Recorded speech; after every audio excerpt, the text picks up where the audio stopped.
Lord of the Mysteries 2, Audiobook, Part 7. Chapter 151, Temptation. Termoboro's thunderous voice resonated in Lumien's mind. Yes. A snort of laughter broke free from Lumien. His words oozed sarcasm as he retorted, "So, Aurora and the entire village were snuffed out just so you could set foot on the soil? Why the hell should I help you shatter your shackles? If you morphed into an angel with a boon, I could have swiped your abilities over and over with the ritual I just performed, under the watchful eyes of the mighty existence. Until, of course, I too bask in the angelic status of the inevitability pathway. Then, I could breathe life back into Aurora and restore everyone to the pre-quarter destruction era. How pathetic would you look then? If you hold the right Beyonder characteristic, I can bide my time until I ascend as an angel of the hunter pathway, seizing power on par with your inevitability skills.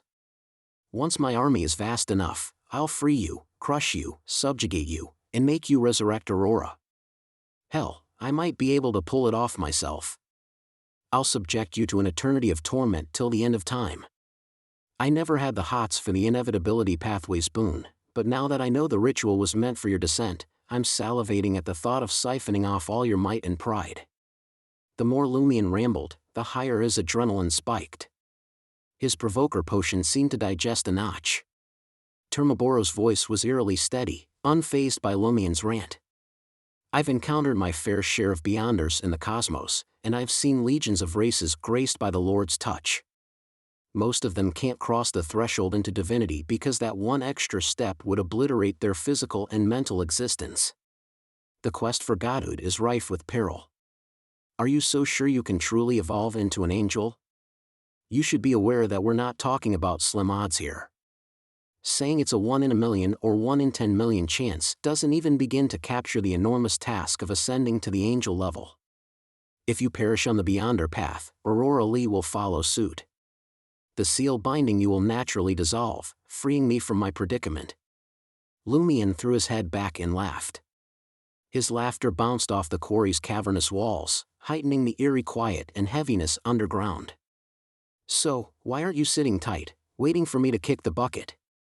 Lumien picked up the carbide lamp and strode out of the quarry cave. A cryptic smile played on his lips.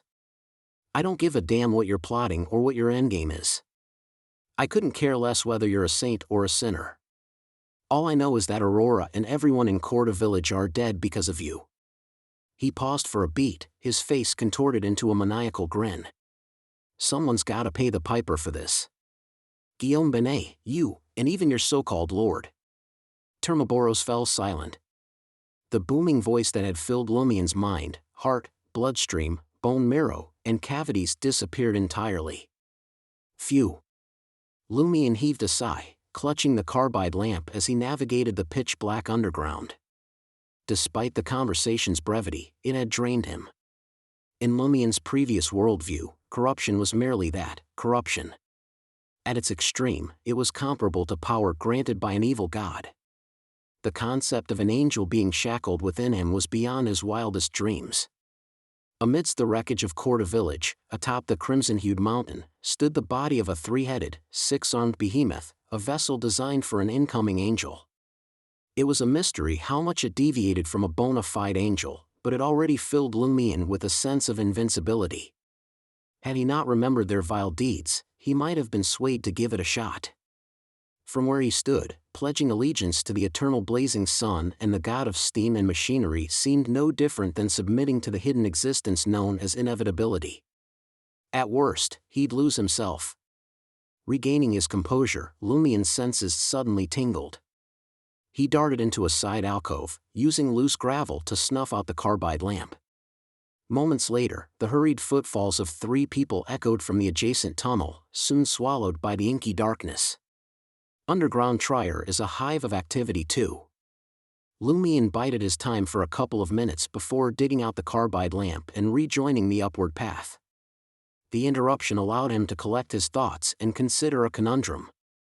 Given that the corruption inside him was a living entity, the angel of the inevitability domain, Termoboros, why had his plea for a boon been successful?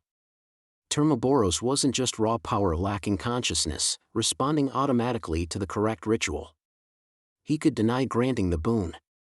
Could it be that his imprisonment is so severe that he can't even choose to resist the ritual? The thought made Lumion realize why Termoboros was so desperate to flee. According to Madame Magician, with every boon he granted, Termoboros would weaken marginally, and the corresponding corruption would dwindle. Simultaneously, the seal imposed by the Great Existence wouldn't slacken. As Termoboros's power faded, he would be shackled to the brink of extinction. Eventually, even his consciousness might be expunged. Lumion steadied himself and began to replay Termoboros's utterances. Great Old Ones, above the sequences, he'd said Great Old Ones and above the sequences. Lumion's head pounded, as if something was attempting to burrow out of his skull, the instant he dredged up these topics. He stopped his recollection abruptly and murmured to himself, a residual sense of dread lingering, merely possessing certain knowledge can inflict serious harm. Had I not been safeguarded by the seal of the Great Existence, would I be dead or afflicted with abnormalities? I was contemplating exploiting Termoboros's desperation to escape, to bleed him dry by compelling him to respond to the ritual magic, thereby boosting the likelihood of success and the eventual impact. But it seems the angel has plenty of tricks up his sleeve to screw me over, even in his imprisoned state. I need to tread carefully. Before I really tap into Termoboros, I must have Madame Magician verify my plan for any flaws. On this front, Lumion doubted that the vice president of the Curly-Haired Baboons Research Society, Gila, would offer any viable advice. Only Madame Magician, who could effortlessly slip in and out of the time loop and easily tackle the colossus atop the Crimson Mountain, was worthy of his trust. Lost in a whirlwind of thoughts, Lumion, lamp in hand, navigated his way back to the level marked by a street name, leveraging his honed hunter's intuition and recollection. He attempted to shout in a hushed tone, "Termoboros." No answer came. Lumion intended to inquire whether the angel, imprisoned within him, was aware of the events in Cordu. After a thoughtful examination, he concluded that Termoboros likely remained in the dark. Termoboros had only materialized in Cordu at the ritual's culmination before being shackled. He was oblivious to the intricate details. Phew. Lumion let out a sigh, surveying his present condition. His provoker potion had undergone further digestion. It was akin to encapsulating a fresh principle of action. Could inciting a superior entity expedite the digestion of the provoker potion? Ah yes, this is a high-ranking entity within the Inevitability domain. In a way, it's a tip of fate. It aligns somewhat with the principles I've deduced. Lumion mused with a chuckle. Were it not for Termoboros's silence, he would have stirred him up thrice daily, like clockwork meals. Pondering over this, Lumion felt that goading an angel to digest this morsel of a potion wasn't a worthy trade-off. He hypothesized two reasons. First, Termoboros was sealed and presented a relatively low threat. Second, Termoboros hadn't genuinely been incited. Shaking his head, Lumion curbed his thoughts, shelving matters whose solutions eluded him. He retraced his steps to the subterranean Rue Anarchy and climbed the stone steps towards the surface. Having snuffed out the carbide lamp and returned to Aubaird's Du Coq door, Lumion instantly noticed Charlie perched on the steps outside. Charlie puffed on a cigarette, gazing at the grayish-white sky with a somber countenance. "What's up?" Lumion settled down next to Charlie. Charlie heaved a sigh. "Miss Ethans has moved out. Isn't that a good thing?" Lumion queried, his smile unwavering. Charlie stammered, pausing for a few seconds before admitting, "Yes, it indeed is. Too many folks around here know her and her deeds." Sigh. Lumion clicked his tongue and rose, approaching the whiskey sour vendor and presenting 5 kopecks worth of copper coins. "Half a liter of apple whiskey sour." The vendor responded with a grin, "Got it." He ended up pouring Lumion more than the requested volume of liquor. Lumion's eyebrows quirked, but he refrained from questioning. He ambled back to Charlie, took a seat, and nonchalantly remarked, "Seems like the whiskey sour guy recognizes me." Charlie chuckled. He might be a warrior with the Savoy gang. No, the Savoy mob. Lumian sipped his whiskey sour, inquiring, how'd he find out? Charlie cleared his throat. After breaking the news to Miss Ethans last night, I hit the underground bar for a drink and mentioned your induction into the Savoy mob and your takeover of Aubert's du Coq d'Or. A vivid image flashed in Lumian's mind, Charlie, beer in hand, clambering onto a small round table, flailing his stubby arms. Ladies and gentlemen, lend me your ears. You wouldn't believe the bombshell that dropped at the motel today. Seal, our room 207 resident, is now calling the shots for the Savoy mob and has sent the poison spur mob packing. With a drawn-out sigh, Lumian turned to Charlie and quipped, "You're just worried the police won't come knocking at my door, aren't you?" Chapter 152, Entrustment. Charlie's bones shook as Lumian's words settled in his ears. So you're saying, you don't want word getting around about you joining the Savoy mob? Charlie had seen the leaders of the Savoy mob, Poison Spur mob, and the rest, their names carried weight in the market district of Rue Anarchy. Yet, as notorious as they were, the law never seemed to touch them. Lumian took a slow pull of his whiskey sour, his grin returning. That's fine. Just think twice before you speak, that's all. Even though Lumian had infiltrated the Savoy mob, he was far from claiming the title of a leader. He hadn't been privy to the mob's deepest secrets, didn't have a crew of thugs at his disposal, and all he had to show for it was the rundown dump they called Aubert's du Coq d'Or. So Lumian had his sights set on a fast track to infamy, eager to climb the mob's ladder and fulfill Mr. K's mission. A mission that involved gaining the trust and favor of Mr. K, and eventually finding a place in the organization behind him all to complete the task given by Madam Magician. There is something off about the whole thing, Lumian thought, his left hand stroking his chin. Charlie, standing by his side, asked hesitantly, what exactly should I keep quiet about? He had his hunches, but he didn't want to risk annoying the lawless Lumian by not covering all bases. Lumian's smile didn't falter as he turned to Charlie. Avoid discussing anything tied to Susanna Mattis. That includes any mention of threats I made to her, or that time I posed as a lawyer to get into the police station to talk to you. He had meant to warn Charlie about this, but hadn't found the right moment. Got it. Charlie visibly relaxed. You know, I was thinking about telling the guys at the bar about the time we chased Wilson out of that motel. Charlie's number one hobby was regaling the crowd with his exploits. But Lumian's eyes turned stormy at his words. His gut was telling him Charlie was about to walk into some minor trouble, but it wouldn't be anything life-threatening. In theory, it has nothing to do with Susanna Mattis. If it did, it wouldn't be just trouble, it would be a disaster. I suppose I can stop worrying about Susanna Mattis for a while, but how long is a while? Lumian mulled over the sense of bad luck. He'd come to realize that unless someone was extremely unlucky or lucky, or if danger was about to strike, he needed to concentrate to perceive a person's general luck through his intuition. It was unlike a hunter's danger sense. It wasn't always activated passively. Charlie's voice began to fade as he talked. He turned to Lumian and asked, "Why are you staring at me like that?" He was half expecting Seal to jump out with a prank. Lumian sneered. "You might want to swing by the nearest Eternal Blazing Sun Cathedral and say a prayer. I have a feeling you're about to hit a rough patch." His tone mirrored that of Asta Troll, the con man. "What kind of rough patch?" Charlie asked, his voice sharp. Then it hit him. "How would you know?" "I have a hunch," Lumian replied, a smirk playing on his lips. "Of course, it's a joke." Charlie let out a sigh of relief. "I'm hoping your prediction's off, then." "On the contrary, I couldn't be more certain." Lumian's words were rock solid. Charlie squinted at him, suspicion etched on his face.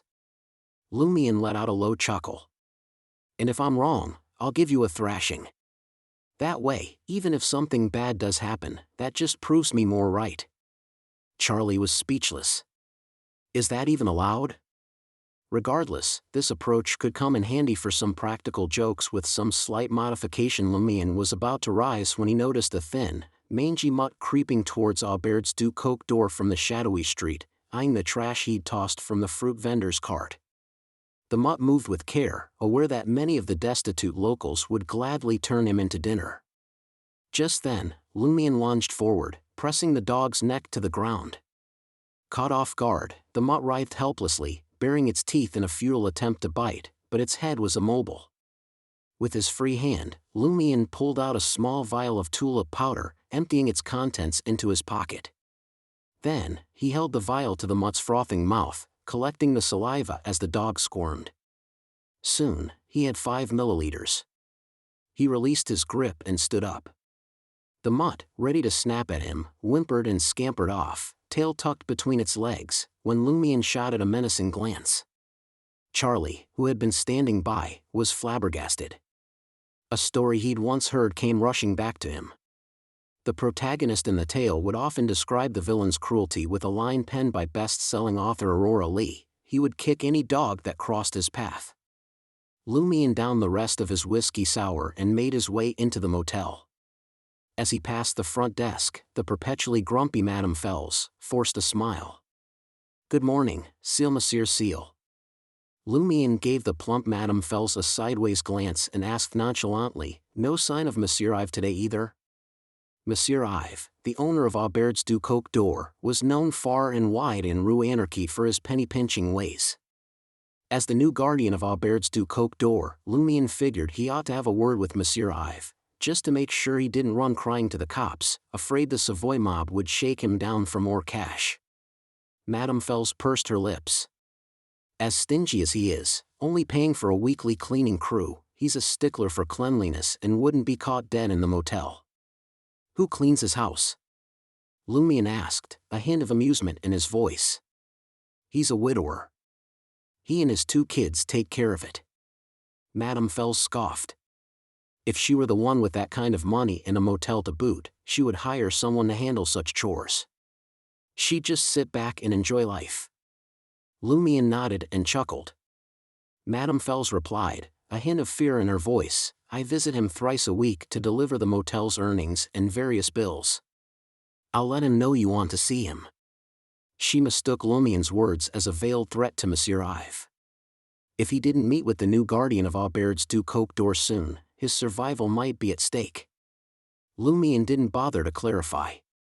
He climbed the stairs to his room on the 2nd floor. Under his pillow, he found Mr. K's finger and tucked it back into his pocket. After dealing with the tulip powder, he planned to pick up some containers for the ingredients he needed to gather next. But then, a knock on the door interrupted his thoughts. Lumion swung the door open, curiosity piqued didn't recognize the footsteps. In the doorway stood a man in his 40s, clad in a dark jacket, worn-out brown trousers, and a grubby cotton hat. He offered a smile, asking, "Is this Monsieur Seal?" "Who else would it be?" "Madam?" Lumion retorted, his eyes taking in the man's appearance, expression, and body language. His brown hair, though slightly greasy, was neatly combed. His dark brown eyes held a hint of sycophancy, and his lips were creased with lines of practiced smiles. He had an affable air, but there was an unmistakable slickness about him. "Yes, yes, yes," the man echoed Lumion's words. Lumion's eyebrows twitched. "And who might you be?" "I'm Fitz from room 401. Bankrupt businessman," the man introduced himself with a congenial smile. Without waiting for Lumion to press further, he spilled his beans. "I went belly up cause of a con that cost me 100,000 vril d'or. I've been traveling between Trier and Suet for over a decade, saving up. Wanted to settle down, start a family, but then this swindler tricked me out of everything, promising a joint venture. If you help me recover that money, I'm willing to part with 30%, no, 50%. Lumion didn't invite Fitz into room 207. Leaning against the doorframe, arms folded, he asked, "Why didn't you go after that money with Margot or Wilson before? It wasn't as if they required an upfront payment." Fitz didn't beat around the bush. "I did go to Margot." He agreed initially, but then one day, he just said it wasn't possible to recover the money. Even the poison spur mob couldn't retrieve it? Was the con man bankrupt or backed by someone who made the poison spur mob tread lightly? Lumion, who had been only half interested till now, leaned in. Did Margot say why? Fitz shook his head. No, but it's certainly not because Timmins is broke. His dance hall in Quartier de l'Observatoire is printing money. Timmins Lumian suspected the con man had either powerful backing or was shielded by a high-ranking figure, which made the poison spur mob wary of pressing him for repayment. Or maybe, Timmins was a force unto himself. So why do you think I can get your money back? Lumian asked Fitz, a smirk playing on his lips. Fitz pondered for a moment before laying it all out. You're more ruthless than Margot. Plus, even if you decide not to pursue after your investigation, I have nothing to lose. Without that money, I can't afford to pay a dime. Honest to a fault. Lumian nodded, appreciating the candor. I'll look into it, but don't get your hopes up. If Timmins was simply bluffing and managed to scare off the poison spur mob, the prospect of pocketing an easy 50,000 Vril d'Or was tempting to anyone. Fitz, the bankrupt businessman, was playing a long shot. With a nod of assurance from Lumian, he thanked him and made his exit from the second floor.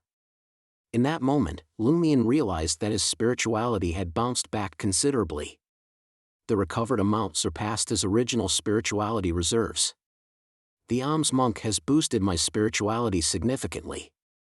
At sequence 8, I can rival the spirituality of other pathways, Lumian mused quietly. Simultaneously, he recalled an uncanny sensation he experienced while sipping the whiskey sour. If he chose to live in poverty, practiced self-restraint, abstained from alcohol, shunned wastefulness, sought alms, and preached, all while adopting the demeanor of an ascetic monk, he would likely experience an enhancement in his intuitive sense of destiny and the likelihood of success of his 5 ritual spells. Yet, Lumian had no intention of following that path. He believed it would morph him into a mirror image of the bestower, gradually merging his identity with his. Shaking off his introspective thoughts, Lumian left the room, making a beeline for Salle de Bal Brise. His next move was to solicit the Savoy mob's help to gather the remaining ingredients in the right containers required for the prophecy spell. He had to seize every opportunity at his disposal. Chapter 153, Strange Rule. Standing before the white globe-shaped statue, an assemblage of countless skulls, in the Salle de Bal Brise, Lumian paused. His eyes scanned the Intis inscription, "They sleep here, waiting for the arrival of happiness and hope." Pulling his gaze from the statue, he strode toward the entrance. 2 henchmen, donned in crisp white shirts and dark overcoats, spun on their heels to face him. "Good morning, Seal." They'd been buzzing with the whispers about this brash newcomer who'd reportedly offed Margot and left Wilson licking his wounds, all within a few fleeting days. It was no secret that he'd been roped into the Savoy mob. "Good morning, my cabbages," Lumian tossed back, his lips curling into a grin as he borrowed Deriche's pet phrase. The Salle de Bal Brise was still waking up. Wait staff moved with placid efficiency, arranging chairs, scrubbing the floors. Lumian had intended to seek out Louis, a familiar face. No need to ruffle the feathers of Baron Brignais over such small matters. But there, nestled at the bar, sat Maxime, the very same one who'd tailed him. Maxime, still sporting his trademark cap, drank a pint of rye beer. A smirk spread across Lumian's face as he sauntered over. Perceiving a presence nearing him, Maxime, out of habit, flicked a sidelong glance. He went rigid, as though struck by a sudden frost. In the next heartbeat, he vaulted off his stool and swiveled toward Lumian, plastering on a toadying grin. "Good morning, Seal." He too had caught wind of the rumors, of Seal's assassination of Margot and the defenestration of Wilson from the 4th floor of Aubert's du Coq d'Or. A surge of relief washed over him. Thank the stars he hadn't pushed his luck when he'd been nabbed tailing Seal. Considering Seal's penchant for violence, he could have easily ended up as fodder for the rats in some godforsaken corner of underground Trier. This man was a bona fide killing machine. No qualms, no hesitation. Lumian smiled. Merely Seal doesn't quite ring with the proper respect, does it? Seeing Maxime blanch, Lumian added, "I'm curious as to when I'll hear Baron Seal rolling off your tongue." This was a jest, yes, but also a thinly veiled indication of his ambition to rise to the ranks of the Savoy mob leadership, and sooner rather than later. His internal dialogue sang a different tune. I'd call you Baron this very moment if it kept you happy, just like our Baron isn't a real Baron, but a self-proclaimed one. Lumion claimed a stool at the bar and patted the one next to him. Have a seat. I have a few questions for you. Maxime swiftly obliged, gesturing to the rye beer before him. Fancy a pint? Ranger for me, if you please, Lumion responded without missing a beat. A Ranger, a tangy blend of orange and pomegranate beer, cost 2 licks more than the rye. Though it pinched his pocket, Maxime hollered over to the bartender, a glass of Ranger. Swiveling back towards Lumion, he flashed a grin. What would you like to know? Lumion bided his time until the generous pint of the orange-colored beer was delivered before launching his inquiry. How did you join our Savoy mob? I'm Savoy born and bred. Maxime gestured to his weather-beaten features. Hopped over to Trier in search of greener pastures, but my buddy who'd put me up had already joined the Savoy mob. The Savoy mob was the brainchild of a handful of Savoy natives who'd made their living as laborers, servants, and peddlers in Le Marché du Quartier du Gentleman. They were a fierce lot, unafraid to put themselves in harm's way, and they'd quickly carved out their own slice of the pie. As the mob's influence grew, they began to pull in recruits from other provinces and even Trier locals, but the heart of the organization still came from Savoy. Lumion gave a slight nod, steering the conversation to his next question, and is Baron Brignais the head honcho of the whole Savoy mob? No. Maxime stared at Lumion, aghast. He'd joined the mob without even grasping the basics? And he'd taken out Margot and severely injured Wilson in the name of the Savoy mob. Lumion took a leisurely sip of his orange pomegranate beer, a playful grin adorning his face. I was under the impression that Baron Brignais was the head honcho. I mean, his swagger, his flair, his brawn. How could he not be the top dog? Maxime recoiled in terror, clapping a hand over Lumion's mouth. Were such words safe to spill in such an open area? If word got back to that person, it could put a serious kink in his relationship with the Baron. Maxime wasted no time in setting the record straight. The Baron is in charge of the Salle de Bal Brise, Avenue du Marquet, and the Loan Shark operations. His peers include Rat Christo who oversees smuggling, Giant Simon who runs the dance joints on Rue du Rossignol, Red Boots Franca who oversees Rue de Blouses Blanches, and Bloody Palm Black who controls half of Le Marquet du Quartier du Gentleman. There's a top dog above them, but I've never laid eyes on him nor do I know who he is. In a hushed voice, Maxime added, rumor has it he's a legitimate merchant, a card-carrying member of the Savoy Chamber of Commerce. And he's no small fry either. A member of the Savoy Chamber of Commerce? So, the Chamber of Commerce is backing a mob to handle their dirty laundry and keep the competition in check. Lumion pieced together the puzzle from his own experiences as a drifter, snippets from Aurora's offhand comments, and a smattering of books, magazines, and newspapers he devoured at home. News of Seal's arrival at the Salle de Bal Brise reached Louis, Baron Brignais' shadow. He made a beeline for the bar, his heart pounding with worry that the audacious country boy was about to stir the pot yet again. He was really worried that the bold country boy would cause trouble again. Finding Lumion engrossed in conversation with Maxime, Louis slid onto a stool on the other side, easing into the chat. What's got you coming to the Salle de Bal Brise at this hour? Lumion shot him a sly smile. I've got a favor to ask. Louis, his forehead still sporting a nasty bruise, shrank back at the sight of Lumion's grin. What is it? Sensing they were about to dive into heavier matters, Maxime beat a hasty retreat from the bar, nursing his rye beer closer to the dance floor. Lumion retracted his gaze and said slowly, I need you to fetch me a lizard's eye, a rock from an eagle's nest, and a snake's venom gland. He kept a full list of the prophecy spell's ingredients under wraps, planning to source them from different places. What do you need those for? Louis found the trio of items vile and bizarre. Lumion chuckled. Remember how Margot bit the dust? Louis felt a chill run down his spine. It felt like a veiled threat, and it was working. I'm not trying to rattle you, Lumian snickered to himself. I stabbed him. My blade was laced with poison. Right, Louis remembered Seal's chat with Baron Brignace. Seeing Louis still hadn't caught on, Lumian mentally berated, why is this guy denser than Charlie? He sighed, spelling it out for him. Those items are to whip up another batch of poison. What are you planning? Louis nearly jumped out of his skin. He had a hunch Lumian was about to stir the pot. Self-defense, Lumian replied tersely. With no grounds to object, Louis let out a sigh of relief, promising, I'll get someone on the job to collect those 3 items for you. He ran through the list of items again, making sure he'd got it straight. Once he'd confirmed the details, Lumian took a swig of his Ranger, switching gears. Ever heard of the Salle de Bal Unique?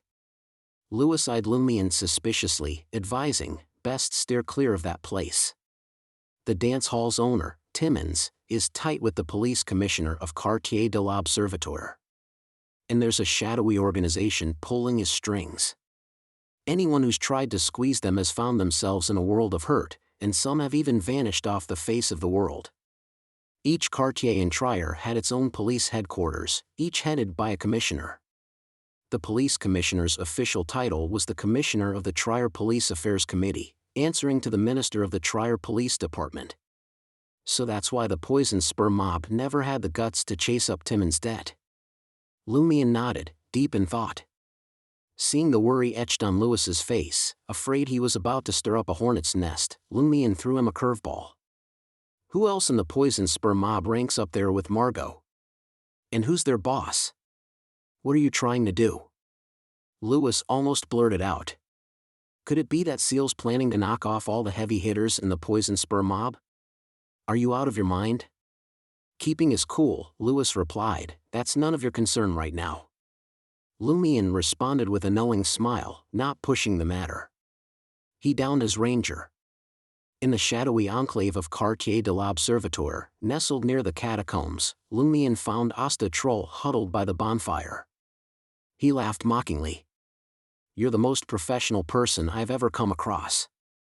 Like clockwork, Asta was here 7 days a week, peddling his con. I'd love to be soaking myself on some beach, but my debts tell a different story.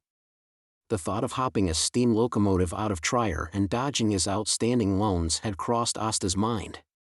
Yet, each time he made it as far as the station, Baron Brignace's goons would be there to give him a good thrashing. This had instilled in him a healthy fear of the Baron's reach, and he'd since abandoned any such ideas. I need you to fetch me a few things, Lumian cut to the chase, settling down beside Asta. For each item you bring, there's an extra 5 vril d'or in it for you. Asta's eyes sparked with interest. What are you after? Lumian stared into the fire, his voice low. Lynx innards, hyena tongue, stag bone marrow, and any deadly herb. They're not easy to come by. Asta tried to haggle. He'd already made up his mind to scour the eateries in Quartier de l'Observatoire. Lumian brushed him off, changing the subject. Where can I find aquatic monsters in Trier? Asta pondered a moment before replying, there's an underground river in the catacombs nearby, fed by the Srenzo River. Every so often, someone claims to have run into an aquatic monster.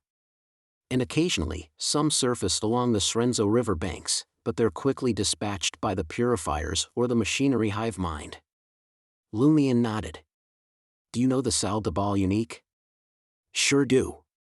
Asta pointed skyward. It's over on Rue Ancienne, right by Place du Purgatory. 1 vril d'or. Show me the way. Lumian rose to his feet. He planned to scope out the place, gather what intel he could. If it was a dead end, he'd move on. In no time, Asta was leading Lumian topside, veering into Rue Ancienne near the square, and halting in front of a vintage edifice. The building, a somber shade of blue-gray, retained its Pre-Roselle charm. Classic pediments, a chevron roof, and leaded windows. The Salle de Bal Unique occupied the ground floor, its entrance resembling a giant maw. It happened to be past noon, and a carriage pulled up to the curb as 3 men and a woman alighted. Dressed in dark short suits, they sauntered towards the Salle de Bal Unique. As they neared the entrance, each member of the quartet produced a monocle, fitting it over their right eye. Watching this, Lumion turned to Asta, bemusement written all over his face. Asta, flashing a knowing smile, enlightened him, that's one of Salle de Bal Unique's rules. Everyone who steps inside must be donning a short suit and a monocle. Chapter 154, Mini Theater. Taking in Asta's revelation, Lumion couldn't help but chuckle, thinking, what kind of strange rule is this? His mind flipped back to the turtle walking, the space bridge, clutching a candle while touring the catacombs, and sprinting just to keep up with the latest fad. He felt that this seemed inconsequential, but perhaps not for the folks of Trier, who seemed to relish something unique.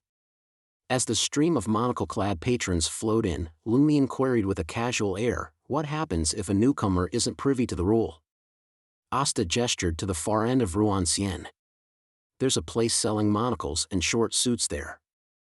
I'd wager the proprietor of Salle de Bal Unique is behind it. No doubt about it. Lumion murmured under his breath. He wouldn't put it past Timmins to concoct such a rule for the Salle de Bal Unique to cash in on the monocle and short suit trade. Undeniably, it was also a nod to the citizens of Trier's relentless pursuit of the latest trends and fashion. How long has this joint been in business? Lumion nonchalantly gestured toward the Salle de Bal Unique across the street. Over 2 decades. It's been here since I first landed in Trier. Rumor has it, it opened when dance halls became the rage. Asta stole a glance toward Place du Purtori. Anything else? I need to get back underground. His mind was on making money, wary of missing out on potential clients seeking his divination and assistance. Lumion swung his gaze onto him. Asta's heart stuttered, feeling as though he were in the crosshairs of a formidable predator. What's the matter? He subconsciously forced a smile again. Lumion withdrew his gaze, nonchalantly advising, stay sharp for the next couple of days. What? Asta found himself flustered, bewildered, and somewhat frightened. Seal isn't threatening me, is he? We just had a smooth collaboration. He even tasked me with finding some materials. A grin played at the corners of Lumion's mouth. Exactly as I said, but it's got nothing to do with me. Also, do me a favor and dig up more details on the aquatic monster. The more comprehensive, the better. Same pay as before. Is he implying that I might be getting unlucky and be beaten up? Asta tried to decipher Lumion's cryptic message. At the same time, he found something oddly familiar about Lumion's demeanor and tone but couldn't quite put his finger on it. As a secret suppliant, his divination prowess was remarkably superior to the average person. Suddenly, it struck him why he found the whole exchange eerily familiar. Wasn't this the exact manner he addressed his own customers? Across from the antiquated building, Lumion contemplated whether to invest in a short suit and monocle to infiltrate the Salle de Bal Unique and gather intel. If Timmins is indeed part of some mysterious organization and chummy with the police commissioner, snatching him for a bounty of Vril d'Or isn't a smart move. It'd muck up my operation. Wouldn't the money spent on the short suits and monocles go down the drain? They don't come cheap, after all. Lumion was never one to hold back on expenses, with Trier teeming with generous souls, but he knew when to pinch pennies. Mulling over his options, he scanned his surroundings, his eyes landing on an alone bar diagonally across the Salle de Bal Unique. Patrons of a dance hall would likely frequent a bar too. They must be rivals. Suddenly, a light bulb went off in Lumion's head. After all, enemies often knew one another best, and those most familiar with a dance hall would likely be its competitors. Even if their accounts were likely embellished, they could still offer some grains of truth. Without missing a beat, Lumion swiveled around and sauntered into the alone bar. The buildings on Rue Ancienne were steeped in antiquity, with most dating back to Pré-Roselle times. Their windows were mere slits, letting in scant daylight. The overarching theme here was one of darkness. Unperturbed by the unlit gas lamps, Lumion navigated through the dimly lit hall, sparsely populated by patrons, and took a stool at the bar. Removing his cap, he ordered, a gin on the rocks. The bar counter was tucked away in the darkest corner of the joint. The lean bartender was shrouded in shadows, his features obscured, revealing only a silhouette. Despite Lumien's keen eyesight, he could barely discern the man's curly black hair, slightly blue eyes, and a somewhat low bridge of his nose. As he awaited his gin, Lumien flashed a casual smile and remarked, "Business seems slow here. The Salle de Bal Unique across the way appears to be drawing quite the crowd." The bartender slid a lemon wedge and iced gin across to Lumien. Casting a glance at the door, he replied, "We do all right, but most folks are downstairs waiting for the play. How about it? Fancy a peek? Patrons with drinks can gain entry to the cellar for 5 licks. Ah, make it 8 for your gin." A play? Lumien couldn't hide his astonishment. This was a facet none of the Rue Anarchy bars could boast. The bartender sighed, explaining, "They can dance, sing, shoot pool, play cards across the road. We've got to stand out somehow to lure in customers. Many bars and cafes on the North Shore now have their own mini theaters." Lumien was at a loss for words, resorting to a mere sigh. Has the bar scene gotten so cutthroat? He then produced 3 20-kopek silver coins etched with gears and a 5-kopek copper coin, handing them to the bartender. The total amounted to 13 licks or 65 kopecks, including the ticket to the mini theater for the performance. The bartender promptly pointed to the stairs next to the counter leading down. "You can head to the cellar anytime. Feel free to take your drink with you. No ticket required?" Lumien wasn't in a rush to vacate the counter. He smiled, asking, "The Salle de Bal Unique across the way seems rather unique?" "It certainly is." The bartender lowered his voice. "Did you get swindled over there? Is that why you're so curious?" "Exactly." Lumien nodded without missing a beat. He saw no reason of hiding it. The bartender chortled. "We get scammed hopefuls straggling in here every day, but none ever pull it off. Heck, I once spotted the police commissioner of Quartier de l'Observatoire, Condé, strutting into the dance hall, all decked out in a short suit and a monocle. Timmins is no pushover." Lumien quickly abandoned any notion of conning the proprietor of Salle de Bal Unique. Gin in hand, he pushed away from the counter, making his way down to the cellar. Before he could reach the timber door, the bartender's shout echoed, "Patron coming through." The door creaked open with a groan. Lumien slowed his stride, taking in his surroundings as he stepped inside.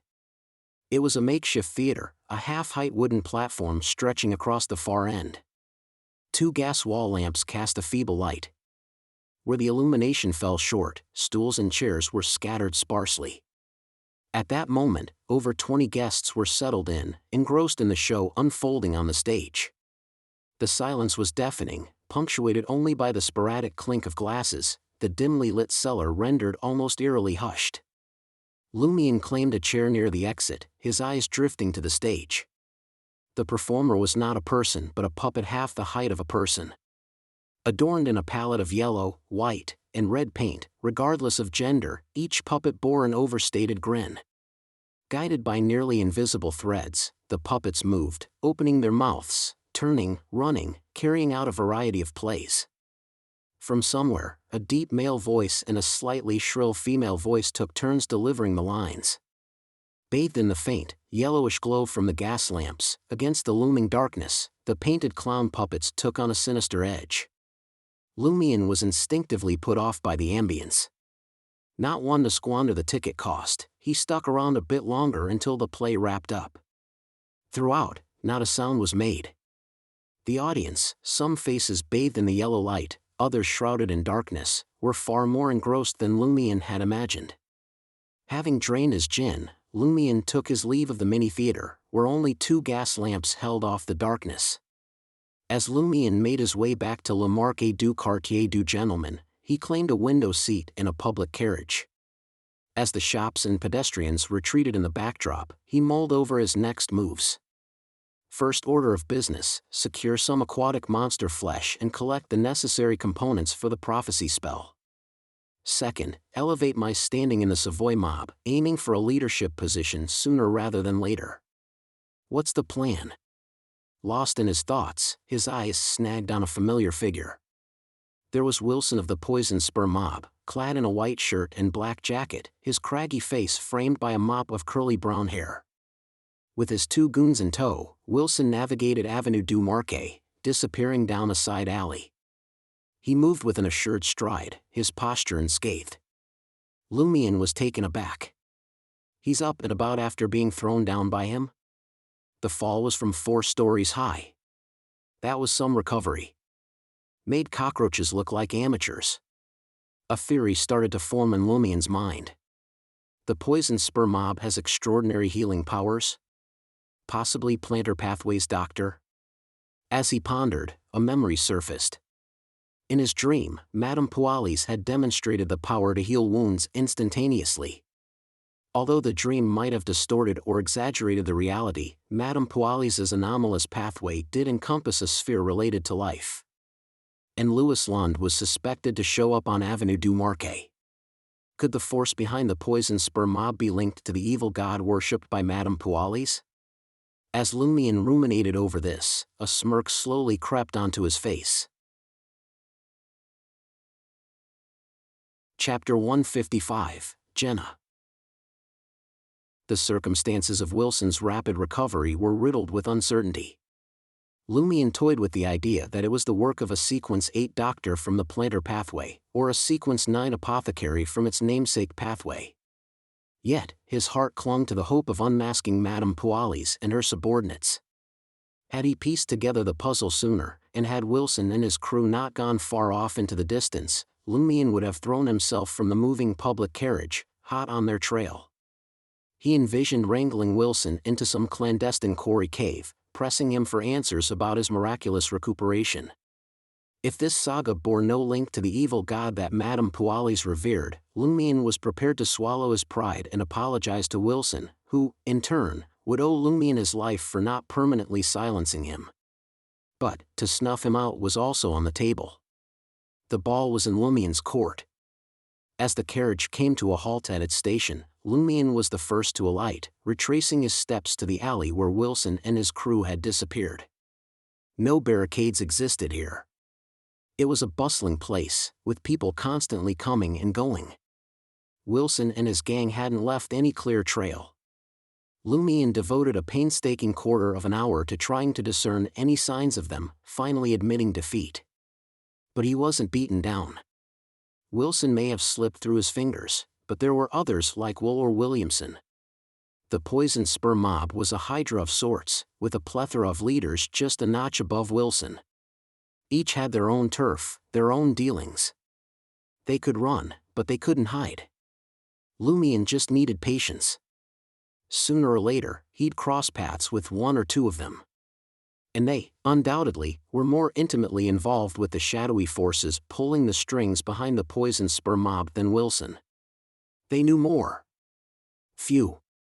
Exhaling a deep breath, Lumion wrestled his impatience into submission, deciding to lay low and watch for a while before concocting a hunting strategy. If the Poison Spur Mob truly was entwined with the evil god that Madame Pualis worshipped, then the leaders on par with Margot were either Sequence 8s, endowed with Beyonder characteristics, or they were spawn of an evil god, gifted with boons akin to a Sequence 8 Beyonder. They could even be stronger.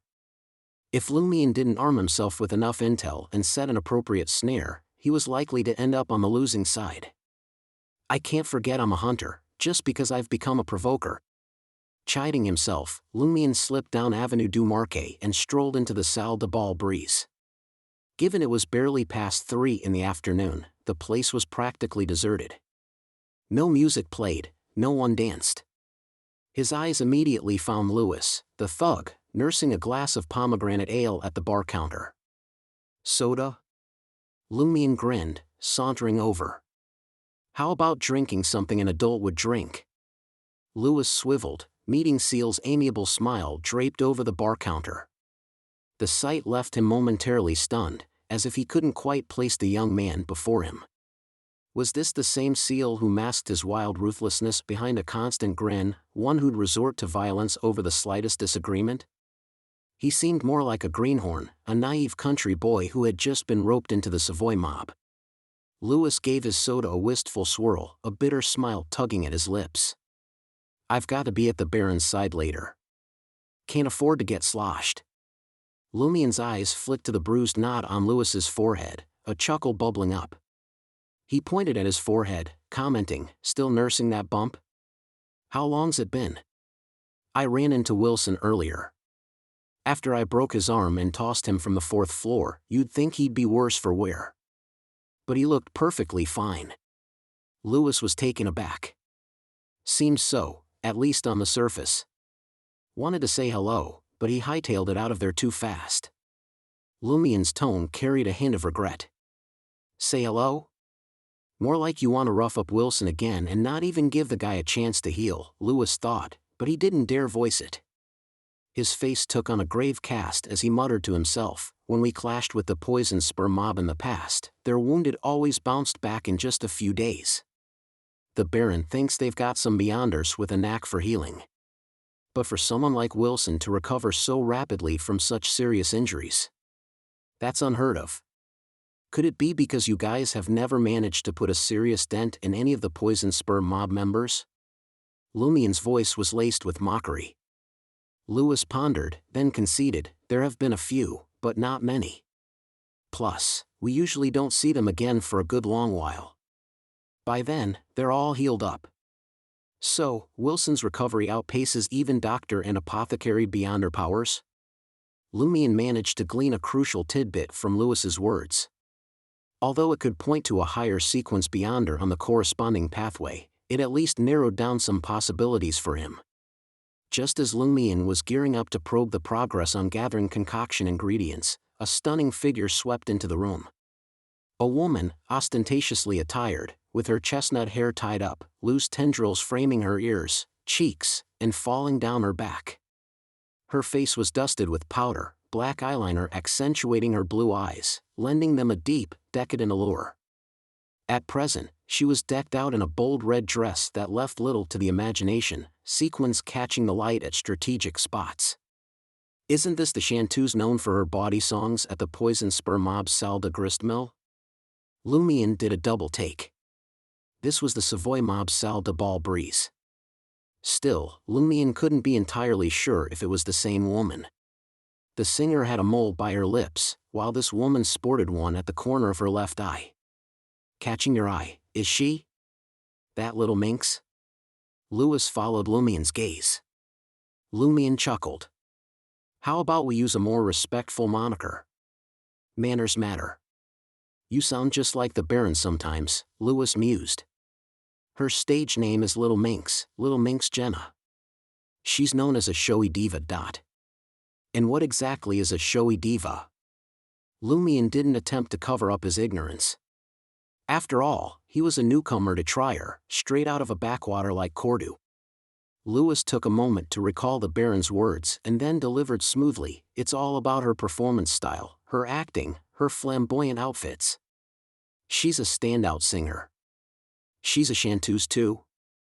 Lumien probed, she performs at the salle de gristmill as well? Sure does. As long as she's getting paid, she'll belt out tunes in any dance hall on Rue Anarchy. As Lewis spoke, little minx Jenna sauntered over. Her blue eyes roamed the room, lingering on Lumien before moving to Lewis. 10 songs, for Vril d'Or.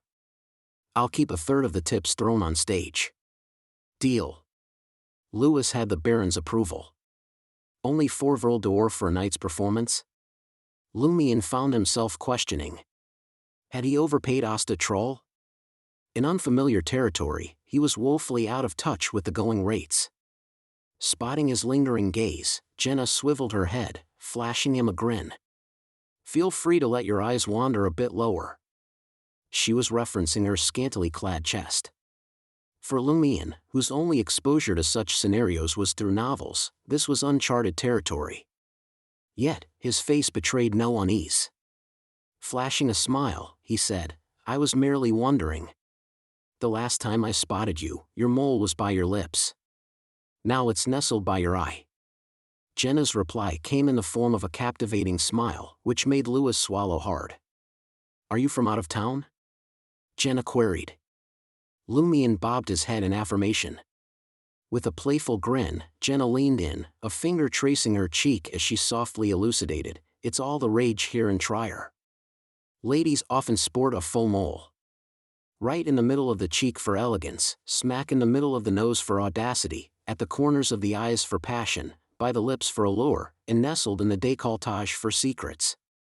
As she spoke, she sent Lumion a saucy wink, as if to say, "Today, I'm all about passion."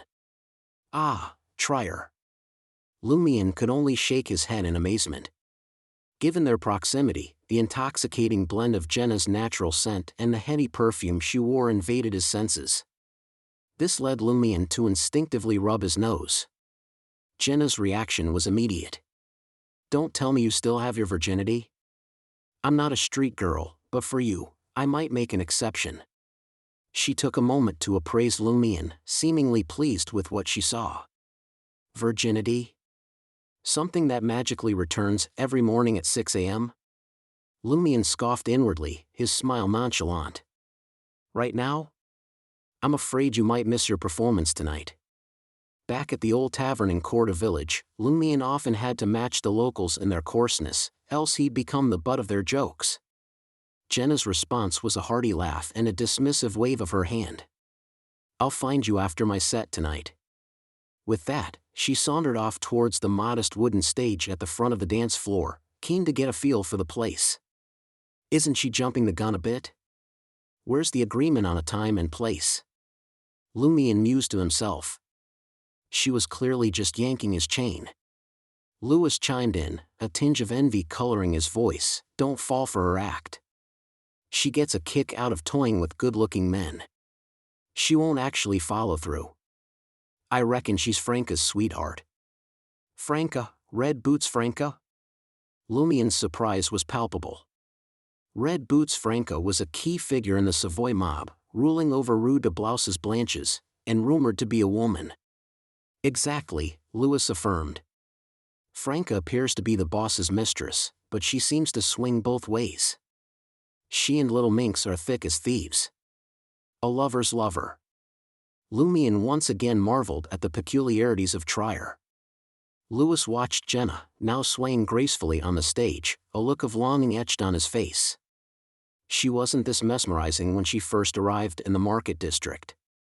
Over the past couple of years, she's become more adept at presentation, more feminine. What a shame. If you manage to climb the ranks and stand toe-to-toe with Red Boots, you might have a shot, Lumion teased, stoking Lewis's ambition. He then shifted gears. "Any luck tracking down those 3 items I needed?" Lewis tore his gaze away from Jenna to respond, "I was just about to tell you, we've managed to gather them all." "That quick?" Lumion was taken aback by the Savoy mob's efficiency. "Why not start a factory? Why stick with the mob life?" Lewis elaborated, "Rat Christo keeps a variety of critters, some rare, some less so. Some we could take off his hands for the right price. That's how we got the lizard's eye and the snake's venom sac. The eagle's nest rock was a bonus." "Rat Christo, the one in charge of smuggling?" Lumion mulled over this newfound information. Chapter 156, Landlord. Lewis carried on, "I'll arrange for someone to bring those 3 items to Aubaird's du Coq d'Or later." "And the cost?" Lumion was prepared to offer Lewis an extra reward for his diligence. Lewis merely shook his head. "The Baron says you needn't worry about the payment. He believes your strength building equates to our Savoy mob strengthening."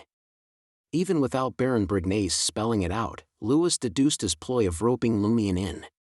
In any case, the cost was under 10 vril d'or. So according to the Baron's logic, I can have him refund the materials I require to progress to Pyromaniac. Lumion mused with a hint of sarcasm. Lewis was taking a sip from his pomegranate soda when a group sauntered into the Salle de Bal Brise. The group's leader was strikingly tall, towering over 1.9 meters. His light yellow hair, short and plush, clung to his scalp akin to high-grade velvet. He had a huge nose, light blue eyes, and a roughly textured face. He was dressed in a figure-hugging black suit, topped off with a wide-brimmed round hat. Lewis's features tightened, He carefully placed down the soda bottle, turning to Lumion. "I need to attend to the Baron." Just then, the beefy man in his early 30s walked a crew that had the air of gangsters about them towards the cafe's staircase. "Who's he?" Lumion questioned, unable to hide his curiosity. Louis rose, offhandedly answering, "That's Giant Simon, runs the dance halls on Rue du Rossignol." "Isn't he a part of our Savoy mob as well?" Lumion probed further. Louis nodded. "True, but he's not on good terms with the Baron. He's always arguing that the Baron, since he oversees the loan sharking, ought to relinquish control of the Salle de Bal Brise.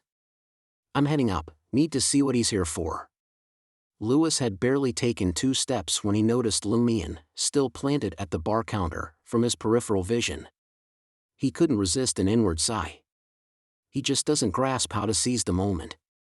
Shouldn't he have shown some initiative and backed me up with the Baron? If Giant Simon dares say anything unsavory, stare him down, threaten him with a gun. Only then will he start to earn the Baron's trust. Yes, he may be ruthless, mad, and powerful, but he remains a greenhorn when it comes to these things. Naturally, if Lumion truly wanted to accompany him to the 2nd floor and aid Baron Brignaise in maintaining appearances at the café, Louis would turn him down.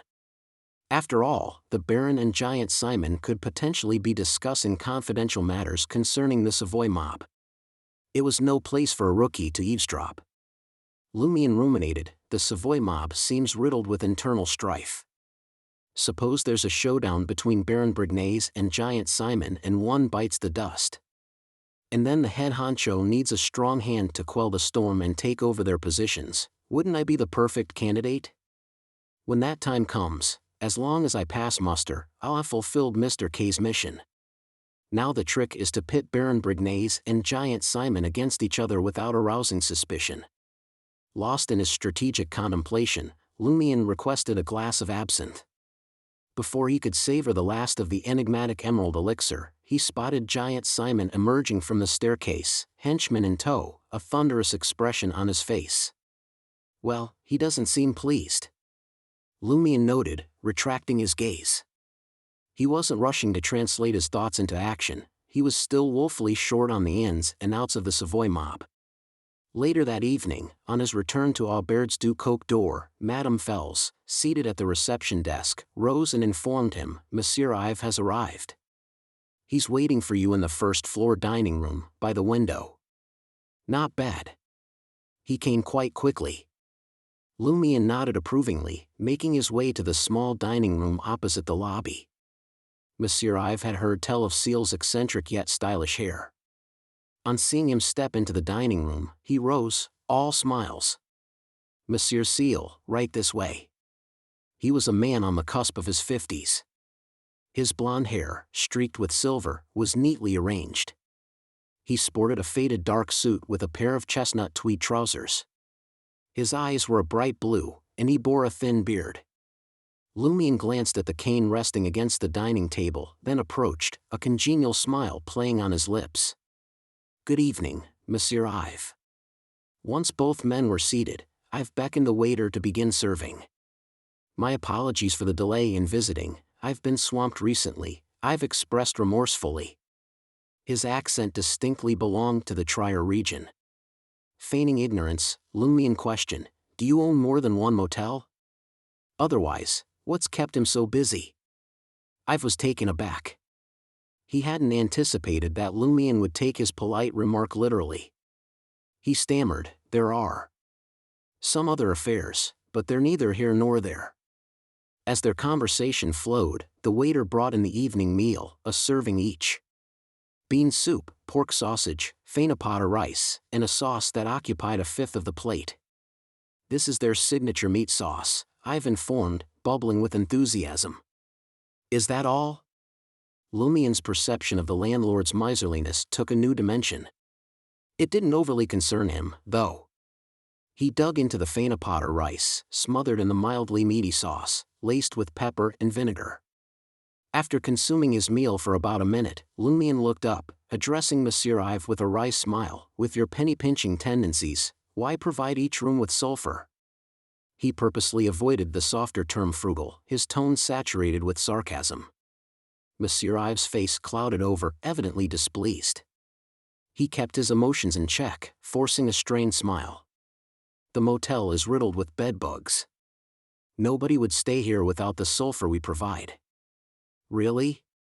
As long as the price is low enough, those hard up for cash won't fuss about a few bedbugs. Lumion casually sectioned off a piece of sausage, taking a bite. After mulling it over a bit, he suggested, why not employ a couple of regular cleaners for daily cleaning? That could effectively cut down on the bedbugs. 2 full-time cleaners would set me back 130 to 150 vril d'or a month, while a thorough cleaning once a week only costs 18 vril d'or, Monsieur Ives protested, visibly pained at the prospect. Lumion simply smiled. I meant, why don't you do the cleaning yourself, get your kids to help? That would shave off 18 vril d'or from his weekly expenses. Monsieur Ives appeared to mull over the proposal, seeming to see the merit in it. However, after a reflective pause, he sighed and said, sadly, we're otherwise occupied. Doing what? Lumion didn't push for an answer. He had already established that Ives was nothing short of a tightwad. Monsieur Ives studied Lumion, hesitating before he offered, I used to hand Margot 20 vril d'or weekly. Which day would you prefer? Lumion scoffed. No need to hand it over to me. Invest in an additional thorough cleaning each week. Monsieur Ives was somewhat surprised but raised no objections. After all, the cleaning service cost only 18 vril d'or, and if contracted for twice a week, he could haggle for a better rate. Having polished off his plate, Lumion queried, do you happen to know what happened to the tenant from 504? He was speaking of the man who'd plastered Susanna Mattis' portrait in Charlie's room, a frequent face on Rue de la Muraille, Rue de Breda, and Rue du Rossignol, who had since moved on. Lumion had sought this information from Madame Fels earlier, but she'd offered no insight. As far as she was concerned, her interest in tenants ceased as soon as they paid their rent and didn't damage anything. Monsieur Ives appeared taken aback, glancing at the leftovers on his plate before replying, I'm not sure who you mean. I don't often visit the motel. I'm unaware of who's occupying which rooms. That response smacks of guilt. Lumion's eyebrows twitched slightly, but he didn't push the issue. He watched as Monsieur Ives tidied up his plate, not a morsel of rice or a trace of sauce left behind. After Monsieur Ives had taken his leave, Lumion emerged from the motel some 20 seconds later, tailing the landlord from a safe distance. He tracked Monsieur Ives to a beige, 6-story apartment block situated in the heart of Avenue du Marquet. From what he'd gathered from Madame Fels's usual chit-chat, this was most likely Monsieur Ives' residence. Lumion didn't rush to make a house call. There were certain activities best carried out under the cloak of night. Moreover, he wasn't entirely sure whether the official beyonders were still probing into Susanna Mattis' affairs or hoping to find any leads through Monsieur Ives. An accidental encounter could be rather awkward. If it came to that, Lumion would have to make himself scarce promptly. Under the warm glow of the street lamps, he circled Monsieur Ives' apartment, taking in his surroundings. What struck Lumion most was the 3-story, brick-red edifice diagonally across from the apartment on the opposite side of Avenue du Marquet. The foyer, propped up by pillars, bore a sign overhead, Theatre de l'Ancienne Cage à Pigeons. People streamed in continuously. Every now and then, bursts of applause and strains of music floated out, creating a lively atmosphere. Lumion knew that this was a theater catering to common folk with its affordable ticket prices, holding a monopoly in Le Marché du Quartier du Gentleman. An ideal spot for evading pursuit. Lumion was reminded of theater-related incidents from various novels. Grinning, he crossed the street and entered the foyer of the Theatre de l'Ancienne Cage à Pigeons. Posters advertising current and upcoming plays, as well as a few past classics, adorned the walls. As Lumion considered how best to exploit the theater, he stood there, earnestly examining the photographs, sketches, and captions. Suddenly, a familiar face caught his eye on a poster tucked away in a corner. Playing an extra in the background, a man with a shock of starkly blonde hair, blue eyes, and a wispy beard was featured. It was none other than Monsieur Ive, the man he'd been tailing. Chapter 157, Ancienne Pigeons. Monsieur Ive, a theater actor as well? Or merely an enthusiast? Lumière pondered the enigma. His immediate impression was, as proprietor and landlord of the Auberge du Coq d'Or, Monsieur Ive could be classified as affluent. Moreover, he managed several other enterprises, so the notion of him dabbling in acting appeared improbable. Nevertheless, taking into account Ive's proclivity for hoarding wealth and his frugal tendencies, Lumière couldn't completely rule out the possibility of the man dabbling as a minor actor during his idle hours. It was an opportunity, after all, to rake in a few more coins and avoid squandering valuable time. Once satisfied that the small-time character indeed was Monsieur Ive, Lumière's eyes drifted to the poster's title, Forest Fairy. From the additional script, Lumière deciphered that this was a classic production from the Théâtre de l'Ancienne Pigeons, occasionally revived for new runs. The actress portraying the forest fairy boasted distinct facial contours, an ethereal and captivating aura, and lake blue eyes filled with innocence and sanctity.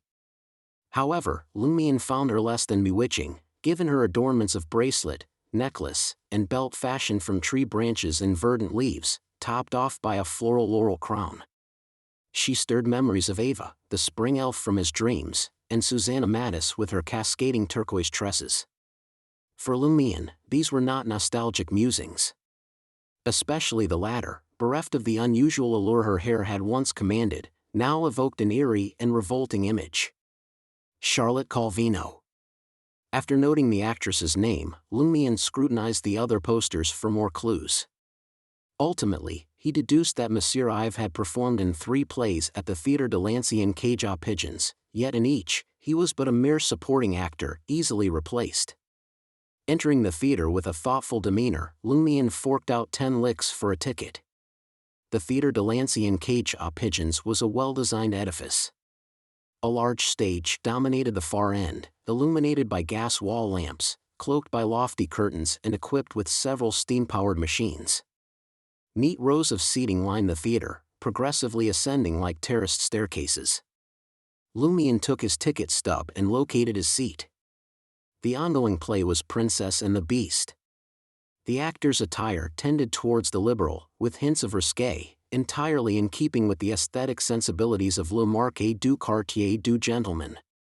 Watching the performance unfold, Lumière was struck with an internal gasp of awe. Could this be Trier's standard for acting? Such theatrics only earn them keep in le Marquis du Quartier du Gentleman? What caliber do the theaters in Quartier de la Maison d'Opéra hold? Lumière wasn't a stranger to the world of theater. Despite Aurora's homebody tendencies, even she occasionally craved the outdoors. Sometimes she borrowed a pony from Madame Poali's, or chatted with Corda's old ladies, narrated stories to local children, and occasionally she'd even take Lumière to Dirige to attend plays, opera, circus performances, or visit the underground book market for creative inspiration. In comparison to the Ancienne Pigeons, those theatrical performances seemed akin to amateur efforts. The lead actors on the stage were simply spellbinding.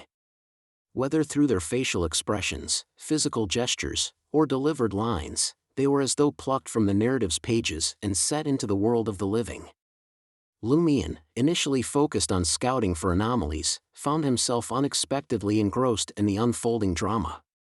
He felt a pang for the beast's tangled turmoil of self-doubt, brutality, and torment, and for the princess, her unspoiled innocence, kindness, and heartfelt distress. Any one of these principal performers could easily steal the spotlight in a Dirige theater. As the curtain fell, Lumière found himself rising to his feet, clapping his approval, a twinge of disappointment in his heart that the performance had concluded so swiftly. He detected nothing suspicious with the actors, nor could he discern anything out of the ordinary within the theater itself during his regular sojourns to the restroom during intermissions. Madame Fels had hinted that Monsieur Ive cultivated a rooftop vegetable garden as a cost-saving measure. Lumière deduced that the Ive residence must, therefore, be on the apartment building's top floor, the 6th to be exact. After a brief scrutiny, Lumière's gaze landed on the faintest of the glowing windows. In keeping with Ives' penny-pinching character, he probably refused to light an additional gas lamp. Finding a secluded, dark corner, Lumion set himself up, his focus locked onto the dimly lit window, a silent sentinel awaiting any sign of activity. As the hours wore on, a homeless man wandered by, hoping to claim this sheltered nook as his makeshift bed for the night. However, catching sight of Lumion's shadowy figure, he reluctantly shuffled off elsewhere. Such encounters barely registered with Lumion anymore. Unperturbed, he maintained his vigil. Close to 11 p.m., the feeble light in the window blinked out. Roughly 15 minutes later, Monsieur Ives, garbed in a faintly dark suit and chestnut-hued tweed trousers, materialized at the apartment door.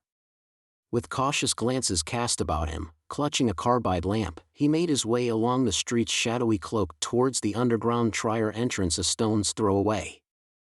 Lumion bore witness as a living statue, observing the retreating illumination of Monsieur Ives' lamp until it was swallowed by darkness. Several minutes later, with no signs of official beyonders tailing Monsieur Ives, Lumion arose, dusted off his attire, and crossed the Avenue du Marquet towards the hidden stone staircase leading underground. Lumion did not attempt to follow him. First and foremost, he had no source of light, his only candles were those used in ritualistic magic, their scent too conspicuous. Second, he lacked knowledge about Monsieur Ives' true capabilities, his motives for venturing into underground Trier, or the extent of power he might command. Retracing a few steps, Lumion melted into the shadow of a nearby building's pillar, shrouding himself in the comforting dark. A tedious wait ensued. As midnight loomed, the blue radiance of the carbide lamp punctuated the darkness at the underground entrance. The elongated shadow of Monsieur Ives once again graced the scene. Just as he came to the bottom of the stone staircase, Lumion tugged his cap lower over his eyes and stepped forward, barking out, "This is a hold-up." The strategy behind this sudden ploy was to gauge Monsieur Ives' strength. Should the landlord be a formidable force, Lumion suspected he would merely dismiss the mugger with lethal efficiency. In that case, Lumion would have the opportunity to make a swift exit, his greatest risks being some minor injuries and a dent in his pocket. If, however, Monsieur Ives failed to exhibit significant ability, the faux robbery would quickly morph into a real kidnapping. Lumion would then corner the landlord in a remote pocket of the underground Trier, demanding answers about his secretive behavior around room 504's tenant and his nocturnal trips to the underground world. At Lumion's gruff demand for a hold-up, Monsieur Ives visibly flinched. Seeming to accept his fate, he pulled out a worn brown leather wallet, extracting a single silver coin valued at 1 vril d'or. An unexpected surge of avarice flooded Lumion at the sight of the silver coin. Its intricate design, with the cherubic relief on the surface and radiating lines, drew him in. Almost against his will, he found his right hand reaching out to snatch the coin from Monsieur Ives. With a swift pivot, he spun on his heel and took off, playing the part of a robber to perfection. 5 or 6 steps into his escape, a niggling thought started to bother Lumion. What sort of robber would flee after pilfering a solitary 1 vril d'or coin? And why did I even seize the coin? Lumion's senses abruptly reignited. Channeling Dancer's agility, he made a forceful twist of his frame and skidded to a halt. He noticed Monsieur Ives was also on the run. The landlord of Aubaire's du Coq d'Or darted across Avenue du Marquet and made a beeline for Theatre de l'Ancienne cage à Pigeons. Lumion, originally preparing to pursue, abruptly dropped his pace. Monsieur Ives, now a victim of robbery, didn't aim for the sanctuary of his home nor the aid of law enforcement in the bustling market district. Instead, he elected for the theater, situated at an angle from his dwelling. Could it be that he perceived a more effective guard there? Lumion's brow furrowed in contemplation. Then, within the span of a heartbeat, he spun around and resumed his faux robber's role. He was anxious that Monsieur Ives might rally a force capable of reclaiming his pilfered silver coin. Given Monsieur Ives' infamous miserliness, such a response was within the realm of possibility. Although Lumion was not particularly concerned about losing a single vril d'or, getting caught would undoubtedly unmask his identity. Exiting Avenue du Marquet, he nonchalantly flipped the silver coin to a destitute vagabond dozing at the street's edge. At the metallic ring, the man's eyes flickered open, resting on the gleaming piece nestled under the nearby lamplight. Once back en route Anarchy, Lumion peeled off his cap and coat, tucking them under his arm as he resumed his leisurely stride. His test had confirmed his suspicions. Monsieur Ive was no ordinary man. He possessed beyonder abilities, albeit seemingly ill-equipped for combat. He had elected to gift a silver coin to an apparent burglar and retreat. This little episode filled me with a sudden, overwhelming desire for that silver coin. A desire so fierce, I nearly abandoned my true intentions, almost succumbing to madness. Lumion reflected on the strange encounter. It was a sensation he recognized. He had experienced a similar one when facing Susanna Mattis. One filled him with paralyzing fear, the other stripped him of rational thought, substituting it with raw hatred. The similarities of these abilities' manifestations. Could Monsieur Ive be linked to Susanna Mattis? What fate could have befallen room 504's tenant? The forest fairy, the foliage, laurels. Does Theatre de l'Ancienne Cage aux Pigeons have ties to Susanna Mattis as well? Lumion speculated as he retraced his steps to Aubert's du Coq d'Or. He slipped into the underground bar to find Charlie, glass of beer in hand, belting out a tune with a few of the inn's tenants. We impoverished souls, dwelling in the attic. Catching sight of Lumion's return, Charlie excused himself and ambled over to the counter, heaving a sigh as he began, "You wouldn't believe what transpired this afternoon. The hotel manager nicked my drinks twice, and then had the gall to say that because of Madame Alice's situation, he couldn't promote me to an official attendant. I'm stuck as a lowly handyman. How utterly odious. Just how unlucky can I get?" Suddenly, Charlie fell silent, muttering to himself, "Unlucky, unlucky." After repeating it a handful of times, he glanced up at Lumion, a look of surprise registering on his face at the sight of Lumion's subtle smile. Chapter 158, Report. As he pondered on Seal's early morning warning of potential misfortune, Charlie was dumbstruck.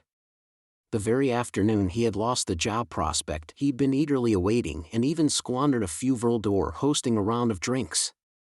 The thought of it all intensified the weight on his shoulders. Seal's smirk hit him, and Charlie's voice instinctively dropped to a hush. "You can predict the future?" His forecast had hit the mark with uncanny precision. "Didn't I tell you?" "Just a wild guess," Lumion stated, his lie rolling smoothly off his tongue. Yet, it wasn't entirely untruthful. It was more an educated guess, based on the luck patterns he'd perceived. It was akin to devising the method after having the final answer. Charlie's expression reflected his disbelief, yet he didn't challenge the claim. Instead, he asked hopefully, "Has my run of bad luck ended?" Lumion turned, his focus shifting, and his eyes growing stormy. His face soon mirrored the seriousness of his thoughts. Charlie, witnessing Seal's shift in demeanor, felt his pulse quicken and his mouth go arid with anxiety. What's going on?" Lumion pressed his lips together before stating, "You're in for a disaster." Charlie's countenance faltered, his complexion turning pale, a stark contrast to its earlier flush. Lumion chuckled. "Just pulling your leg. You may not have the best luck for a while, but you won't be particularly ill-fated either." It suggested that even if the issue with Susanna Mattis hadn't been entirely handled, it wouldn't escalate anytime soon. Charlie couldn't quite grasp Lumion's words. "Really? It's a tall tale. Believe it if you wish. No skin off my back if you don't," Lumion remarked, ordering a glass of absinthe fennel with a dismissive smile. Lumion's nonchalant demeanor helped Charlie breathe easy. He nestled onto the bar stool next to him, sipping his rye beer. "I had thought the whole situation wasn't quite done yet." "That's not out of the question." Lumion made no effort to unnerve Charlie further. Charlie's gaze fell on the bar top as he murmured, "You know, in that moment, I wish to be a lowly handyman and leave the market district ASAP." Lumion glanced his way. A raw bitterness bared itself on Charlie's face. Lumion suggested further, "You might as well pay a visit to the nearest Eternal Blazing Sun Cathedral and pray more.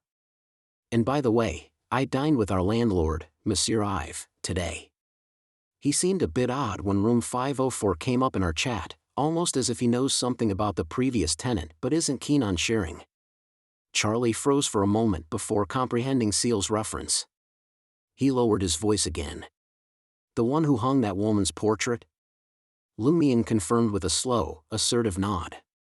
Charlie stayed quiet for a beat before muttering, "Does that woman have any ties to Monsieur Ive? Does he suspect something off about the portrait? I should inform the authorities. I'll head to the nearest cathedral at dawn and speak to the priest." "Not bad. A few days under my wing and you're much sharper than Louis from the Savoy mob. You caught my hint right away." Lumion raised his glass, taking a sip of the visually appealing green liquid. Lumion was not well versed in the details of Theatre de l'Ancienne Pigeons, hence the severity of the problem was a mystery to him. Any self-led investigation would take at least a couple of weeks to gather any meaningful information. Even then, he might not possess the means to tackle it. As such, his best course of action was to alert the authorities from the get-go, allowing them to take the reins. Once he'd reached a decision, Charlie shot a covert glance at Pavard Neeson, who was engrossed in the art of mixology. Confirming that he had the man's undivided attention, he leaned in and whispered to Lumion, "If they query the source of my information, what should I say?" "Just tell them that it cropped up during our chat," Lumion responded candidly. With Charlie previously singing his praises, the police in Le Marquis du Quartier du Gentleman were aware that Aubert's du Coq d'Or had fallen under Seal's jurisdiction. Thus, it was only a matter of time before Seal and Monsieur Ive, the landlord, crossed paths over a meal and some idle chatter. When the time came, the official beyonders could make casual inquiries and ascertain that all was in order. They would have no reason to cast suspicion upon Lumion. "All right." Charlie's demeanor noticeably relaxed. Lumion savored another sip of his La Fée Verte before posing a question, "Which of the leaders of the Poison Spur mob do you know?"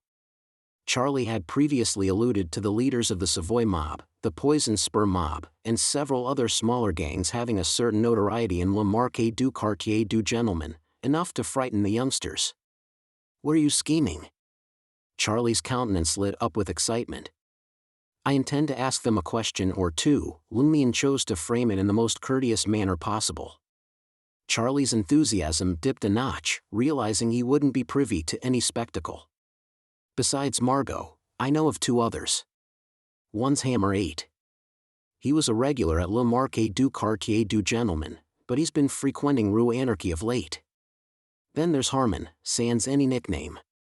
I've observed Margot in his company on multiple occasions, showing him considerable deference. He's bald, by the way. The head honcho of the Poison Spur mob is Black Scorpion Roger. He appears to reside somewhere on Avenue du Marquet.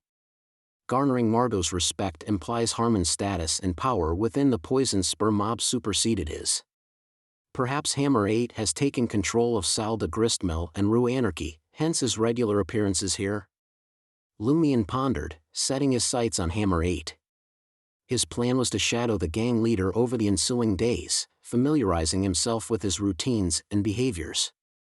Should he fail to locate Wilson in due course, he would contemplate making an example of 8. After emptying his glass of absinthe, Lumion and Charlie made their way upstairs. Upon reaching room 207, Lumion noticed a wooden crate, adorned with the black-painted emblem of the Savoy mob, a bullet and a dirk, placed near the entrance. Could it be the ingredients sent by Louis? Lumion stooped to pick up the crate, subsequently unlocking the door to the room. As he flipped open the lid, the foul stench of bird droppings wafted up from a dark stone, accompanied a pair of eyeballs, bloodshot and haunting, and a poisoned sack, securely encased within a glass jar. Avenue du Marquet was bathed in a yellowish glow thanks to the gas lamps. Ive, the landlord of Aubert's du Coq d'Or, was guiding someone towards a vagrant, slumbering soundly with eyes tightly shut. "Here lies my silver coin," he pronounced. The person behind him threw a skeptical glance towards the sleeping tramp and queried, "Did he rob you?" "Absolutely not," Ive replied with firm conviction. "The differences in height, physique, even clothing are too significant." a robber that tosses stolen loot to a tramp. This situation is undeniably peculiar. The figure, teetering on the edge of the lamp's glow, nodded in near imperceptibility. We must remain vigilant, prepared for unforeseen complications or potential investigations. I've simply grunted his agreement, grumbling under his breath. Had he not cast my silver coin to this vagrant, we could have traced him directly. He possessed the unique capability to sense the location of his possessions, but only for a limited time.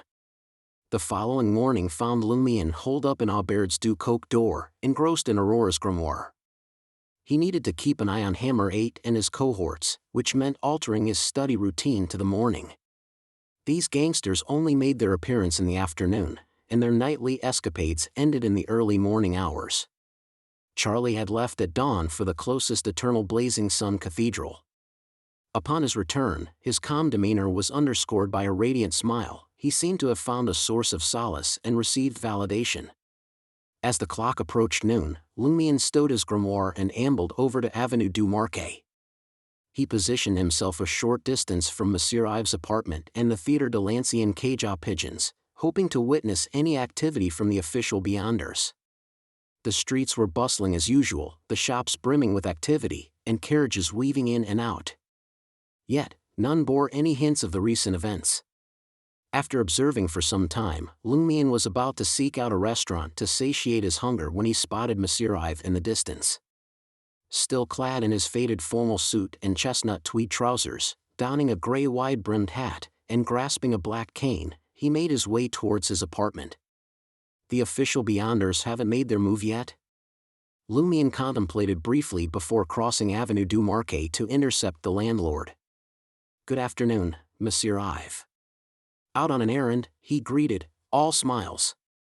Monsieur Ives looked slightly disoriented before scrutinizing Lumion, a touch of trepidation in his gaze. "I'd something to attend to at the police station." So, the official beyonders roped in Monsieur Ives through the police station, but delegated the interrogation to someone with the required abilities? Lumion surmised the situation, albeit with a lingering query. The officials didn't uncover that Monsieur Ives possessed beyonder powers? Lumion responded with a gentle nod and a reassuring smile. "Is there something I could assist you with?" "No need," Monsieur Ives responded, his tone veering between guarded and resistant. He gestured towards the beige apartment. "I need to get home." In an effort to not arouse any suspicion, Lumion made no further attempts to detain or probe him. As Monsieur Ives walked away, Lumion was left behind, a slight furrow marking his brow. Looking back at their brief exchange, nothing seemed off. Yet, certain details felt out of place, leaving him with a peculiar sensation. On impulse, Lumion shifted his focus to the retreating figure of Monsieur Ives, attempting to gauge his recent string of luck. It seemed pretty ordinary, nothing too fortunate or adverse. Nonetheless, Lumion found his suspicion intensifying rather than alleviating. During their dinner the previous night, Lumion had instinctively assessed Monsieur Ives' luck. It had leaned towards the unfortunate end of the spectrum. And now, in a span of a day, his luck had taken a turn for the better. What could have transpired? Lost in thought, Lumion sauntered down Avenue du Marquet, his hands nonchalantly tucked into his pockets. Chapter 159, Savage. The tide of fortune seems to have taken a turn for Monsieur Ives. His handling of the robbery the previous night must have laid bare his secret, especially in the face of a disguised beyonder masquerading as a police officer. Had they sniffed out something amiss and laid a trap in anticipation? The gears in Lumion's head whirred ever faster, his growing suspicion suggesting that his robbery attempt on Monsieur Ives had alerted the man and his unseen benefactors. Still, he couldn't verify any peculiarity regarding the landlord without attempting some sleuthing. Realizing the eyes of the figure at the Theatre de l'Ancienne cage aux Pigeons could be upon him, Lumion abandoned the thought of paying a visit to Monsieur Ives, making a hasty exit from Avenue du Marquet. An urgency overwhelmed him to execute the prophecy spell in order to unravel some of the mysteries plaguing him. Within the confines of Quartier de l'Observatoire, near the subterranean cemetery, warmed by a flickering bonfire, Lumion spotted Asta Troll's peculiar stance. Did you manage to procure the items I asked for? Asta responded with a genuine grin, indeed. The entrails of a lynx, tongue of a hyena, marrow of a stag, and some grey henbane. It all amounts to 5 vril d'or. Including the reward you pledged, it comes to 20 vril d'or. Per their agreement, Lumion was to hand him an extra 5 vril d'or for each item. But, noticing the sum worth of the items was only 5 vril d'or, Asta's conscience wouldn't allow him to charge full price, hence the discount. Lumion didn't mind. The arrangement saved him a great deal of time. Naturally, he didn't push to pay more, handing Asta a sum of banknotes amounting to the quoted price of 20 vril d'or. The 4 items were contained in either modest glassware or small wooden boxes and cloth bags. Lumion inspected them individually before sliding them into his pocket. His gaze once again fell on Asta Troll. Any further insights on the aquatic monster? Asta nodded. Indeed. His expression bore a plea for affirmation. In my effort to gather more information about the aquatic monsters, I even ventured into the underground river myself. Regrettably, the ground was treacherous, and I ended up taking a tumble. He pulled up his sleeve, revealing the distinct marks of his slip on his forearm. So that's why his posture seemed off. If I hadn't requested Asta to gather information on the aquatic monster, would he have avoided the injury? Yet I only enlisted him after foreseeing an imminent accident. What could have transpired if I had rescinded? A feeling of inevitability wrapped Lumion. He was also a pawn in the game of destiny, his actions and will embedded in the luck he sensed. Lumion curtailed his musing and responded with a light chuckle. I did advise you to be cautious. The recollection of Seal's warning for the upcoming days suddenly sprung to mind. Did it manifest so rapidly? Is his divination prowess truly this potent? Amid his astonishment, Asta queried, You divined I would be injured within the next 2 days? What sequence does Seal belong to? Not only does he appear combat savvy, but his divination skills are impressive. A grin played at the corners of Lumion's mouth. It's not divination. He held back further explanation, leaving Asta to his own conjectures. Seeming to take the hint, Asta didn't press further. Instead, he shifted the conversation back to the aquatic monster. I've been able to piece together the whispers and conjecture, and it seems there are 3 kinds of aquatic monsters in the underground river. The first appears to be a drowned corpse, bloated and eerily pale. The second resembles a grotesquely mutated fish, standing nearly as tall as a man, covered in sturdy scales that seem impervious to harm. The third bears an uncanny resemblance to strands of black hair floating atop the water, only to suddenly reach out and ensnare the unwary souls on the banks, dragging them under. These aquatic monsters, however, aren't particularly formidable. Most of their attacks on humans end in failure, which accounts for the abundance of tales and rumors. They're an elusive lot. Sometimes seen 2 or 3 times a month, sometimes they disappear entirely. I ventured down there last night myself, but aside from my unfortunate slip, I found no trace of them. Lumion scoffed at this, saying, With your level of combat prowess, I wouldn't bet on your return if you ran into one of them. Asta only managed a sheepish smile in response, not deigning to refute the comment. The only reason he dared to venture there was due to the aquatic monster's reputed weakness and his own divination. Lumion's brow furrowed in contemplation. Given the aquatic monster's record, any Beyonder team from the 2 churches or Bureau 8 could effortlessly eradicate them. So, why were they still prevalent? If the underground river concealed a greater peril, any poor soul encountering the aquatic monster should have no chance of escape. As these thoughts spun in his mind, Lumion took the materials Asta Troll had provided and carefully concealed them between a pair of nearby rocks. He was cautious, thinking that should he engage in a heated battle with the aquatic creature in the future, these delicate items might get damaged. Afterward, Lumion handed Asta a 5 vril d'or note. This is for your insights about the aquatic monsters. Lumion picked up his carbide lamp and, following Asta's instructions and the tunnel signs, began his journey towards the underground river. A few moments of hesitation later, Asta quickly rose, grabbing his own carbide lamp and hurriedly following Lumion. Upon hearing the rapid footsteps, Lumion spun around, his puzzled gaze landing on Asta. Asta managed a strained smile and said, "I'll come with you. I might be of some assistance." "You?" Lumion couldn't veil his incredulous disdain. Asta cleared his throat before divulging his actual motive. "The aquatic monster is a spiritual being. It's improbable that you'll want everything. I'm hoping to scavenge what you leave behind." If fortune smiled upon him and he found a buyer for the parts, he could make a tidy sum of more than 10 vril d'or.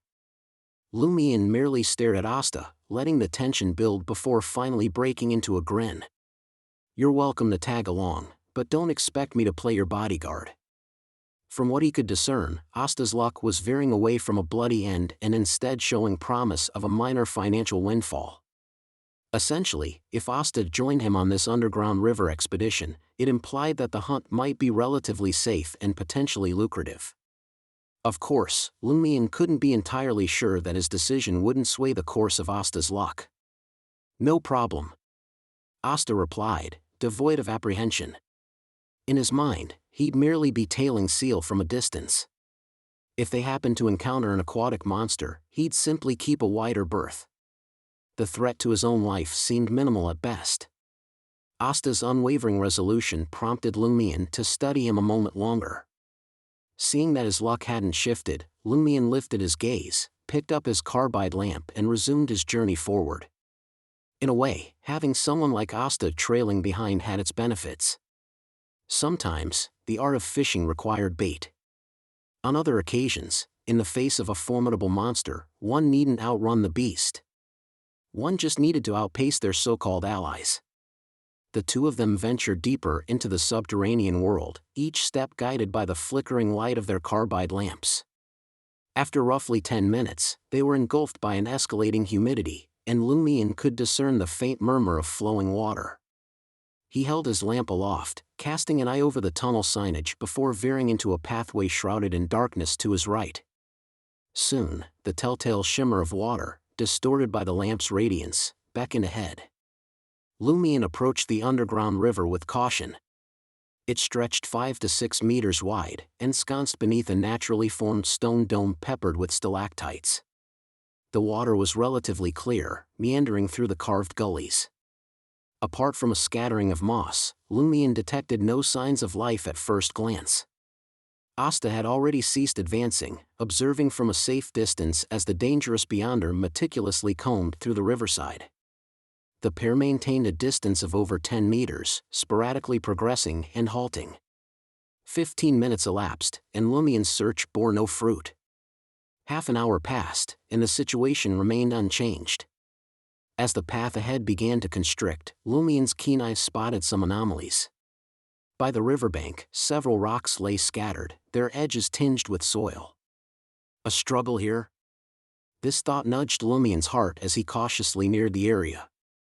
He crouched down, setting the carbide lamp aside and examined the vicinity with careful scrutiny. Soon enough, he discovered a pair of footprints and signs of something being dragged away. Yet, where these traces led, the river flowed transparent and calm. The riverbed was clearly visible and bore no hint of lurking dangers. Drip. A solitary droplet of liquid landed on Lumion's nape. It was chilly and adhesive. An immediate sense of peril overwhelmed Lumion. Without delay, he jerked his head upwards.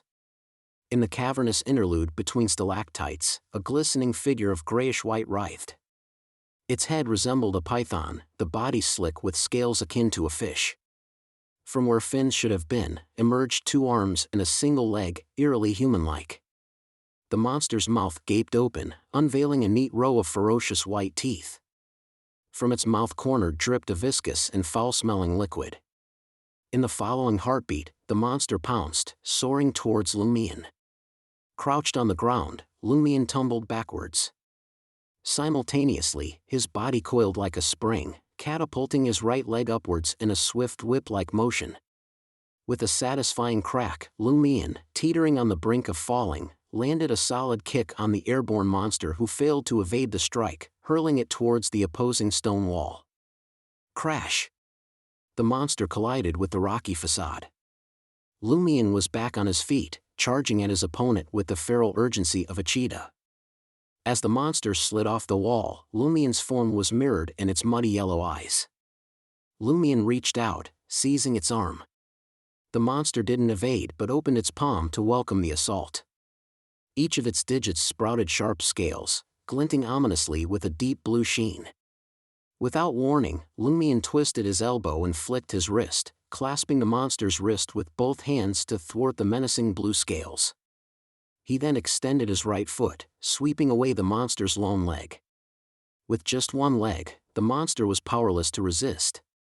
Its only option was to harness Lumion's grip on its wrist to propel itself upward, its solitary leg trailing behind and its monstrous maw leading the charge, ready to devour Lumion's entire head. At this critical moment, Lumion relinquished his hold, lowered his stance, and rolled towards the stone wall. Thud! The aquatic monster landed heavily behind him. In a fluid motion, Lumion swiveled, snatching the monster's leg. Channeling his strength from the core, he swung it towards the stone wall. Crash! The monster's skull crumpled upon impact. Lumion didn't pause. He maintained his swinging momentum, battering the monster against the pillar, the wall, and the floor, with dark red blood and pale yellow fluid splattering everywhere. Amid the pounding sounds, craters formed on the stone wall, and the monster's skull started to fragment, the contents spilling out in a gruesome red tide. More than 10 meters away, Asta Troll stood agape, utterly mesmerized by the violent spectacle. How savage! Incredible! Thump! Lumion unceremoniously dropped the mutilated, lifeless aquatic monster onto the ground. Chapter 160, Pervert. Asta Troll had never questioned Seal's competence in tackling the aquatic monster, yet the ruthless efficiency with which he dispatched it caught him off guard.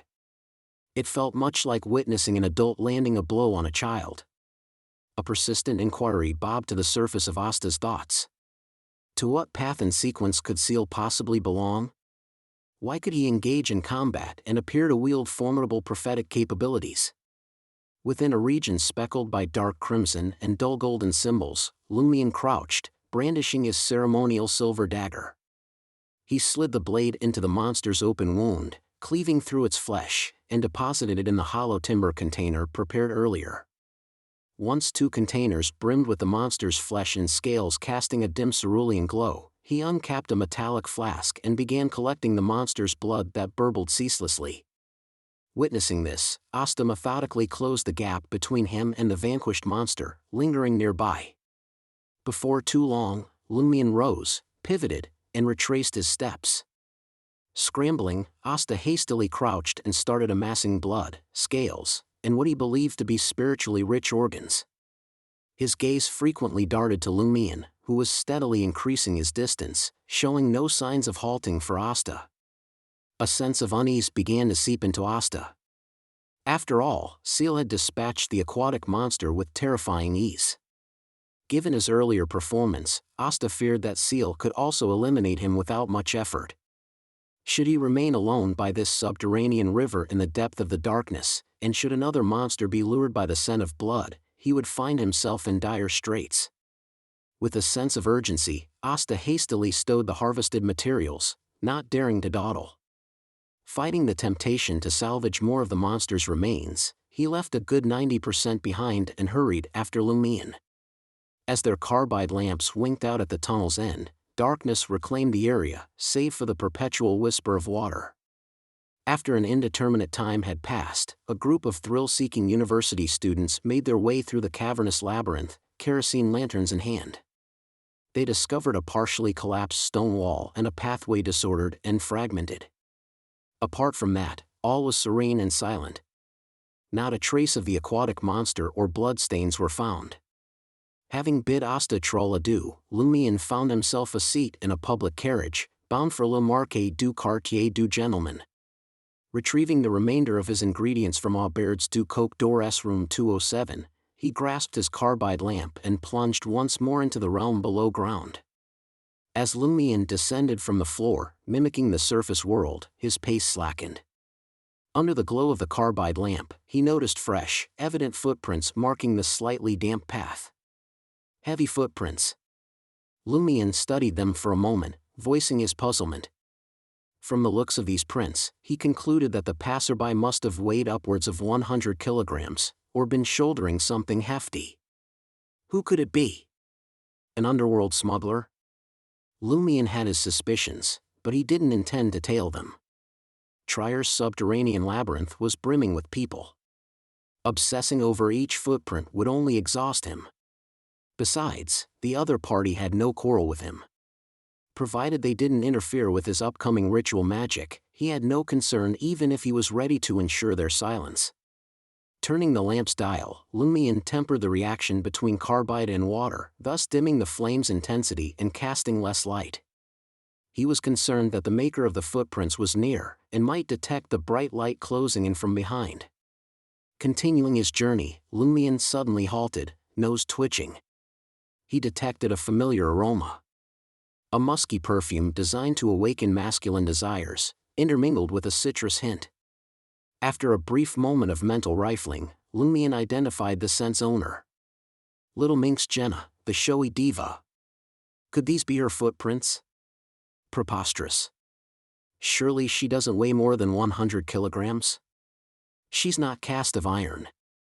Besides, the prints were clearly a man's. Lumion mulled over two possibilities. Either Jenna is adept at concealing her tracks, leaving no corresponding marks, or she's been hoisted by a man. It's quite ordinary for two individuals collectively to exceed 100 kilograms. Judging by the footprints, the man stands between 1.65 and 1.7 meters tall. His gait seems slightly peculiar. As Lumion turned this over in his mind, his brow furrowed. Piqued by curiosity, he resolved to tail the trail and ascertain what predicament Jenna had stumbled upon, or rather, what scheme she was brewing. It was crucial to note that this showy diva was suspected of being Franca's paramour. Her entanglement might reveal a clandestine secret of the Savoy mob. This could potentially provide Lumion, who was pursuing loftier heights, with an opportunity. Lowering the carbide lamp's intensity further, he hoped that once switched off, the flame would snuff out promptly. Sticking to the tunnel's shadows, he tracked the footprints, vigilantly gauging the distance. Should anything go awry, he was ready to extinguish the light. As the footprints appeared increasingly fresh, as though only moments old, he extinguished the carbide lamp and ventured forward in the darkness, relying on his memorized path. Before he knew it, Lumion had reached a divergence in the path, a faint blue light emanating from the stone wall's end on his left side. Slipping his black gloves on, Lumion inched closer, a wraith in the shadows. The blue light radiated from a small cave nestled at the end of the stone wall.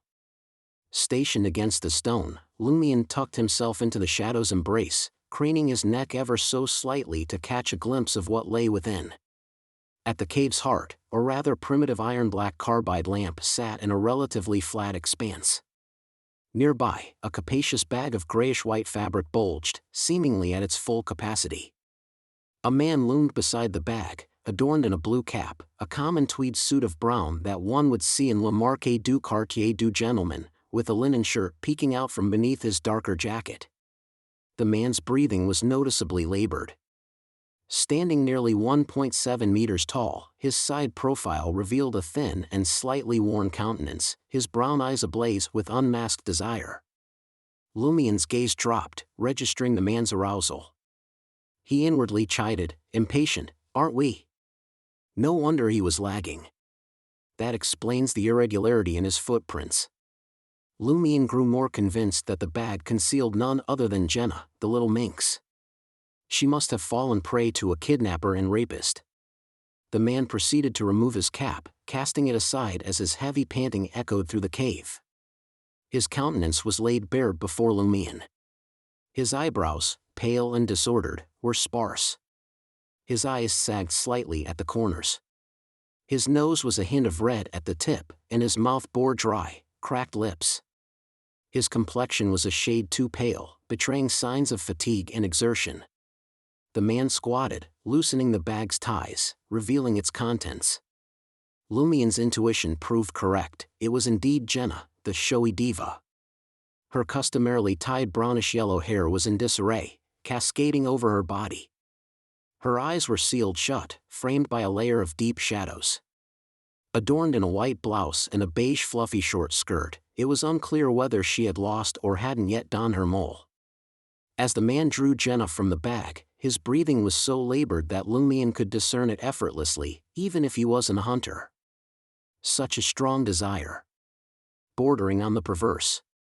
Lumien found himself thinking this almost subconsciously. Stumbling upon such a scenario, he resolved to come to Jenna's aid while he was here. If the Savoy mob's boss ever considered appointing a new leader, Red Boots Franca might vouch for him. But a hasty rescue wasn't on his agenda. Lumien intended to observe further, ascertain whether the man possessed any unique abilities that emboldened him to cross a leader of the Savoy mob, Red Boots Franca. He would swoop in once the man was mid-stripping, incapacitated in his haste. If only I had a long-range weapon. This wouldn't be such a chore. Lumien heaved a sigh, pondering on getting the Savoy mob to supply him with a firearm. The man's hands found their way to Jenna's face, patting it lightly twice.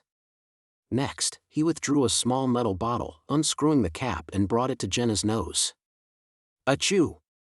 A sneeze jolted Jenna awake, her eyes fluttering open. The man's visage reflected in her wide blue eyes, sparking alarm. An instinctive urge to rise seized her. But in the next moment, she registered the absence of strength in her body, rendering resistance futile. Damn you, dog shit, what do you think you're doing? Jenna mustered enough strength to spit out the words. A twisted smile spread across the man's face.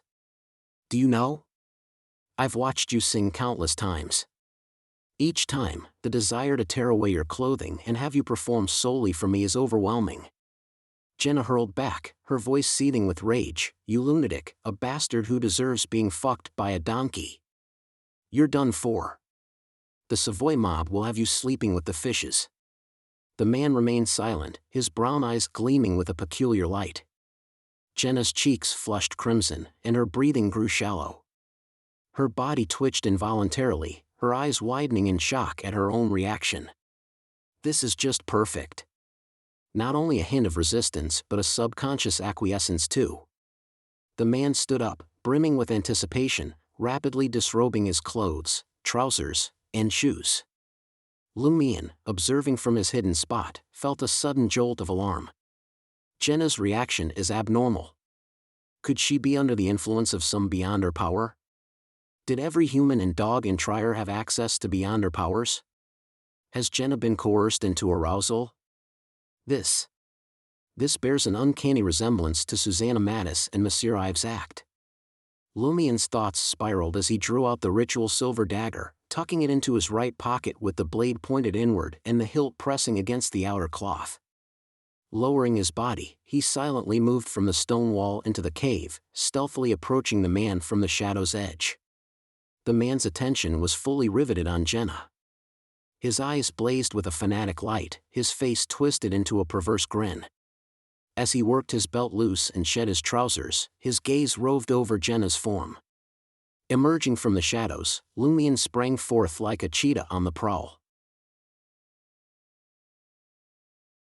Chapter 161, Special Traits. It was only when Lumien sprung from the darkness that the man, his gaze fixated solely on Jenna, realized the invasion of his secluded lair. Bang! Bang! Bang! Lumien stormed in, raining a barrage of fists, elbows, knees, and feet upon the intruder. The man was taken aback, yet not feeble. His resistance was robust, fending off blows with forearms while retreating. His chest, calves, and thighs bore the brunt of Lumien's missed strikes, but he held his ground. With a shake of his head, his brown eyes morphed into a haunting green, casting an eerie reflection of Lumien. Suddenly, Lumien was overwhelmed by a powerful surge of desire. Beside him, showy diva Jenna radiated a captivating allure as she strained to watch the struggle, her whole being pulsating with magnetism. This desire exploded within Lumien like a live grenade. He ceased his assault, eyes smoldering with a reddish hue as his breaths quickened. Whirling around, he lunged towards Jenna. Jenna sensed the abnormality and bellowed out, her voice a mix of anger and fear, "Pull yourself fucking together." But her words were smothered as Lumion pinned her down. In tandem with this action, a hard object pressed against Lumion's right side. What was that? Reacting instinctively, his hand grazed the hilt of the ritual silver dagger he'd strategically placed for self-injury. A vague understanding of his intent to use it flickered back into his mind. In the next heartbeat, Lumion, now mostly irrational from his burgeoning desire, seized the handle of the silver dagger and drove it into his own flesh. The silver tip sliced through cloth, skin, and muscle alike. Excruciating pain thundered into Lumion's consciousness, restoring some rationality from the grips of his wild desire, allowing him to regain some lucidity. Pretending nothing had changed, he continued his actions on Jenna, his hands wandering aimlessly. "Are you fucking useless? Can't even handle a pervert?" Jenna scolded, hoping to jolt her lone protector back to reality. Seeing his opponent under control, the man hastily retrieved his own concealed dagger, preparing to strike Lumion from behind. Just then, Lumion's hands slid and he steadied himself against the cool cave floor beside Jenna. With a swift motion, he flexed his waist and kicked his right foot backward. Whack! Lumion struck, his attack to the man's groin swift and precise, akin to a whip's snap. A guttural crunch echoed, the man's visage draining of color as pain contorted his features. Clatter! His weapon slipped from his grasp. Not one to squander an advantage, Lumion lunged, ensnaring his prey in a swift embrace. His right arm snaked up, seizing the man's head and wrenching it with an unyielding force. Crack! The man was granted a view of his own back, his focus mercifully diverted from the torment below. Once his adversary's life was unequivocally extinguished, Lumion withdrew his arms and produced his ritual silver dagger. With a white bandage he had in his possession, he attended to his own wound. He held no fear of infection, even if such an eventuality arose, his provoker constitution would endure until the 6 a.m. of the next day. The primary purpose of his first aid efforts was to prevent the cave from retaining traces of blood. Jenna, sprawled on the cold ground, mustered the strength to hoist herself up. She observed as Lumion retracted his deadly grip and the man crumpled lifelessly to the ground. Just like that? A shiver of shock rippled through her, effectively quelling her previously stoked desires. She was no naive observer. She had gauged the formidable, almost magical aura of that lecherous man, but he was annihilated in mere seconds by this handsome rural lad. Barely a heartbeat, 8 or 9 seconds at most, had transpired before a life was extinguished. Upon tending to his injury, Lumion collected the man's outer garments and moved towards Jenna. She blinked out of her stupor and queried curiously, "Why are you here?" Almost reflexively, she added jokingly, "Don't say you're enamored by me and have been trailing me?" Lumion's response was a soft chuckle as he squatted down, drawing Jenna's hands behind her back. "What are you doing?" Jenna's voice teetered on panic. Despite her feeble struggles, Lumion effortlessly secured her wrists using the man's shirt. In the blink of an eye, he pulled a dark jacket over Jenna's head, blocking her sight completely. "Dog's hit, bastard, pervert, what do you want?" Jenna's words tumbled out, a jumble of anger, anxiety, and confusion. Lumion dismissed her outburst. Ripping off the remaining piece of his shirt, he wadded it up and thrust it into Jenna's ears and mouth. Jenna was silenced. A resignation washed over her as she thought, "Fine, I'll endure this like a dog bite. As long as he doesn't kill me." Yet, her apprehension was met with stillness. Lumion had risen, leaving her side to approach the lifeless form on the cave floor. Upon purifying his ritual silver dagger and wiping it clean, Lumion circumnavigated the petite cave, weaving a wall of spirituality. Next, he commenced the summoning dance. His intention was to invoke a spirit via this rite. Despite this method's efficacy falling notably short compared to traditional psychic spells, the goal of the summoning dance wasn't strictly spirit invocation. Nevertheless, it was far better than the alternative, doing nothing. His spirituality melded with natural forces and diffused in every direction, but was confined within the wall of spirituality enveloping the cave.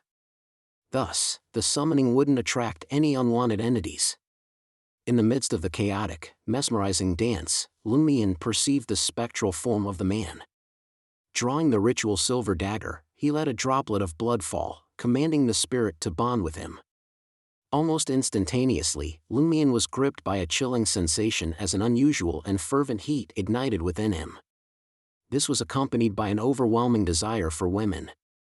Is this an actual side effect? Does it parallel the insatiable hunger experienced with the mouth orifice monster?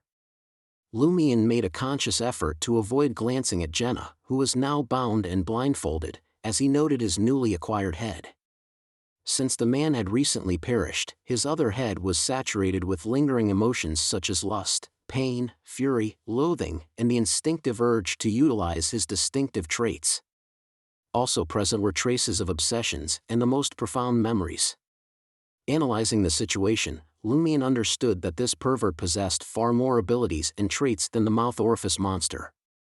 Inciting avarice in others, becoming miserly and greedy, able to detect items that once belonged to him, stimulating others' appetites, maintaining a robust and healthy physical state, existing in perpetual hunger and thirst, constantly utilizing mental faculties to augment strength, reflexes, agility, and resilience, employing one's gaze, speech, and actions to subtly induce a measure of lust in the target.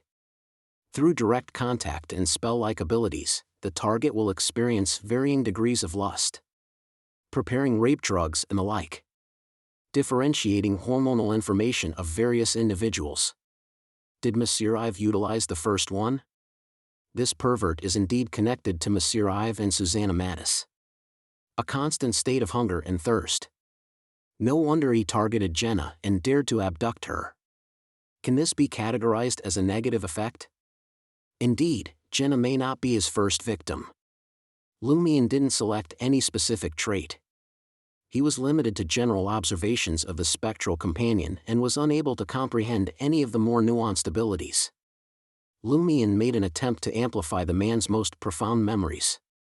Suddenly, he was in the midst of a bustling theater. On stage stood a young woman clad in a divine white dress, her deeply carved features accented by lake-like eyes, crystal clear and rippling with innocence and charm. Charlotte Calvino. Lumion identified the woman instantly. She was the reigning star of the Theatre de l'Ancienne Pigeons. Simultaneously, Lumion felt the man's excitement, the predatory hunger within him intensifying. However, with the crowd around, he refrained from any untoward behavior. He bolted to the lavatory as soon as the scene concluded. As the memory faded, Lumion ceased the summoning dance, letting the man's spirit withdraw from his being.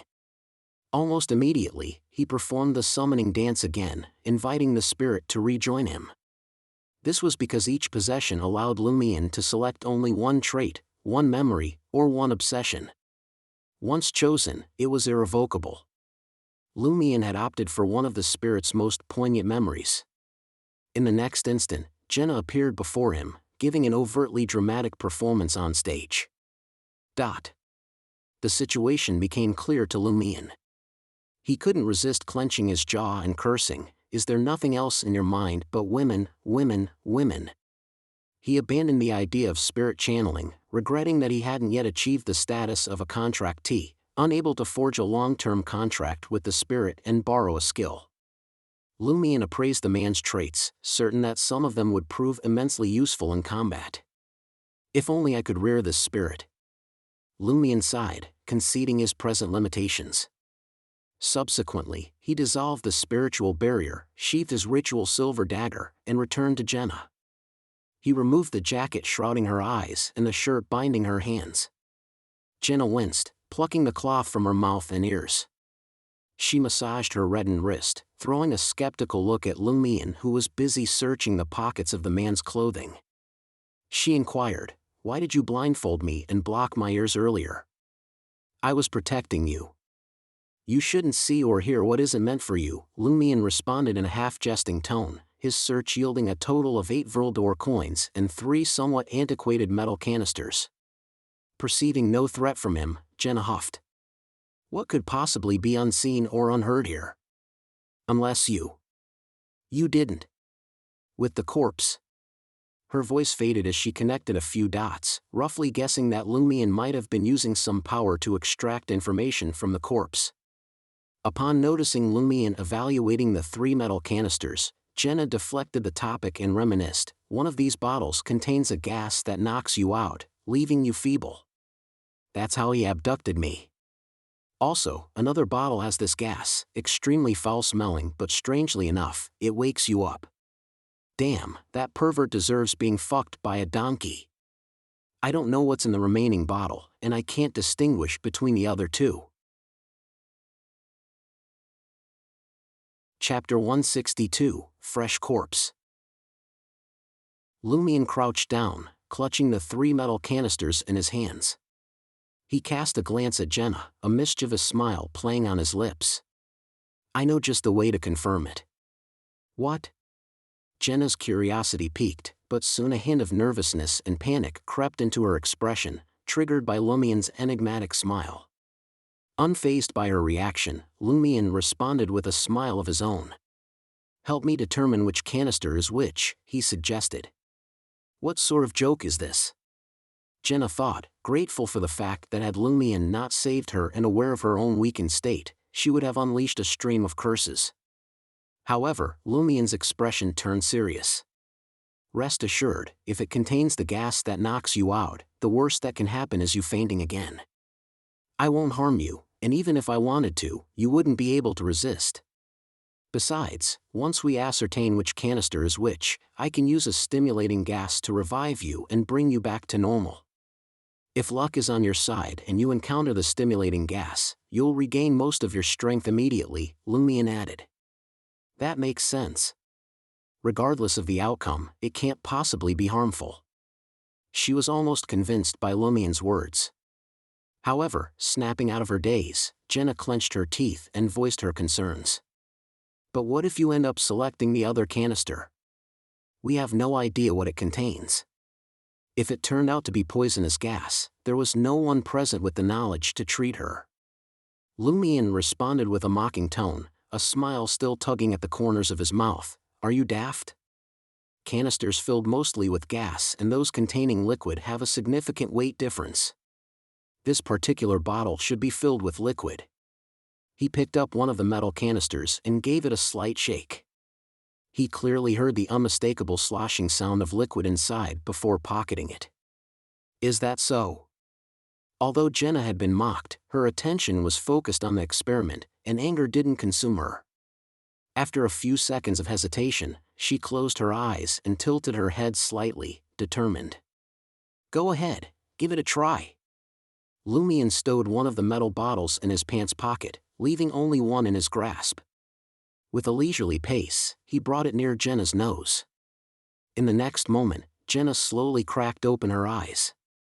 In an instant, an intensely pungent odor, reminiscent of fermented excrement, assailed Jenna's senses, causing her to sneeze repeatedly.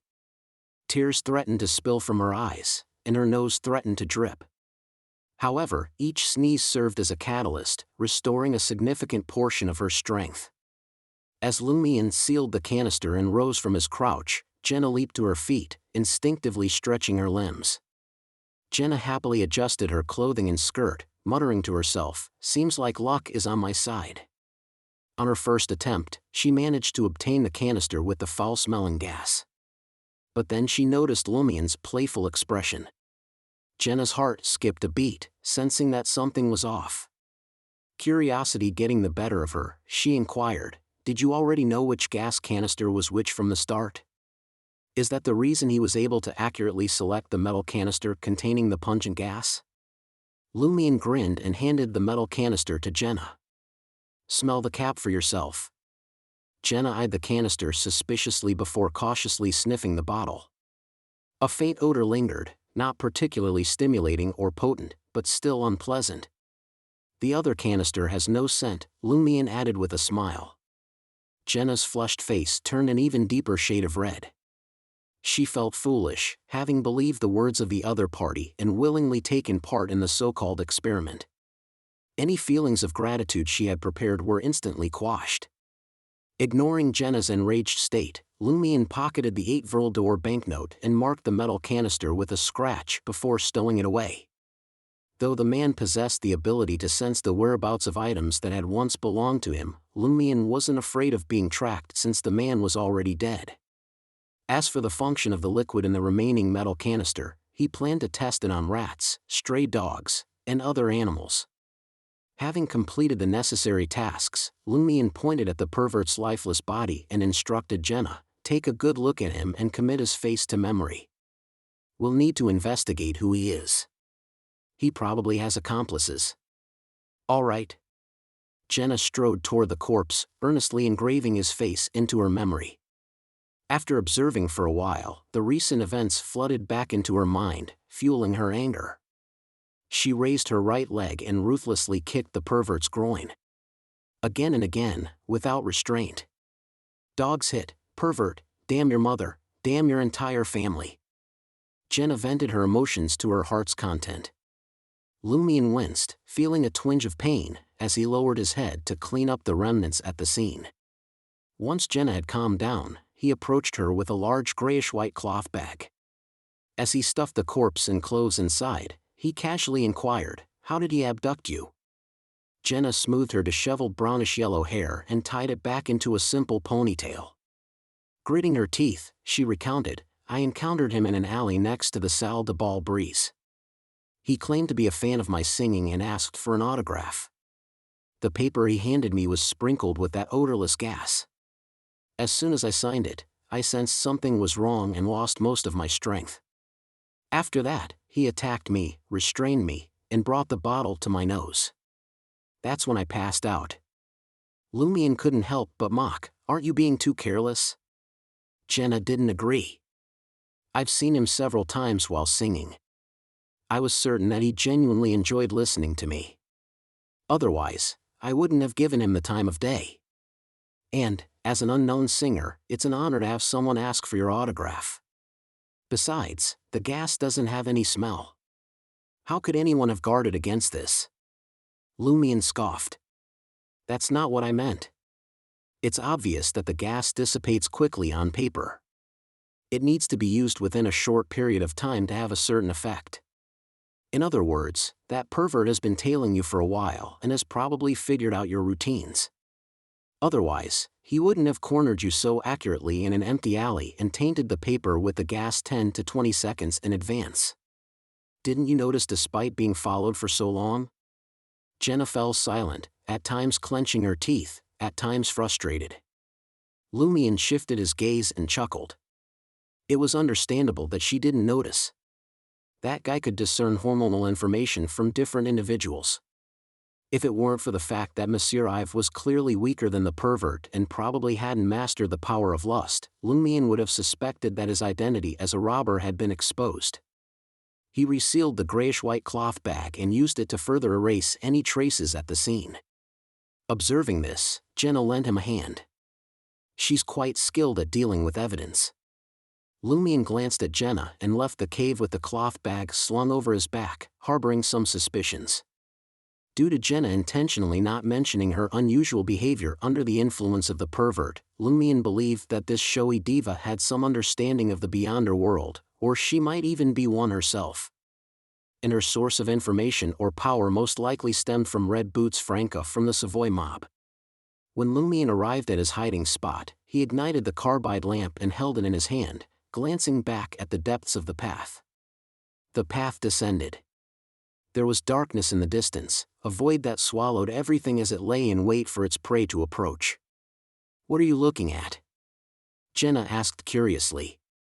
She sensed that Seal was acting mysterious. Lumion ended his gaze and smiled.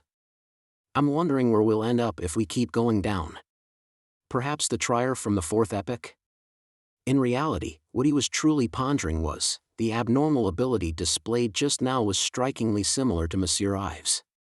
If the two of them were accomplices, would they instinctively choose a familiar place in the underground world for the crime? The same underground destination where Monsieur Ive had entered that night? If that were the case, perhaps he would uncover something if he continued down this path. Disappointed, Jenna remarked, "That's not a good place." Lumion remained silent as he retraced his steps along the path. Lost in her own thoughts, Jenna followed silently, clutching the carbide lamp left behind by the pervert. Just as he was about to reach the level that roughly replicated the layout above ground, Lumion halted and said with a contemptuous smile, "Do you need me to escort you to the surface? You're not going back?" Jenna asked, surprised. Lumion shrugged. "I need to find a suitable place to dispose of this corpse." Jenna nodded and refrained from prying further. "I can ascend on my own. I've been underground before." "Does that imply you possess the means to protect yourself?" Lumion watched Jenna depart with light footsteps, inwardly sighing. Does every human and dog in Trier have access to beyonder powers? Is something amiss with Trier, or is something amiss with me? Why do I always encounter such individuals? Shaking his head, he hoisted the corpse onto his back. As he dealt with the footprints, he made his way toward the hidden quarry cave where he had previously sought the boon. Along the way, he performed 2 instances of anti-tracking to ensure no one was tailing him. Upon reaching the underground quarry cave, Lumion tossed aside the grayish-white cloth bag containing the corpse and arranged the altar. Initially, he had intended to visit the nearest hospital morgue during the night to acquire fresh corpses, but now he had a better option. After setting up the altar, lighting the candles, and constructing a wall of spirituality, Lumion retrieved the pre-drawn faux goatskin adorned with the corresponding symbol. The central pattern on the paper consisted of a ring formed by thorns, encircled by symbols representing eyes, curves, and rivers. Just tracing these patterns in room 207 had drained Lumion's spirituality. With the faux goatskin in place, Lumion took 2 steps back and gazed at the flickering candles, preparing for the subsequent incantation. In this ritual, one couldn't employ the phrase I summon in my name to beseech oneself. Instead, they had to craft a 3-line description of their being and feign the role of a creature from the spirit world. It could be done in any manner, devoid of any wielding of authority, as long as it could pinpoint the location within the wall of spirituality. Lumion parted his lips and muttered in Hermes, Cordu Village's trickster king, Aurora Lee's younger brother, an entity known as Lumion Lee. Chapter 163, 3 Questions. The flame of the orange candle, representing the focal point of the prayer, flickered as though stirred by an unseen breeze. Apart from that, it remained unaffected, maintaining its ordinary hue without any hint of transformation. Lumion sensed an unusual pulsation deep within his soul, as if a distant cry had reached his ethereal essence. Temporarily unable to respond, he continued to recite the incantation. I implore you, I beseech to be bestowed the prophetic concoction. In this ritualistic spell, words like help create couldn't be used. It had to be bestowed or gifted. Lumion's spirit trembled with each uttered word, like ripples extending outward, leaving him with an unsettling sensation of both elevation and dizziness. Taking 2 steps forward, he surveyed the aquatic monster's flesh, the lizard eyes, and the gray henbane. Retrieving the faux goatskin adorned with enigmatic symbols, he positioned it atop the orange candle's flame, symbolizing the target of his prayer. Once the faux goatskin was ignited and placed within the natural hollow of the stone altar, Lumion meticulously gathered tulip powder and other ingredients, sprinkling them into the flames. A peculiar fragrance swiftly permeated the ethereal barrier, causing Lumion to experience hallucinations. He witnessed a profusion of mystical symbols adorning the faux goatskin, materializing in the void, in constant motion and reconfiguration, perpetually altering their collective form. Lumion stepped back and scrutinized the diverse materials on the altar. In a resonant voice infused with Hermes' power, he invoked, Tulip, a herb that belongs to Inevitability, please pass your powers to my incantation.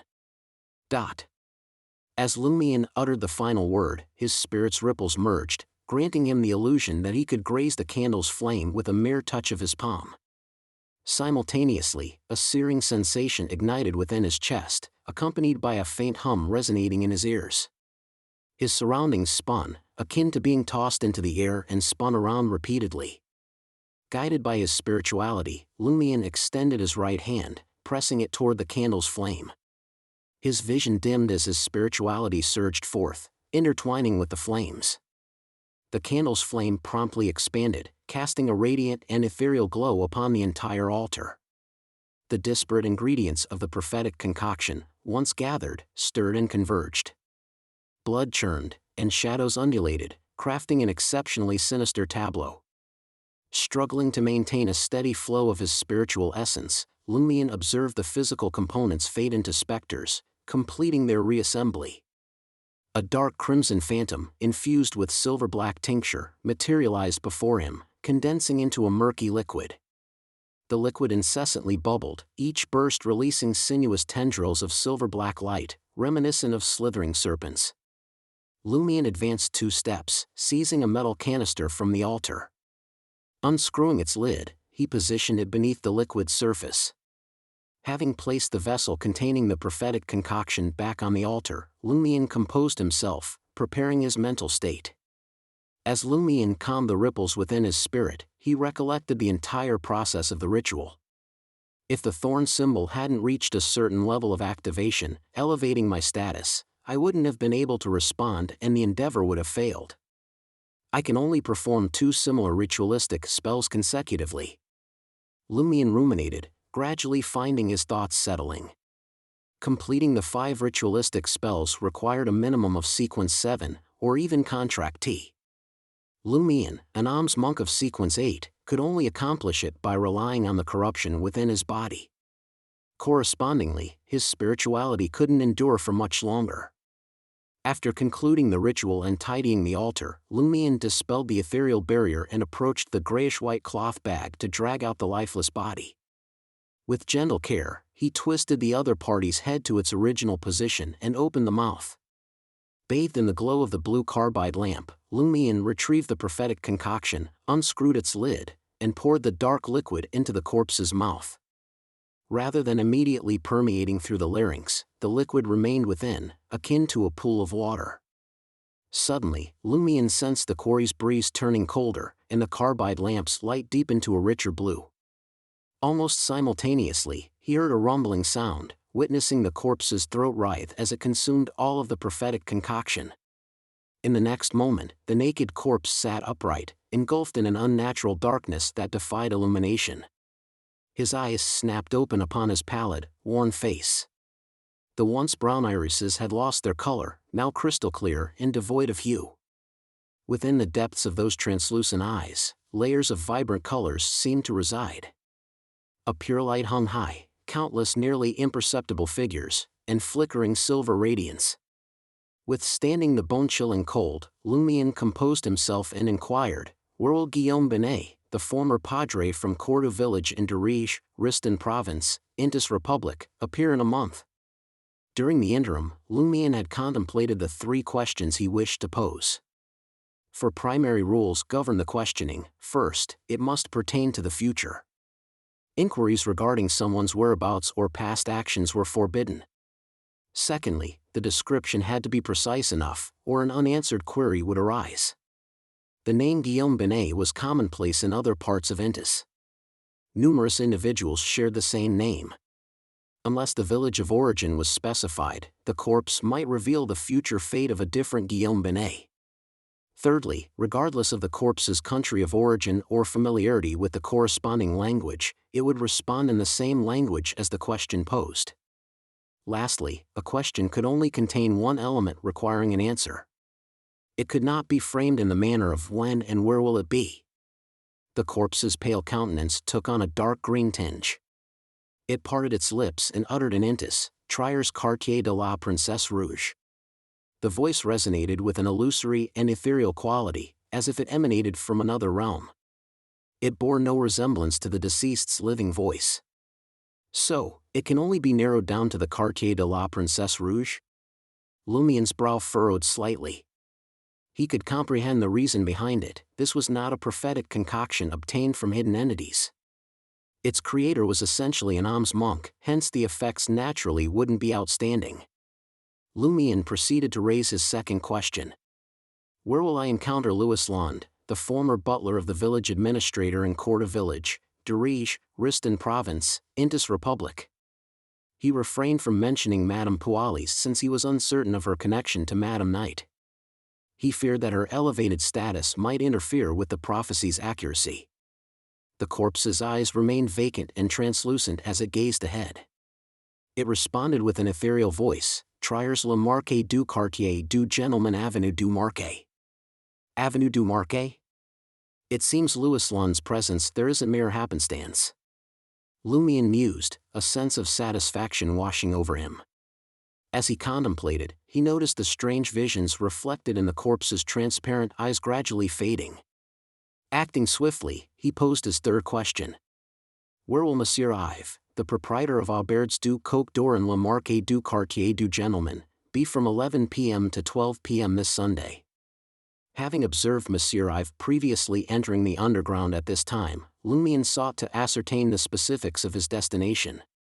Considering that Monsieur Ives had recently been robbed and had visited the police headquarters, he might refrain from venturing into the underground for the time being. Lumian specified the time as Sunday. The corpse swiftly replied, Triers le Marquet du Quartier du Gentleman, Theatre de l'Ancienne Cage aux Pigeons. With that, the corpse thudded to the ground and closed its eyes once more, emanating the putrid stench of death. Theatre de l'Ancienne Cage aux Pigeons once again. Lumian bundled the corpse back into the cloth bag, intending to bury it even deeper underground. In front of a beige three-story building, a stubbly bearded tramp found himself cornered by two valets beside a pillar. I'll leave now, he stammered, trembling.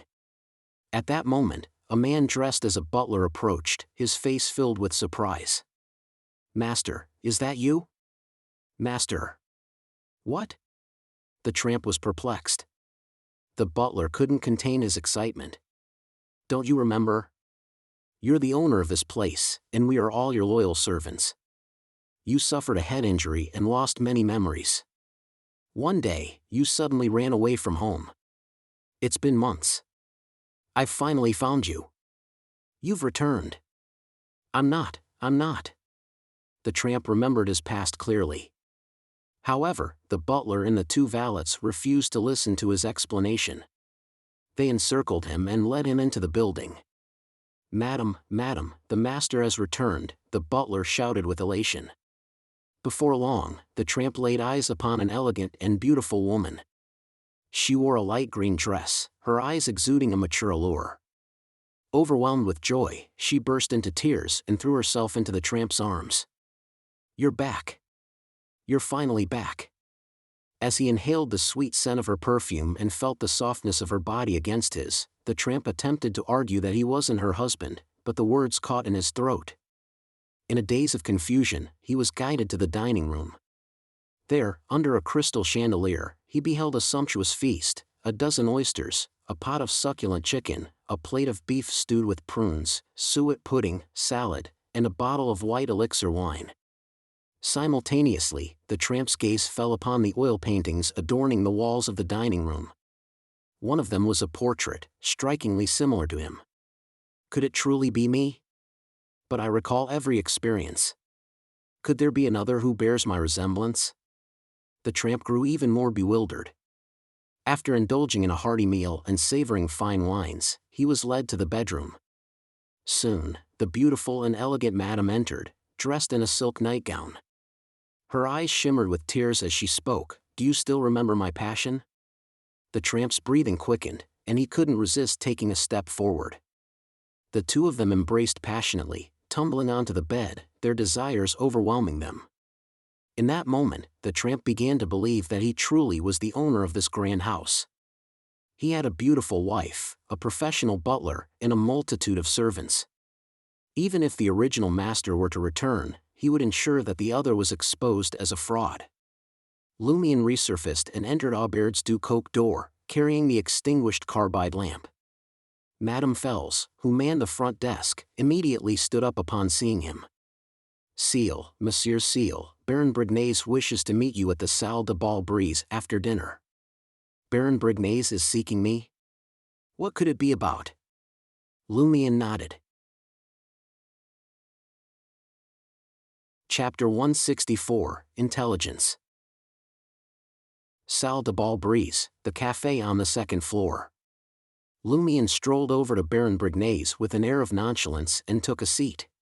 Not only did he lack any sense of deference or humility, but he also showed a blatant disregard for basic politeness, as if they were equals. Louis, standing discreetly behind Baron Brignaise, silently shook his head. He had encountered many such individuals before, and their fate had always been the same, either handed over to the police by the Savoy mob or gravely wounded in a violent gunfight, losing their capabilities in the process.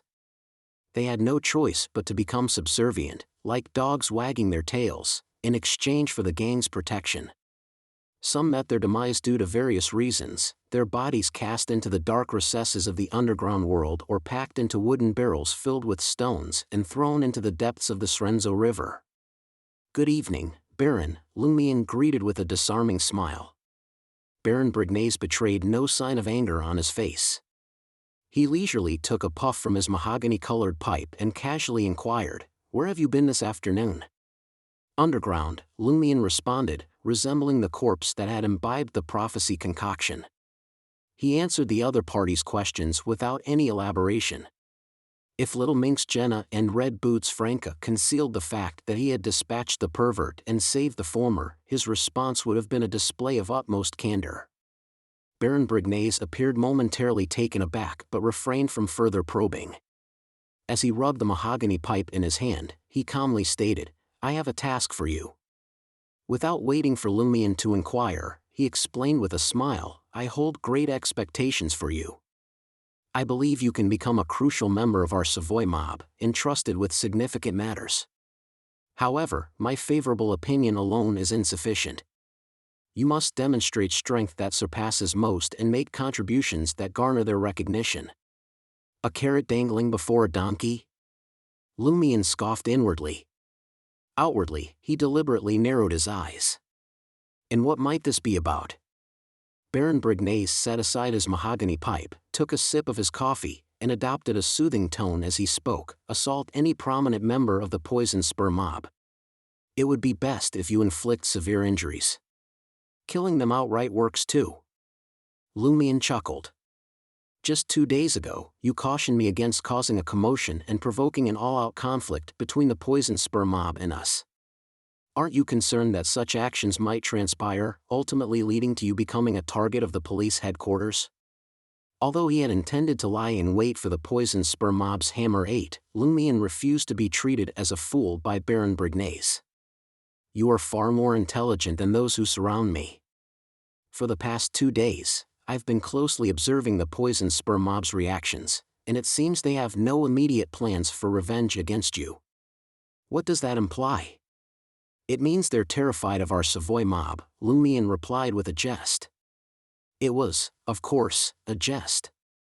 If the Poison Spur mob feared the Savoy mob, they would never have grown to become the second largest mob in Le Marché du Quartier du Gentleman. Baron Brignaise shook his head. In the past, they would have undoubtedly retaliated, exacting a higher toll than just medical expenses from our Savoy mob. Moreover, after Margot's demise, they merely put on a show on the surface. In reality, they took no actions that would attract the police's attention. It seemed they were searching for the true assassin amidst the chaos. These recurring anomalies lead me to believe that the Poison Spur mob is preparing for something significant, something very, very important. That's why they remain patient and restrained. I can't be certain whether their forthcoming actions will impact our Savoy mob, but we cannot idly wait for answers." "At least you're astute." Lumian grudgingly commended Baron Brignaise within his thoughts. With a smile, Lumian posed a question, "Are you suggesting that I eliminate their key members and observe their reactions? If they endure it without retaliation, it signifies a considerably grave problem. We would need to instigate a full-blown conflict and compel them to expose the issue, wouldn't we?" Baron Brignaise chuckled. "I enjoy conversing with clever individuals. So, are you willing to undertake this task?" Though his tone appeared inquisitive, his posture, gaze, and actions left no doubt that it was in order. Should Lumion refuse, the Savoy mob would withdraw its protection. Lumion chuckled. I require information on all the significant members of the Poison Spur mob, names, appearances, capabilities, distinguishing traits, and whether they have immediate family or spouses. Lewis, who stood behind Baron Brignaise, was taken aback. Why is he asking about the family members of the Poison Spur mob leaders? Is he planning to use them? Among Trier's mobs, an unspoken rule prevailed, one that everyone abided by unless it was an exceptional circumstance: never target family members who weren't involved in the mob. Most individuals had parents, spouses, and children.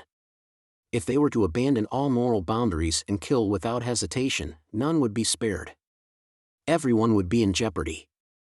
Secondly, dealing with the families of low-ranking mobsters held no value. However, at Baron Brignaise's level, his family remained confidential, known to only a select few. Furthermore, they resided outside Le Marquis du Quartier du Gentleman. Thirdly, those who held a certain status within the mob could be deemed ruthless. Threatening them with their families would only ignite their fury. Fourthly, the annihilation of a family would inevitably make headlines, angering the higher-ups at the police headquarters and triggering a severe crackdown. Thus, it was only in the process of eliminating a faction that they would confront the family of an enemy leader, avoiding the sowing of seeds of animosity and serving as a deterrent to other mobs. What was Seal's intention inquiring about the immediate family and wife of a crucial member of the Poison Spur mob? Baron Brignaise gazed at Lumion for a few moments before a slow smile crept across his face.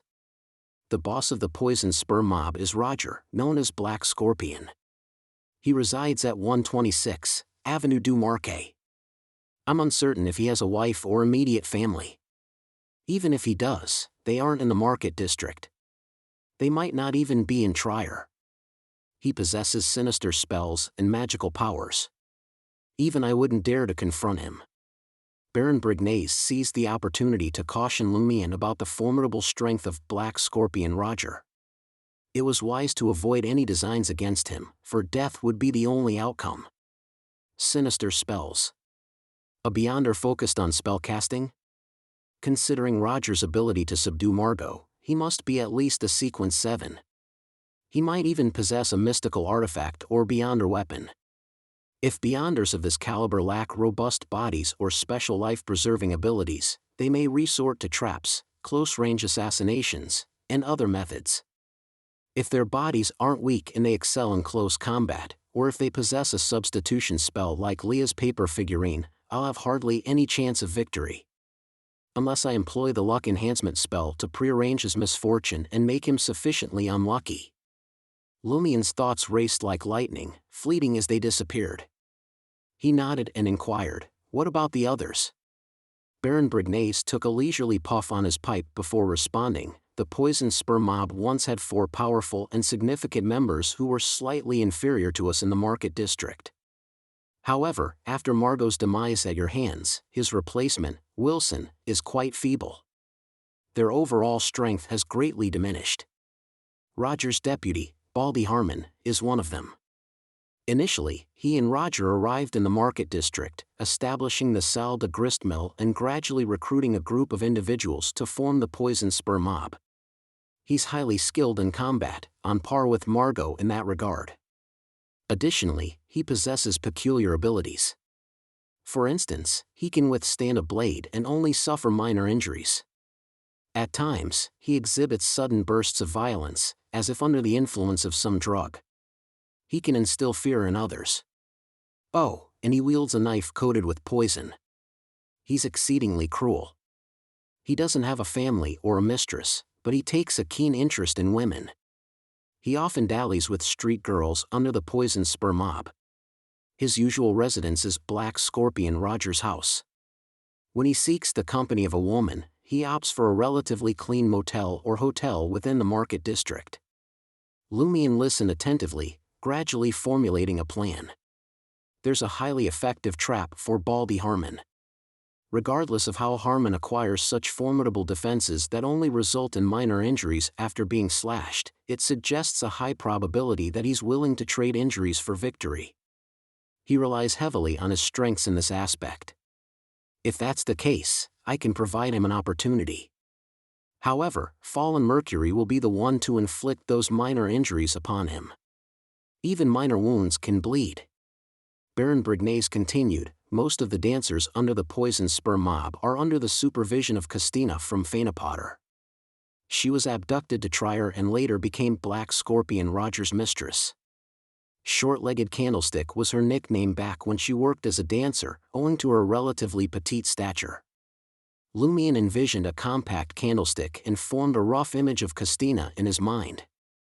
Castina doesn't engage in frequent fights, but she exhibits remarkable combat skills when she does. She's cold and merciless when dealing with disobedient dancers. Perhaps she's forgotten the hardships she endured, Baron Brignaise remarked with a touch of gentlemanly courtesy. She resides in an apartment at 19 Rue du Rossignol. We're unsure of the specific floor or room she occupies. She often frequents Roger's house. What right do you have to speak of her like that? Why don't we discuss the person who became a singer at Salle de Bal Brise after her father was forced to die due to a debt? Lumion never believed that mobsters possessed a true conscience. No matter the camaraderie, loyalty, or care they exhibited toward their peers, they were merely wildflowers adorned with mud. They essentially sought out victims among the dancers, street girls, ordinary individuals persecuted by loan sharks, and the peddlers they extorted. Brignaise proceeded to introduce the final leader of the Poison Spur mob. Hammer 8 was originally a member of our Savoy mob. He possessed courage, intellect, and a sturdy physique. I held him in high regard and planned to recommend him to the boss. However, he betrayed us and joined the Poison Spur mob. He swiftly acquired Beyonder powers. I suspect he consumed a potion from the warrior pathway and has already reached sequence 8. His towering height, nearly 1.9 meters, and his conduct during conflicts lead me to this deduction. Hammer describes his fists, which possess the hardness and force of iron hammers. He typically fights unarmed, but he's also adept with a revolver and a dirk. He resides at 25 Rue de Paves, adjacent to Le Marquet du Quartier du Gentleman. There is a sizable contingent of Poison Spur mob members in that area. Pugilist? Will Beyonder characteristics manifest upon his demise? Lumion nodded and queried Baron Brignaise, I also require their approximate travel patterns. Additionally, provide me with a revolver, an ample supply of bullets, and a portable weapon. A dirk, dagger, bayonet, or axe will suffice. No problem. I'll have Louis deliver them to you tomorrow morning. Baron Brignaise nodded with satisfaction. After observing Seal depart from the cafe, Louis lowered his voice and inquired, Baron, are we truly going to let him confront the leaders of the Poison Spur mob? Baron Brignaise chuckled. Didn't you hear my explanation earlier? I didn't deceive him about this. However, the leaders of the Poison Spur mob are not easily dealt with. Whether he struggles and requires our aid and protection afterward, or if he fails and finds himself on the brink of death, we can crush his arrogance and make him obedient. Chapter 165, Meeting Jenna Again. Louis exclaimed in surprise, what if Seal fails and gets done in by the Poison Spur mob? Baron Brignaise chuckled and replied, when has our Savoy mob ever kept all its members? On the way back to Aubert's du Coq d'Or, Lumion found himself in quite a good mood. Initially, he had intended to apprehend a significant member of the Poison Spur mob, probing into their source of power and their affiliation with the wicked deity Madame Pualis worshipped. But now, the Savoy mob had assigned him a similar task. It aligned perfectly with his desires. This way, he not only swiftly gained detailed information about multiple targets, saving valuable time, but he could also fully utilize the Savoy mob's resources, such as weaponry, manpower, and connections. A moment ago, Lumion contemplated requesting explosives from Baron Brignaise, mulling over the possibility of setting a trap to blow up one of the leaders of the Poison Spur mob. In the end, he decided against it. Firstly, he felt it was too brazen and would attract unwanted attention from the police. Secondly, being a wanted criminal, he couldn't afford to be investigated. Thirdly, if he obliterated his target entirely, how could he gather any information? Of course, he could employ the summoning dance and the wall of spirituality to allow the deceased spirit to cling to him and enhance the memories that left the deepest imprints. However, this method was entirely unpredictable. Who knew if those individuals' minds would be as deranged as the previous perverts? Moreover, each summoning dance could only amplify a single memory. If luck wasn't on his side, it could take a significant amount of time to find useful information. This contradicted his intention of swiftly departing from the scene of the assassination. Initially, Lumion planned to deal with Hammer 8, but upon hearing Baron Brignase's description, he considered Baldy Harmon as a viable candidate as well. Compared to 8, Harmon had notable weaknesses that hunters could exploit to set traps. His power granted him exceptional body resilience. On numerous occasions, he sustained only minor injuries despite being slashed with knives. Lumion recalled Aurora's words, "Those skilled in swimming are prone to drowning." In Harmon's case, one could interpret it as, those adept at blocking weapons with their bodies are more susceptible to perishing by weapons. As for Lumion, he possessed Fallen Mercury, the cursed blade. Furthermore, in comparison to Hammer 8, who frequently traveled with a large entourage and resided within the Poison Spur mob's settlement, Baldy Harmon ventured out alone occasionally, seeking street girls and dancers. Consequently, he proved to be a simpler target for assassination. Moreover, he was closer to the core power of the Poison Spur mob and held more secrets. However, the conundrum arose. If Lumion were to set a trap and employ Fallen Mercury to deal with Baldy Harmon, capturing him alive and extracting information would be impossible.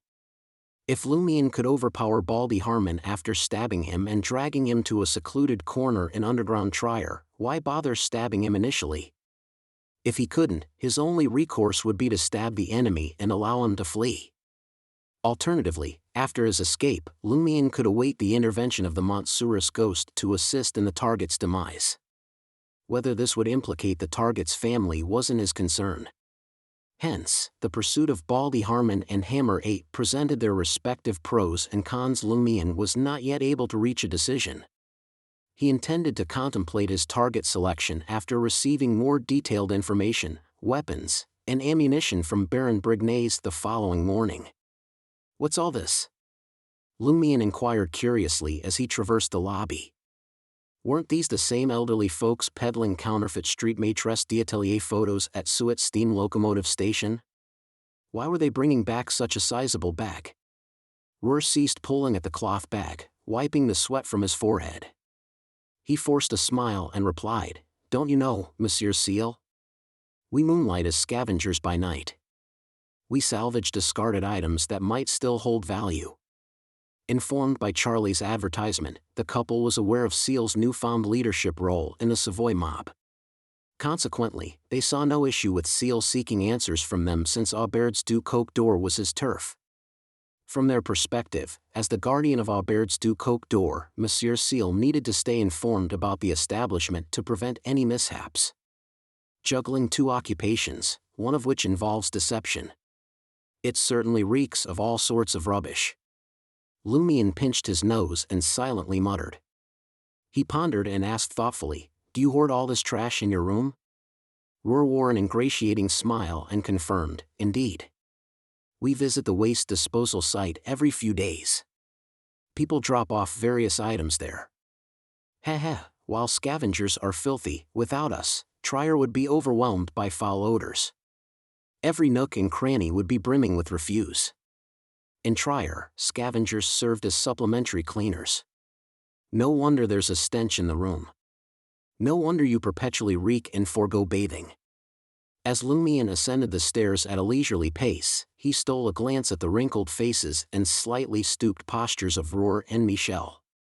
He casually inquired, "You're not young anymore. Why do you still toil so diligently for money?"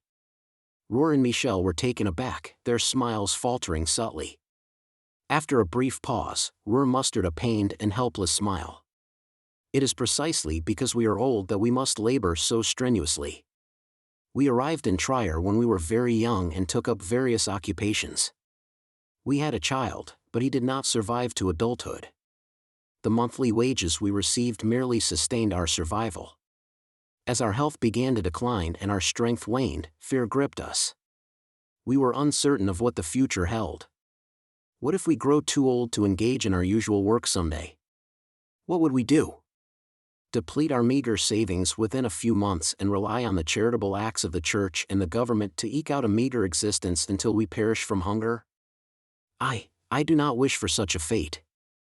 Lumion was suddenly reminded of something his sister had once uttered. Intis is exceedingly harsh now. There is no protection for hard-working individuals in their twilight years. Stirred by his thoughts, Roar continued, thankfully, our appetites have diminished with age. We don't eat or sleep much. That leaves us with more time to earn money. We don't have to worry about anything else. We can save most of what we earn. In the coming years, we should be able to enjoy a few more good ones by relying on our savings. Truth be told, compared to most people, we're considered fortunate. None of them made it to our age.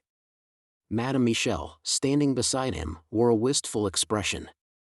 Once we've saved enough, we'll return to Ormer and purchase a plot of land to cultivate grapes. Even if we lack the strength in the future, we can hire assistants. We don't have extravagant expenses anyway. Ormer stood as the provincial capital of Champagne Province, renowned as the foremost hub of wine production in the northern continent. Silently, Lumion nodded as he observed the elderly couple laboriously hauling the bag of trash upstairs. After a brief respite, he put on simple makeup and changed his attire. Clad in a linen shirt, brown overalls, loafers, and a dark bowler hat, he made his way straight to Salle de Gristmill. Since Hammer 8 remained one of his targets, he needed to personally observe him.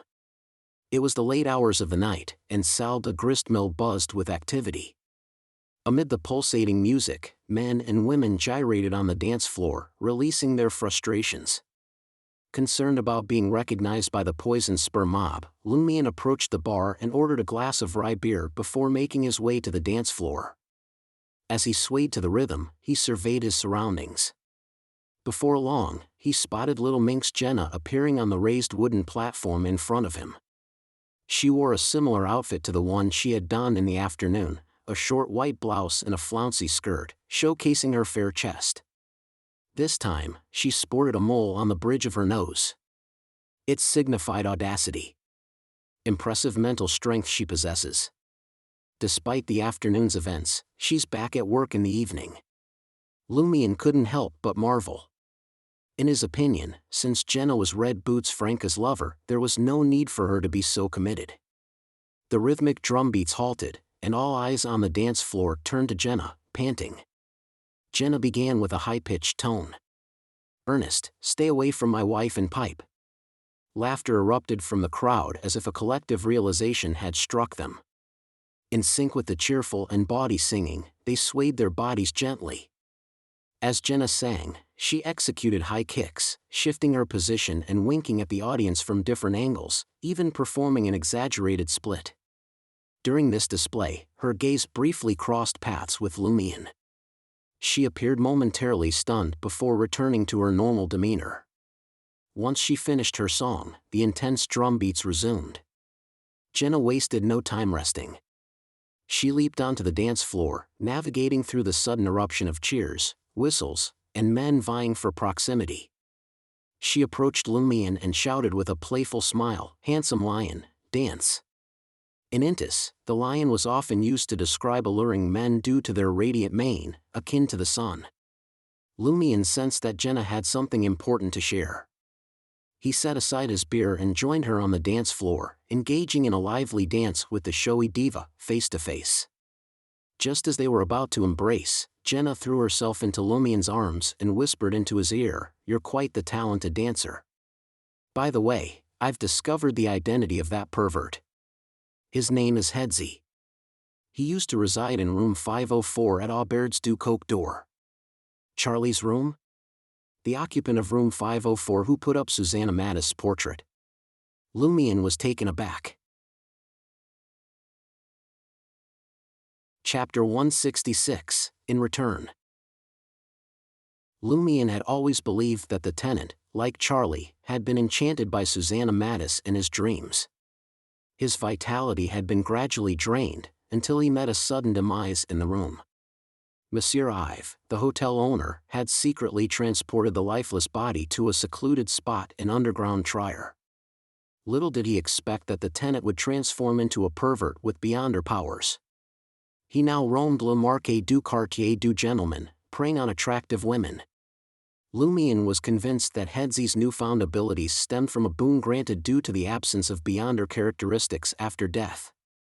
It was clear that these powers originated from the same source as Susanna Mattis and Monsieur Ives. In essence, not long after Susanna Mattis' portrait was plastered, something extraordinary had occurred to Headsy. He had become a devout follower of the Mother Tree of Desire and received 2 to 3 boons within a few short months. As a result, he had gained significant strength and mastery over various mystical techniques. For beyonders who progressed by consuming potions, such speed was unimaginable, unless they possessed profound understanding and were at a remarkably low level. However, Headsy's boons also came with a downside. The recipient would be influenced by the power and gradually deviate from their true self. In certain aspects, they would become increasingly extreme, often engaging in actions that seemed irrational to ordinary individuals and inviting disaster upon themselves. Both Monsieur Ives' miserliness and Headsy's insatiable lust for women fell into this category. Lumion suspected that nearly all boons had similar repercussions to some extent. Over time, they would inexorably draw the recipient closer to the bestower and induce corresponding mutations. The reason Lumion remained unaffected by the powers of the dancer and alms monk was that they didn't directly come from the hidden entity known as Inevitability, but rather the corruption within his body that had been filtered through the seal. Additionally, Lumion had always maintained a vigilant stance in such matters. He not only refrained from altering his style and way of life to exploit the traits of the dancer and alms monk for greater control over his strength, but at times even went against their influence. Furthermore, Lumion would advance in sequence and have a preliminary digestion before obtaining the corresponding boon.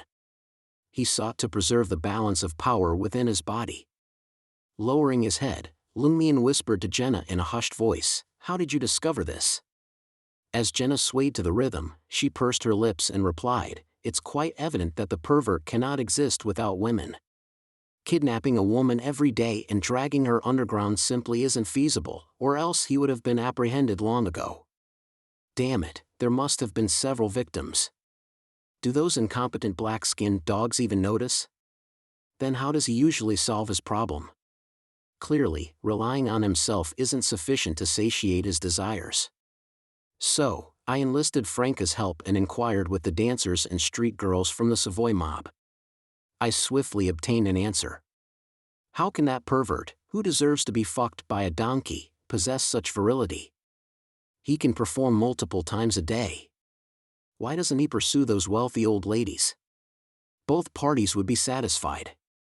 Jenna recounted her investigation with a sense of pride, showcasing her intellect. Throughout the afternoon, she had been brooding over Lumion's earlier prank, which had made her appear foolish. Before embracing the beliefs of the Mother Tree of Desire and receiving the boon, Headsy was a regular visitor to Rue de la Muraille, Rue de Breda, and Rue du Rossignol. However, after obtaining the boon, his mind became consumed with thoughts of women.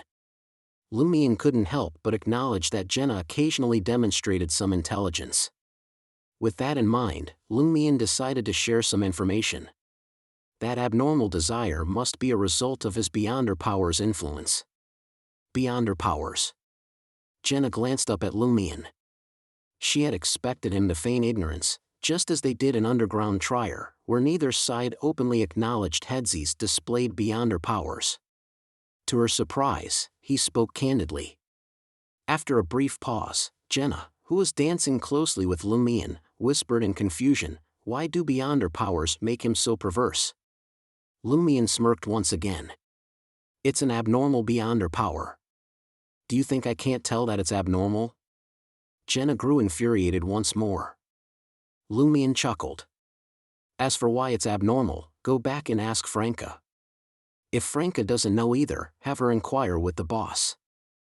He shared this information with Jenna because he was concerned that there might be more to the issues surrounding Monsieur Ive, Susanna Mattis, Hedsey, and the others. If the official Beyonders failed to uncover the truth, his only hope lay with Mr. K's finger and the Beyonders associated with the Savoy mob. Jenna snorted and dropped the matter. She refocused on dancing with Lumion. As the music neared its end, she suddenly reached out and touched Lumion's chest. "Ha, nice bod." Jenna grinned, then retreated, heading towards the half-height wooden platform in front of the dance floor. It seemed as though she had finally exacted her revenge for what had transpired underground. She was filled with elation. Lumion scoffed and left the dance floor, once again picking up his glass of rye beer. As he listened to the music, he swayed his body gently, all the while observing the situation within Salle de Gristmill. As Lumion surveyed the area, his attention was drawn to a group of mobsters congregating near the stage. They wore a mishmash of outfits, surrounding a towering man who stood at a staggering height of nearly 1.9 meters. The burly man bore a striking resemblance to Giant Simon. His black shirt and formal attire emphasized his bulging muscles, but the dark blue canvas pants and strapless black leather boots seemed out of place, creating a peculiar ensemble. With his tousled brown hair and slightly set-apart brown eyes, his ordinary facial features were complemented by a chiseled jawline. His hands and legs were longer than those of an average person. Hammer 8. Lumion averted his gaze, suspecting that this man was one of his targets. In Trier, there weren't many individuals towering at nearly 1.9 meters. Lumion wasn't concerned about Hammer 8 and his subordinates recognizing him from this distance. The ballroom was dimly lit, with only the soft glow of gas wall lamps and a chandelier above, providing enough illumination for dancing and discreet conversations. Unless someone was intimately familiar with Lumion or had just seen him, they wouldn't be able to identify him. Furthermore, Lumion had taken precautions to disguise himself. He hadn't anticipated Jenna recognizing him at first glance either. After Jenna finished singing another song, Hammer 8 led his subordinates off the dance floor and ascended to the second floor. Lumion continued his observations when he suddenly spotted a familiar figure entering the room. It was Monsieur Ive, the proprietor of Aubert's du Coq d'Or, his attire slightly faded from washing. His anxious and worried expression was evident as his blue eyes scanned the surroundings. Is he searching for Hedsey? The pervert didn't return after leaving in the afternoon. They suspect something happened to him, so they're scouring the dance halls, seeking clues with the street girls? Lumion withdrew his gaze thoughtfully and shifted his attention back to the dancers on the floor. Based on the characteristics exhibited by Hedsey's spirit body, Lumion sensed that Monsieur Ive was much weaker in comparison. He likely possessed the power of a Sequence 9 boon, focused on greed, possibly with elements of appetite. As for Hedsey, he was likely on the level of Sequence 8, with a slim chance of being a Sequence 7. Lumion leaned more towards the former, as the few Sequence 7 individuals he had encountered before were formidable adversaries, difficult to overcome even with preparations and traps. Of course, had Lumion not carefully observed and realized that Hedsey had the ability to trigger others' desires, he might have been swiftly dealt with. In that environment, without Jenna's presence, Lumion would have relied on his own strength to resist the influence and not completely forget the existence of the enemy. With showy diva, it was challenging for him to restrain himself. He had to rely on pain to awaken his senses. From the corner of his eye, Lumion observed Monsieur Ive engaging in conversation with the part-time street girl dancers. The way they scolded him, wearing expressions of disdain, struck Lumion as amusing. Is he pretending to negotiate a price in order to gather information about Hedsey's whereabouts? In the end, he's just too stingy, always bargaining down the other party's offer by half or more, resulting in their scolding? Heh. Charlie was worried that Monsieur Ive, an old widower, wouldn't be willing to spend money on a licensed prostitute and risk contracting a disease. It seems he's overthinking it. Monsieur Ive can't even bring himself to spend money on an unlicensed street girl. The negative effects of a boon are truly potent. If there are women in that group who possess the same boons as Hedsey and are on the same level, they should be in a constant state of hunger and thirst. Monsieur, I wouldn't need to seek out another street girl. Heh, he would only end up despising himself for being a man. He would be on the verge of being drained dry, with his desires forcibly aroused. The best disguises for those women would be dancers and street girls? Something doesn't add up. If there really were such women, Headsy wouldn't need to come out and harm others. Could it be that everyone at this level has advanced or died, with no replacements? Or is there an imbalance in the number of men and women? Is Headsy the one being ostracized? As Lumion contemplated these thoughts, the band struck up another lively dance tune. After finishing her song, Jenna leaped off the half-height wooden stage once again and approached Lumion, inviting him to dance. This elicited boos from the surrounding crowd. Knowing that Jenna had something else to say, Lumion deliberately maneuvered to provoke those who were jeering. He stepped onto the dance floor, drew closer to Jenna, and began swaying his hips. Jenna looked up at him, smiling, and asked, "What brings a Savoy mobster like you to the Salle de Grist mill?" Lumion clicked his tongue and chuckled. "Don't you think I'm fond of you?" "Of course, I'm here to listen to your singing." Jenna scoffed. "Your target is Hammer 8, isn't it? You want to repeat what happened with Margot?" "You're quite clever," Lumion praised in a taunting tone. Jenna smirked confidently. "I can assist you and provide important information."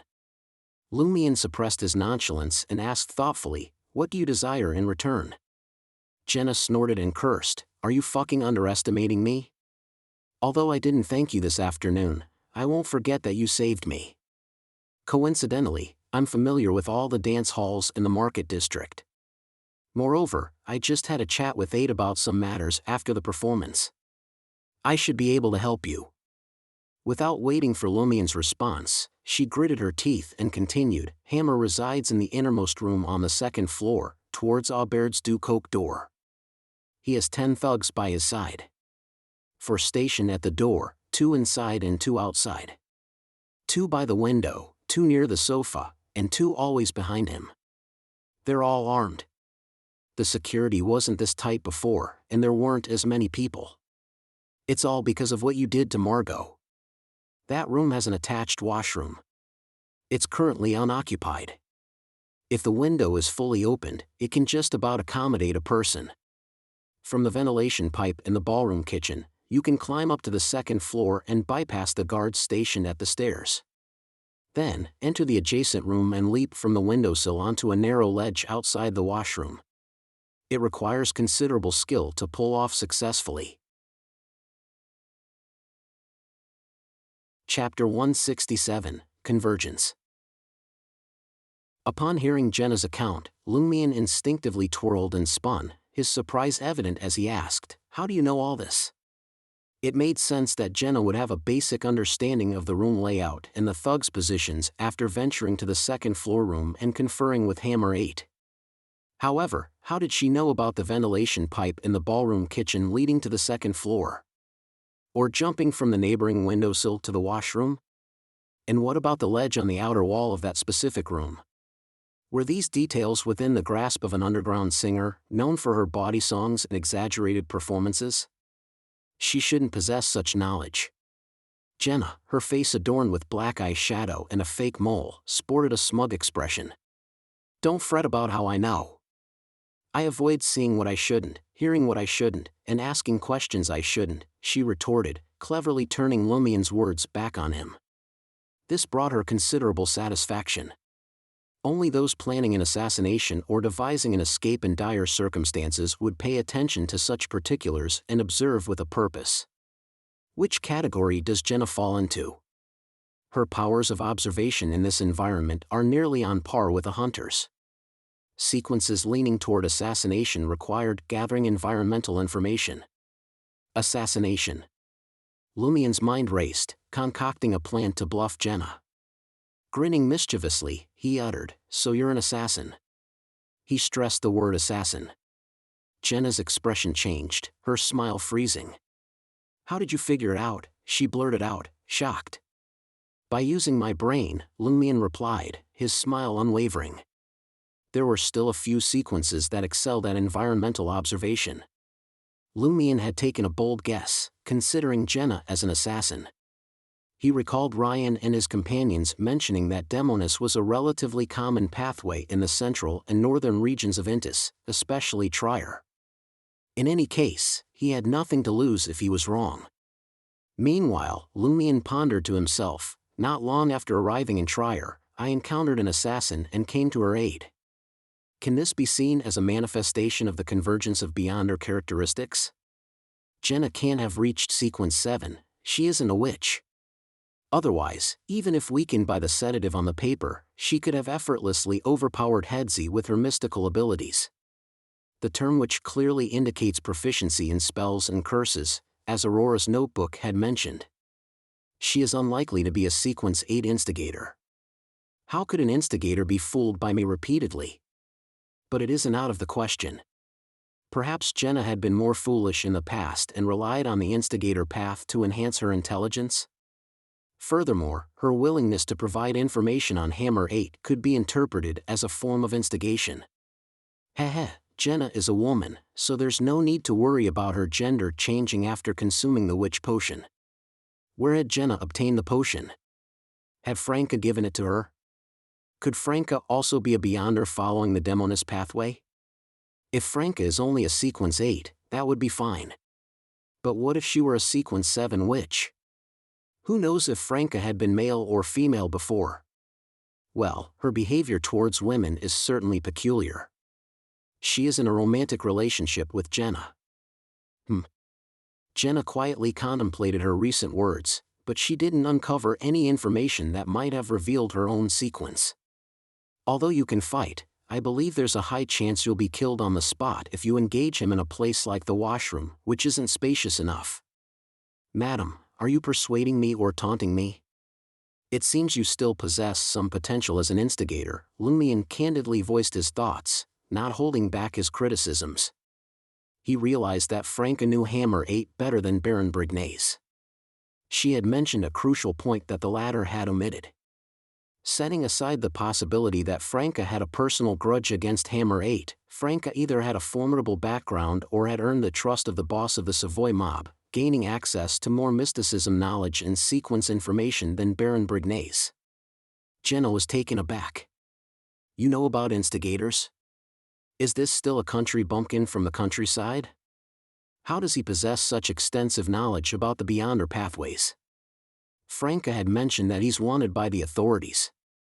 It seemed he had been involved in a Beyonder incident. I know more than you think, Lumion replied, smiling. As he spoke, he suddenly recalled a title that had recently belonged to him, Mysticism Illiterate. Lumion swiftly pushed aside his melancholy and earnestly considered Jenna's warning. Indeed, while hunters were also skilled in combat and killing as sequences, if traps and abilities like provocation were excluded, they still couldn't match the prowess of pugilists in close combat. Especially in a confined and cramped environment, they couldn't employ their combat intelligence effectively. It would be difficult for them to achieve the feat of the weak defeating the strong. Taking into account the modifications to his dancer abilities and the utilization of various unorthodox tactics, Lumion felt he could just about hold his ground. He wouldn't fail immediately. If he wanted to eliminate Hammer 8, he could only rely on Fallen Mercury and escape after a successful strike. But what set this apart from killing Baldy Harmon? There was no need to factor in the presence of 10 thugs and 10 revolvers. Lumion assessed his possessions to see if anything could be useful in such a battle. Over 1,700 Vril d'Or. Fallen Mercury. Blood from the aquatic monster. Poisonous scales from the aquatic monster. A vial of the sedative that rendered Jenna powerless.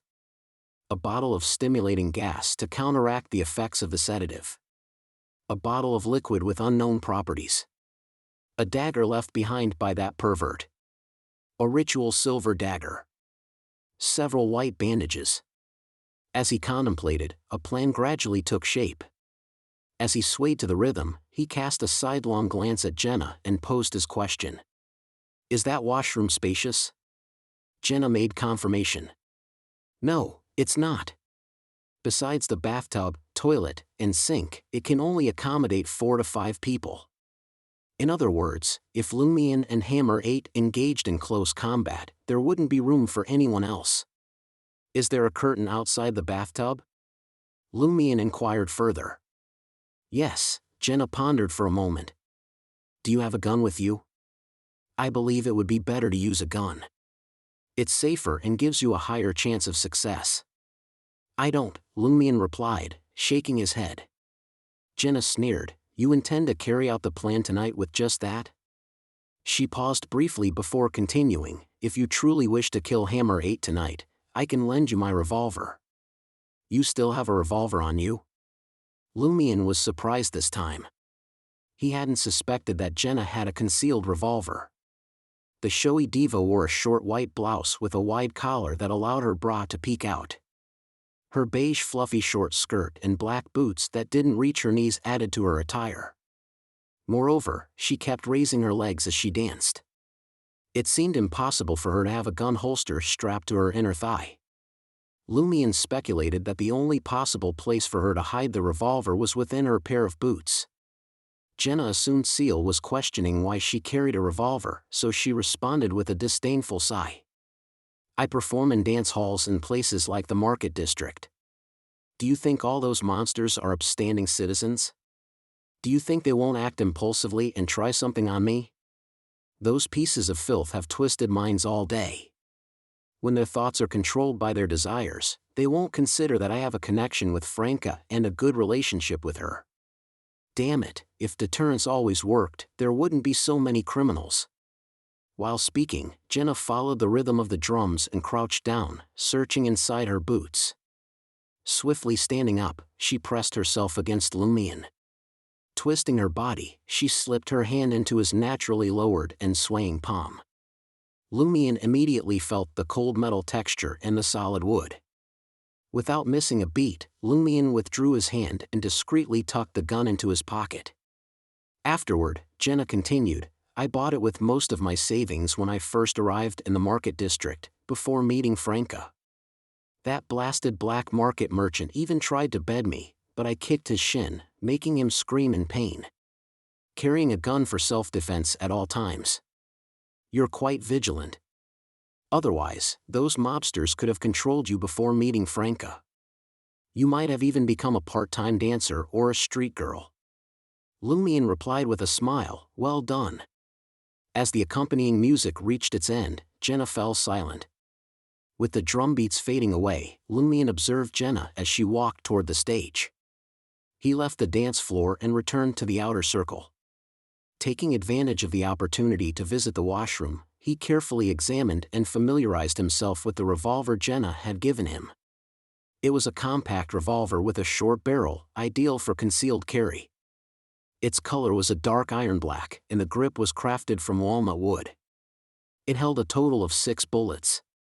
After tinkering with the revolver for a while, Lumion realized a predicament. His shooting experience was lacking. Previously, he had primarily relied on the shotgun's wide spray of pellets. Oh well. I don't expect to kill Hammer 8 with a single shot. Injuring and weakening him will suffice. At such close range, with my grip and some shooting experience, I can't miss by much. In an environment like the washroom, there's only one opportunity for a shot. Hammer 8 won't provide me with a chance for a second shot. Lumion swiftly made up his mind. Exiting the washroom, he headed toward the kitchen of the Salle de Grist mill, taking advantage of the absence of people in the vicinity. Chapter 168, Prayer Target. As Lumion made his way, his nimbleness served him well in evading servers bustling with trays of food and busboys returning used utensils. He pressed forward until he reached the kitchen, only to find it in complete disarray. Stacks of unwashed utensils lay haphazardly in the sink, coated in layers of greasy oil. 2 dishwashing maids stood by, tirelessly scrubbing away at the never-ending pile of dishes. The stoves emitted fierce yellow flames, turning the small space into a sweltering inferno. Sweat poured down everyone's faces as they toiled away. 3 chefs, adorned in white aprons, each prepared their own dishes. They would occasionally taste their concoctions by dipping their fingers in the sauces or sampling a morsel, wiping their hands casually on their aprons before moving on to the next dish. Once the chefs approved, the servers would whisk the plates away, oblivious to the fact that their thumbs often grazed the food in thick soups. They paid no mind to it whatsoever. The kitchen helpers scurried around the chefs, chopping vegetables, handling fish, tidying up ingredients, taking out the trash, and fetching various seasonings and supplies. They never ceased their efforts, yet the kitchen remained in disarray. Vegetable leaves, fish scales, and fruit peels were strewn about, oily and scattered across the floor, near the stoves, and close to the sink. The clamor of the chefs and kitchen helpers filled the air with shouts and curses, creating a chaotic symphony. Lumion could easily mistake it for a battlefield if he closed his eyes and listened closely. Taking advantage of the chaotic scene, Lumion deftly navigated through the busy crowd and reached the cabinet brimming with ingredients. Using partitions, handles, and the grayish-white gas and water pipes, he skillfully ascended to the ceiling and slipped into the ventilation shaft. The overpowering smell of oil and smoke assailed Lumion's senses, nearly overwhelming him. But with the tolerance of an alms monk toward extreme environments, he pushed himself forward, crawling through the ventilation shaft and occasionally climbing higher. After about 10 seconds, he poked his head out from above a second-floor washroom. Ensuring the coast was clear, Lumion agilely leaped down and swiftly made his way to the door, carefully scanning both ends of the corridor in secrecy. The area was eerily silent, with only 2 henchmen guarding the stairs, their focus solely on the first floor. They paid no mind to what lay behind them. Relieved, Lumion let out a sigh and pinpointed his target. Crouching down, he leaped to the adjacent room. Although the door was locked, Lumion encountered no obstacle he couldn't overcome. Utilizing a half-broken wire he had brought along, he managed to pry open the wooden door after a few attempts. Just as Jenna had described, the washroom attached to Hammer 8's room lacked a protruding windowsill. It only had a decorative ledge, barely providing enough space to stand on its side. Even for a hunter, leaping from the windowsill to the narrow ledge posed a significant challenge, demanding perfect balance. Fortunately, Lumion possessed the extraordinary flexibility of a dancer, almost surpassing human limits. After careful observation, he jumped up and landed precisely on the ledge with his right foot. His left side wavered, threatening to tip him over. Squatting down, he revealed only half of his head, peering silently into the room. The washroom door stood ajar, and occasional mobsters passed by. Lumion exercised patience, studying their movements until he discerned a pattern. Seizing the opportune gap when the washroom door was momentarily unattended, he skillfully pried open the window using Hedzy's dagger and clambered inside. Maintaining composure and confidence, he swiftly closed the glass window before hurrying to the space beneath the bathtub, concealing himself with the undrawn curtains. Lumion, having successfully infiltrated the premises, arranged his few essential items in easily accessible positions. He took a moment to double-check their locations, ensuring he wouldn't fumble in a state of panic. Standing there motionless, he strained his ears to catch the activities in the adjacent room.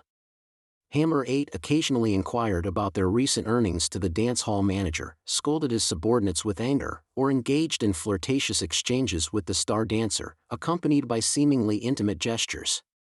After a while, when the dance hall manager and the star dancer departed, 8 seemed to rise from his seat and began pacing slowly.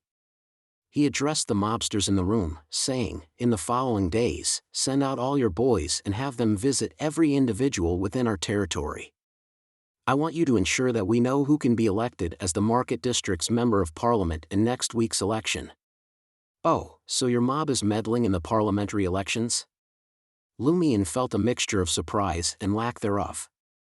The growth of Trier's mobs was impossible without some form of backing. They either maintained favorable relations with the police department and influential figures within it, enjoyed protection from powerful political figures, or acted as the black-gloved enforcers for influential merchants. The latter undoubtedly had connections to high-ranking government officials, upper echelons of the churches, and military generals. Lumion had never anticipated that the mastermind behind the poison spur mob possessed the audacity to vie for a parliamentary seat. He had initially assumed their ambitions would extend no further than becoming the Market District's police commissioner or a member of the Trier City Council. Intis functioned as a parliamentary republic, where members of parliament represented various constituencies and formed the National Convention. This convention held the authority to appoint the president, prime minister, who in turn appointed ministers, although their decisions required approval from the convention. The National Convention also possessed the power to legislate, declare war, and determine the government's budget. Each member of parliament held considerable influence and authority. At present, the National Convention consisted of over 300 individuals, with 1/10 of them being former nobles. The Sauron family, once part of the royal lineage, served as their leaders. The remaining seats were allocated based on the economic status of different provinces and territories, particularly the prosperous Trier Greater Region. Trier, whether in terms of population or economic prowess, stood unrivaled in Intis and the Greater Trier Region.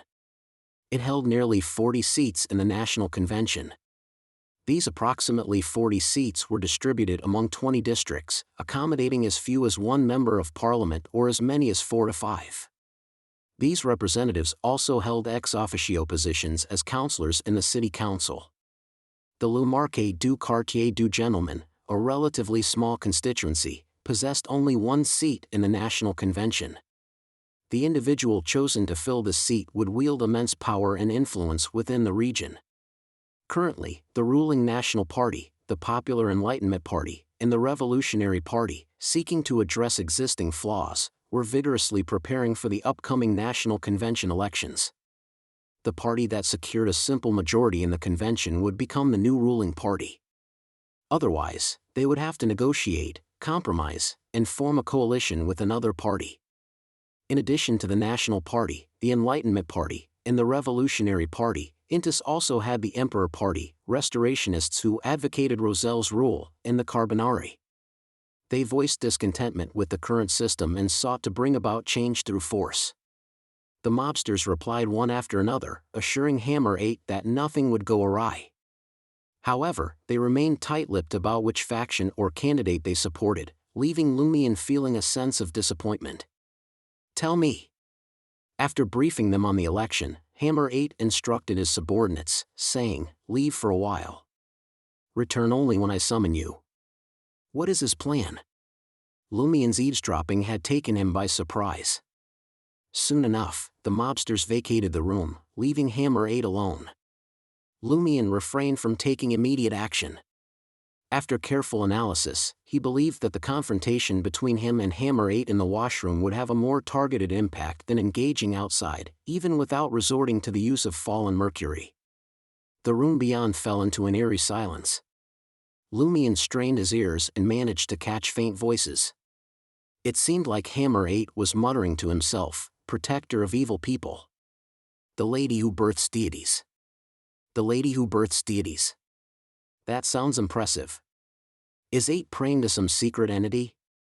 There are about 4 or 5 sentences, and it's more of a description. It deviates from the usual 3-stanza template." Lumion made a rough guess at what Hammer 8 was up to. As for whom he was praying to, Lumion couldn't even begin to speculate based on the fragmented description he barely heard. It lay beyond the scope of his current knowledge in mysticism. Lumion felt a vague sense of malevolence emanating from the room outside. Indeed, it was as if the room itself had turned wicked. Holding his breath, Lumion composed himself, refraining from listening to the turmoil outside. After a while, the sinister atmosphere dissipated, and everything returned to normal. Lumion let out a slow exhale, heating up his palm. At that moment, Hammer 8 summoned his subordinates, who had previously left the room, to return. Lumion continued to bide his time. Seconds turned into minutes until finally, he heard the heaviest footsteps approaching the washroom. They belonged to Hammer 8. Lumion had already distinguished their sound. Swiftly, he retrieved a metal canister marked with a symbol. Unscrewing the cap, he inserted a thin, pre-kneaded paper ball into the bottle. Seconds before the footsteps drew near the washroom, Lumion retrieved the paper ball and twisted the cap shut. He then tore the paper ball in two and inserted each piece into his nostrils. The stench, reminiscent of fermented excrement, assaulted Lumion's senses, nearly bringing him to tears. His right hand instinctively moved to remove the thin paper ball. With great resolve and the endurance of an alms monk accustomed to extreme environments, Lumion exercised control. His expression contorted, and his muscles twitched ever so slightly as he stood there, retrieving another metal canister filled mostly with gas. He unscrewed its cap. Clang! Hammer 8 shut the washroom door and approached the toilet bowl. The space now became partially enclosed. Only the gaps between the door and windows allowed a hint of fresh air to seep in.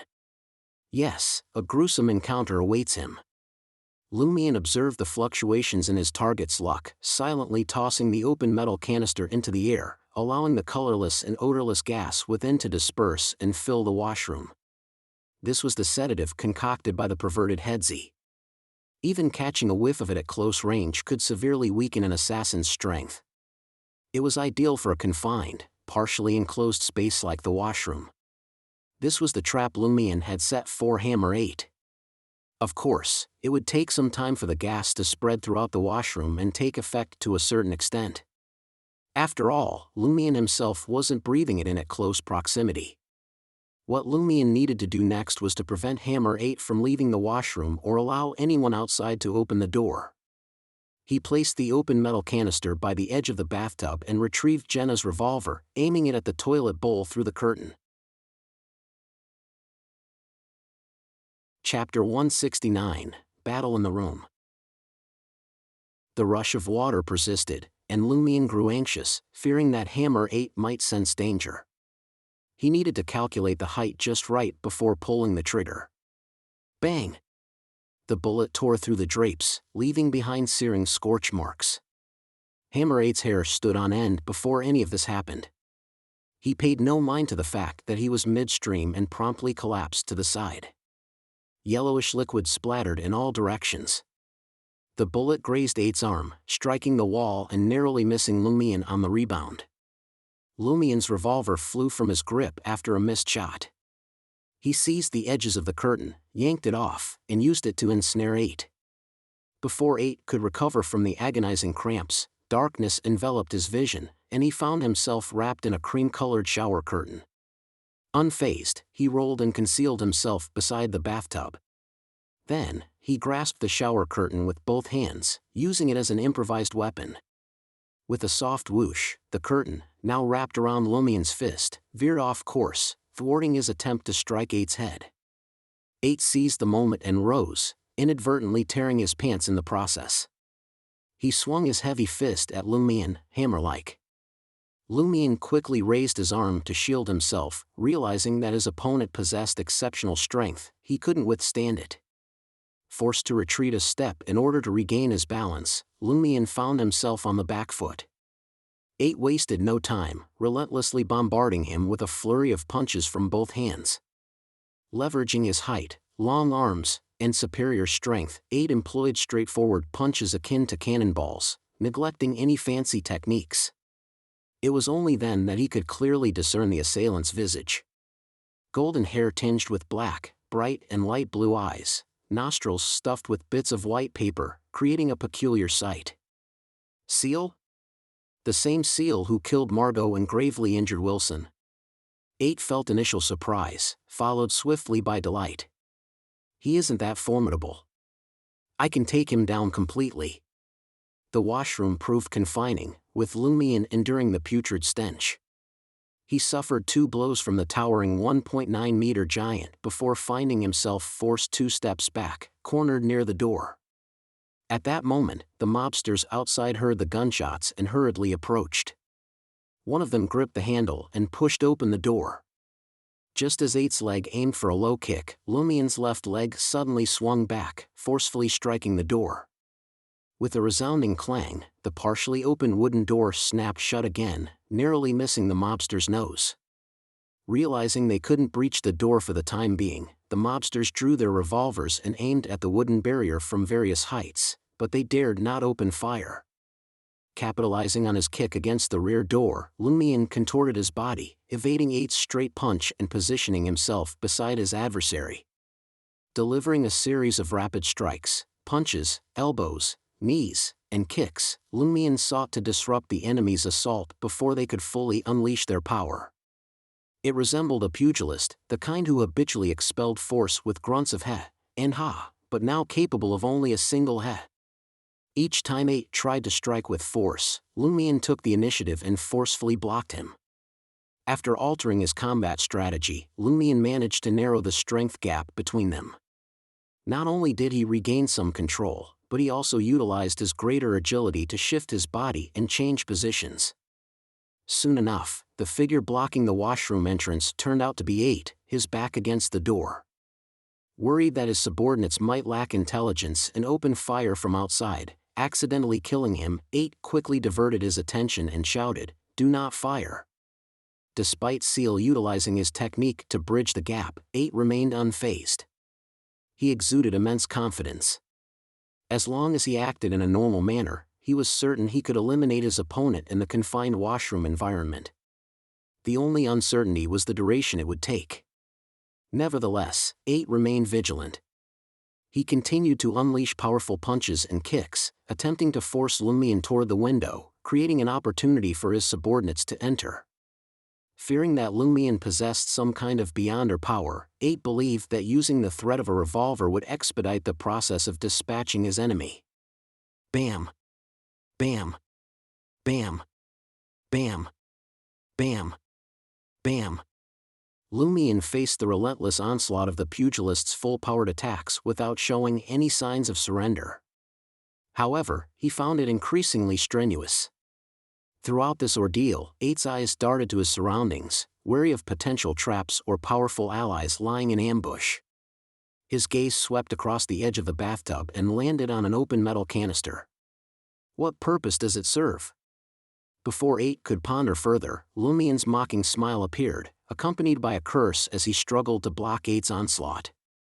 Useless piece of junk. What are you waiting for? Those outside, come in and lend a hand. A buzzing anger surged within 8. He discarded all other concerns and launched an unusually ferocious attack. Provocation. Lumion had added provocation to those two sentences. Confronted with the raging hammer 8 and his devastating blows, Lumion fought desperately to hold his ground. Occasionally, he relied on the flexibility of a dancer to shift positions. Unbeknownst to him, he was gradually being pushed toward the wall with the window. This allowed the washroom door to open, but the mobsters outside hesitated, fearing they might collide with Hammer if they kicked it open. They cautiously pushed it inward, inch by inch.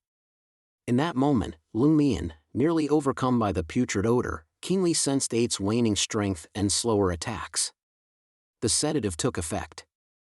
Lumion swiftly dodged to the side, regaining his balance. He threw a powerful punch, channeling all the strength from his arm and waist, launching a counterattack. Bang! 8's arm, which had blocked the blow, visibly trembled, and his eyes betrayed a mix of surprise and panic. Why? Why have I grown so weak? Why have my reflexes slowed? As Lumion grasped the state of his opponent, he unleashed 2 consecutive straight punches, forcefully parting the enemy's arms. Without hesitation, he closed the distance and adjusted his body slightly. With a swift motion, he drove his left elbow into 8's chest. Caught off guard, 8 failed to react in time, unable to dodge the strike. The elbow connected, cracking his sternum. His vision darkened, and he struggled to catch his breath. Lumion didn't grant him a moment's respite. He smoothly shifted his body, allowing his poised right fist to collide with 8's abdomen.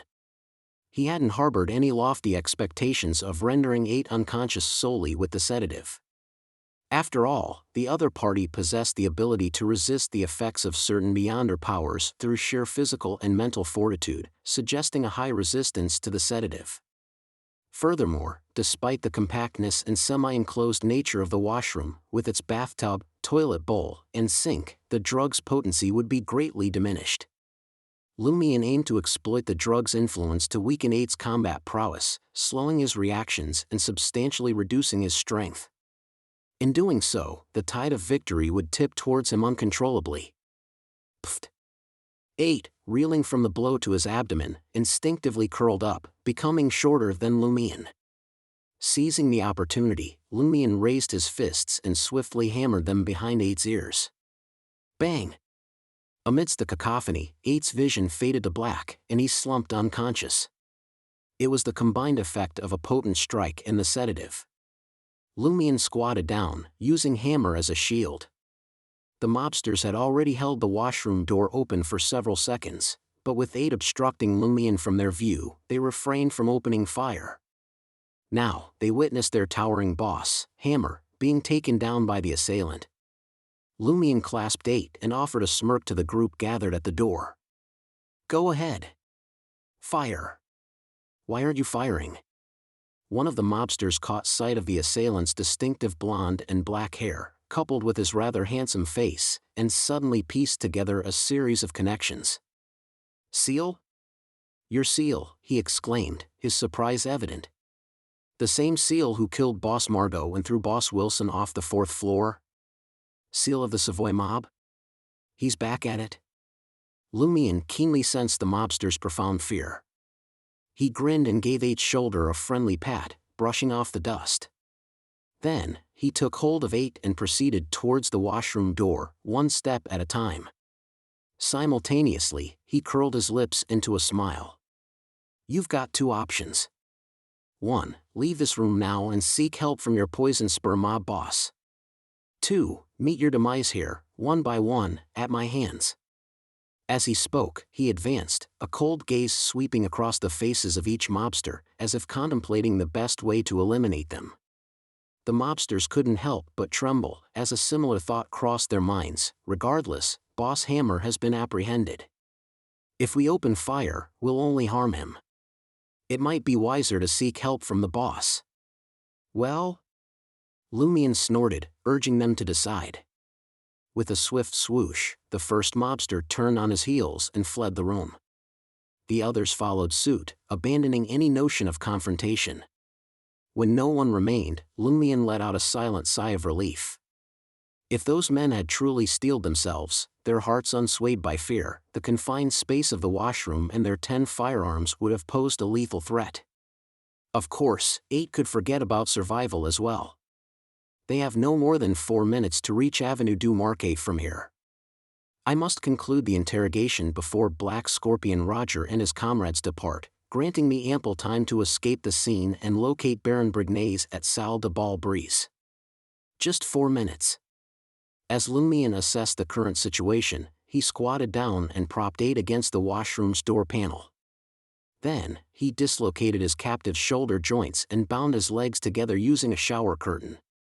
Opening the window, he allowed the breeze to circulate from both sides.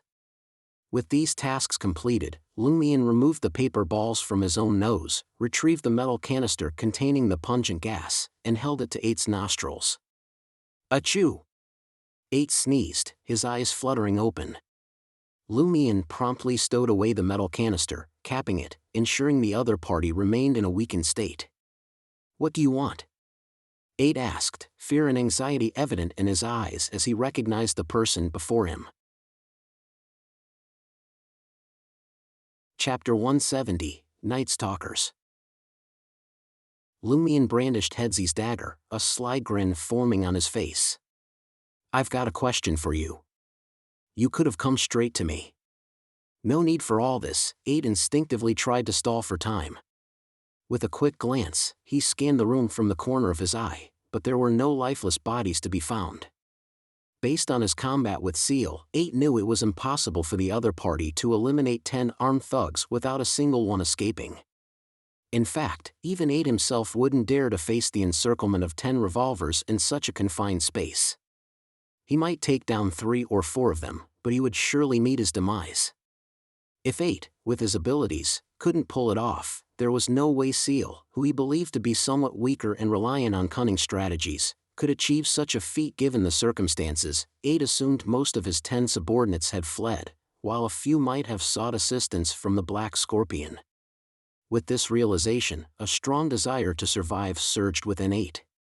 As long as I don't anger Seal and can buy myself 6 to 7 minutes, there's a good chance I'll be saved. If I hadn't done this, how else could I have crossed paths with you, considering my relationship with your poison sperm mob? Lumion deliberately created the illusion that he didn't intend to spill blood. He raised the dagger, emphasizing his point. Enough with the games. Answer my questions. You know I'm not a patient person. If you refuse or lie, I'll end your life right here. I can always ask Baldy Harmon later. After all, there are plenty of folks in your poison sperm mob who know about those matters. Lumion had compelled the mobsters to depart, not only due to the situation but also to seize control of the situation. If he didn't make 8 believe he still had a fighting chance, prying answers from him in a short amount of time without employing mystical means would be futile. A person who clung to hope would fear death all the more. 8 promptly responded, "All right." He resolved to divulge some information, delving into the details, hoping to hold out for those crucial 6 to 7 minutes. Naturally, he contemplated whether Seal might abandon the inquiry at the last moment and execute him. Yet, aside from cooperating, 8 had no other choice. He could only hope the information he shared would be valuable enough to captivate Seal's interest and prevent an untimely demise. About 3 minutes. Lumion silently counted the seconds and posed his next question. Have you encountered Louis Lund? 8 hesitated. In a swift motion, Lumion swung the dagger, piercing 8's shoulder and eliciting a gush of crimson blood.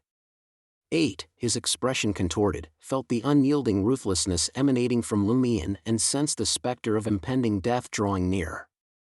Fear gripped his heart. He blurted out, "Yes." Wanted posters for Louis Lund can be found in Salle de Gristmill and many other places. The moment I laid eyes on him at the boss's hideout, I recognized him. 8 realized he couldn't rely on silence and hesitation to gain more time. That would only lead to uncontrollable consequences. Lying was also risky since he couldn't be certain which questions Seal was using to test his honesty. In comparison, offering convoluted yet seemingly valuable information would be more likely to appease the other party. As expected. Lumion was delighted. Having confirmed the connection between Louis Lund and the poison sperm mob's Black Scorpion Roger, Lumion had achieved his objective for this operation. The remaining questions were just an added bonus. It would be nice to get answers, but it wouldn't be a deal-breaker if he didn't. Why did he go to Black Scorpion Roger? Lumion inquired further. 8 shook his head. I'm not aware of the specifics, but I've heard that the Lady Louis Lund is loyal to us arrived in Trier. She wants our poison sperm mob and their respective spheres of influence to coordinate efforts and avoid conflicts. Our boss, with the approval of Madame Moon, took charge of the liaison. Madame Moon? Lumion never expected another Madame Moon to enter the picture. He didn't even know what was happening with Madame Knight. Madame Moon is the one the poison sperm mob swears loyalty to. Well, our boss has mentioned that she's not just a madam anymore, but a lady who births deities. We often offer prayers to her. I haven't seen her myself, only the boss and Baldy have. Not Madam. From Madame Moon to lady who births deities. Had she received more boons and elevated her status? Lumion nodded in understanding. What's the relationship between Madame Moon and Madame Knight? They both belong to an organization called the Nightstalkers. Madame Moon appears to be the leader, or at least a significant figure at the leadership level. 8 provided a convoluted description of what he knew. A secret organization that believes in some hidden existence? Lumion redirected the conversation to the matter that intrigued him the most. Will Louis Lund visit Black Scorpion Roger again? He'll likely come back next week to check if everyone has followed through on their agreements and if any adjustments are needed. I don't know the exact timing, 8 honestly responded. I'll have the chance to reunite with Louis Lund on Avenue du Marquet next week. And I'll be stationed there permanently after Sunday. Lumion felt a surge of delight and excitement. He then pressed on, asking, what kind of power does Black Scorpion Roger possess? He's a heretic spellmaster, 8 stammered instinctively. Our boss said it himself. The essence of a heretic spellmaster is using their life force to cast spells. It can be their own life force or someone else's, but it seems they need to be controlled beforehand. So he truly is a heretic spellmaster. Truly wicked and cruel. Lumion recalled the battle with the midwife. Observing Lumion's lack of surprise, 8 felt a sense of relief for not lying. He continued, I've witnessed him using a few spells. One is a peculiar curse, another involves manipulating blood, then there's a kind of black flame that weakens people, and finally, he has some effects on corpses and ghosts. I don't know much else. There's at least one more, the ability to create a turf filled with undead creatures, allowing him to share damage and mysteriously teleport. Lumion silently muttered, his gaze fixed on 8, gesturing for him to continue. 8 steeled himself and spoke. Our boss also mentioned that if we perform well, he might receive more boons and become a sower. Having said that, 8 regretted his decision not to choose a boon back then and instead opt for a potion. It had caused his progress to be hindered by the need for ingredients and other factors. The hope of reaching sequence 7 seemed distant. As long as one contributed enough and their body could withstand it, they could attain more boons. A sower? A symbol of abundance in life? When Madame Pualis was still Pullet, he had many illegitimate children. He was despised by countless people in the Dirige area, to the point that his family had to disown him and pretend he had gone missing. Could this be a manifestation of a sower's powers? Did Pullet lose control under the influence of the boons? And after becoming a sower, it appears that he underwent a gender transformation. Is that the level equivalent to the Madams, or is it one sequence higher than them? Lumion's mind raced with numerous thoughts. Observing Lumion's expression, 8 continued speaking. I don't know what comes after sower. All I know is that Wilson is a villain, equivalent to sequence 9. Harmon is a gardener, and his strength is similar to mine, but he possesses extensive knowledge of botany. He can create potions with magical effects. Yes, he has a potion that temporarily hardens his skin like tree bark. I tried slashing him with a knife, but he only suffered minor injuries. He also has medicines to treat various illnesses and injuries. So, becoming a heretic spellmaster requires being a gardener. No wonder the midwife used those giant scissors as a weapon. Fortunately, I obtained this information. If I had assassinated Baldy Harmon without giving him time to react, he wouldn't have used his body to shield fallen Mercury. Targeted intelligence is truly valuable. Lumion sighed with a mix of emotions. 8 pondered for a moment and continued, Harmon once mentioned that the spiritual monsters born from trees and flowers become highly frightened when they see him since he is a gardener and responsible for their pruning. 8, who was trying to buy more time, quickly brought up another topic. Our boss mentioned that among the unrecognized paramount beings, only 3 can bestow godhood without much difficulty. One is the Great Mother of our faith, another has desire and tree in its name, and the third appears to be a mysterious fog. As for the other beings, if they wish to grant godhood, they have to perform a very, very complex ritual that would easily be discovered and destroyed. The Mother Tree of Desire? What sets them apart from the being with the name Inevitability? Why can they bestow godhood without the need for an extensive ritual? Heh. I wonder what will happen when a gardener encounters a fallen tree spirit, the latter undergoing a suppression brought about by their inherent order in the hierarchy. Lumion's thoughts raced, and he suddenly changed the subject. Who is the candidate for parliament you support? It's Hugues Artois from the Enlightenment Party. 8's anticipation grew as he noticed that quite some time had passed. If those rascals hurry, they'll meet the boss. 8, who was waiting for Lumion to ask about the Poison Spur mob's recent plans, suddenly saw the other party raise his right hand and swing his dagger. With a soft sound, the dagger pierced 8's temples and stirred them a few times. 8's mouth hung open in horror, and his eyes grew desperate and unfocused. With a thud, he collapsed, no longer drawing breath. Lumion left the dagger lodged in 8's head and swiftly bandaged his wounds. He then stowed away his belongings, shouldered the lifeless body, and pushed open the room's window before leaping down. Since it was only the second floor, his landing was steady, and he broke into a run. Instead of taking the most direct route, Lumion opted for a detour through Rue du Rossignol, making his way to Avenue du Marquet. The late-night atmosphere offered scarce street lamps, casting a pitch-black darkness that seemed to consume anyone on the road. It took Lumion over 2 minutes to carry Aid's corpse to the entrance of Salle de Bal Brise. The two mobsters guarding the entrance were about to halt him when they recognized Seal's face. As a result, they ceased their interference and allowed him to enter. In the second-floor café, Louis approached Baron Brignaise's side, carrying a stack of papers, a black revolver, a bayonet, and a bag of bullets. "Baron, I have everything prepared for Seal. More information and weapons." Baron Brignaise nodded. "Send them to Auberge du Coq d'Or tomorrow morning." After issuing the instructions, Baron Brignaise spoke with anticipation. "I wonder what kind of performance he will stage for us and when he will make his move. Do you think he will choose Hammer 8, Baldy Harmon, or Short-Legged Candlestick? Before Baron Brignaise could finish his sentence, the sound of approaching footsteps interrupted him. The mobster guarding the first-floor entrance wore a terrified expression as he addressed Baron Brignaise. "See, Seal is here. He's carrying someone, or rather, a corpse." At that moment, Lumion emerged from the staircase, a smile on his face. His steps seemed heavier than usual. "That is?"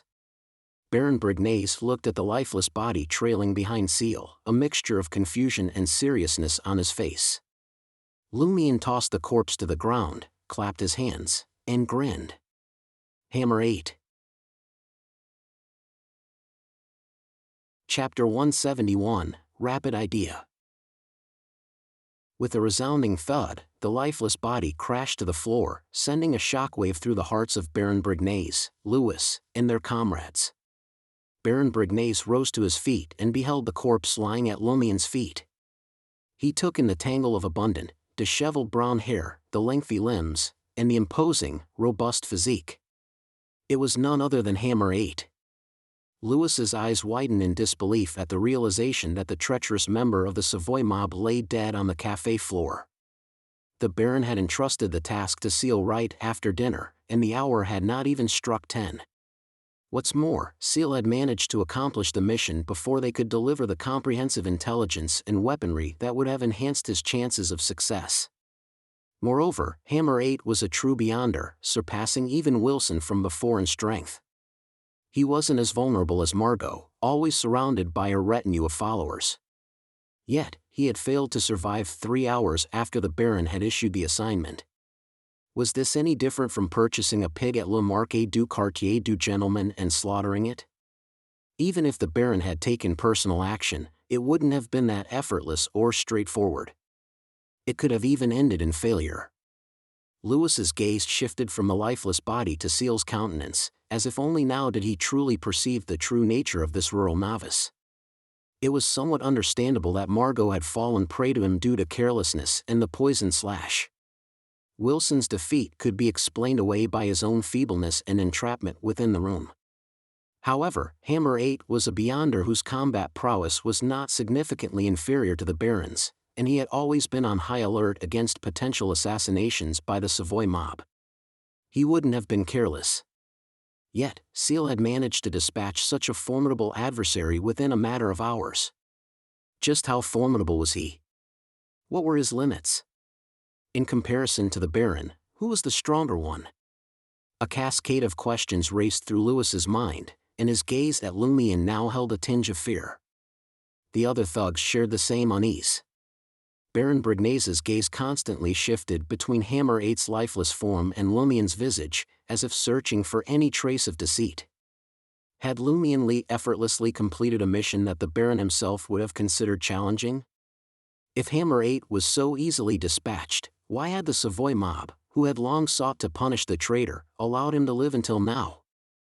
This guy is even more terrifying than I had suspected. In terms of strength, intelligence, execution, and seizing opportunities, he is no less capable than I am. He must be concealing some secrets.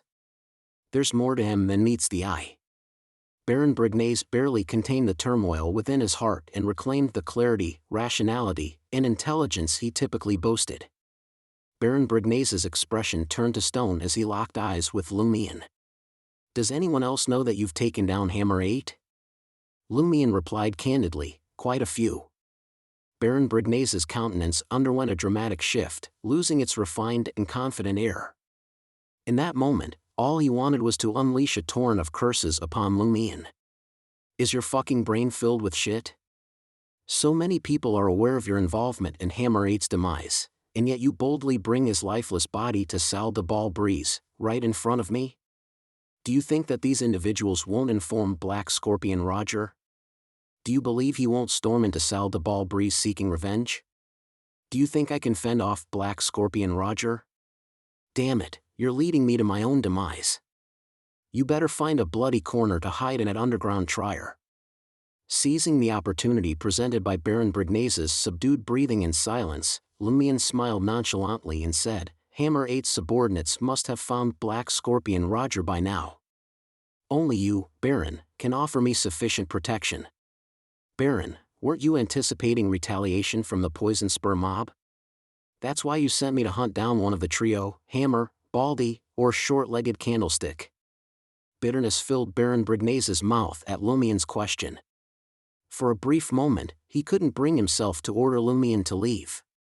He had made 2 plans in preparation for the potential revenge from the Poison Spur mob.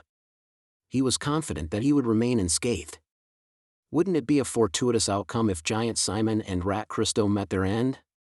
But the predicament lay in the fact that he hadn't had enough time to implement any of his plans or set them into motion. His intention was to dispatch the intelligence and weaponry to Aubaird's du Coq d'Or tomorrow morning, and only then would he decide on the course of action. Nonetheless, eliminating any leader of the Poison Spur mob was no easy feat. It would likely require days of meticulous effort before he could even set foot inside their domain. Yet, Lumion Lee, that madman, had sought out Hammer 8 without delay upon accepting the mission. He wasted no time, conducted no reconnaissance, made no arrangements, and didn't wait for the opportune moment to arise. What further infuriated the Baron was that the fellow had actually succeeded. In a matter of hours, he had slain Hammer 8 and dragged the lifeless body to Salle de Ball Breeze. Fuck, is he even human? This caught him off guard. If Black Scorpion Roger were to strike, he might meet his demise alongside Hammer 8. Observing Baron Brignase's silence and darkened expression, Lumion inwardly chuckled. He had brought Hammer 8's body to Salle de Ball Breeze and presented it to Baron Brignase not to boast or intimidate the gang leader and his henchmen. His intention was to draw Black Scorpion Roger and the other formidable members of the Poison Spur mob to them.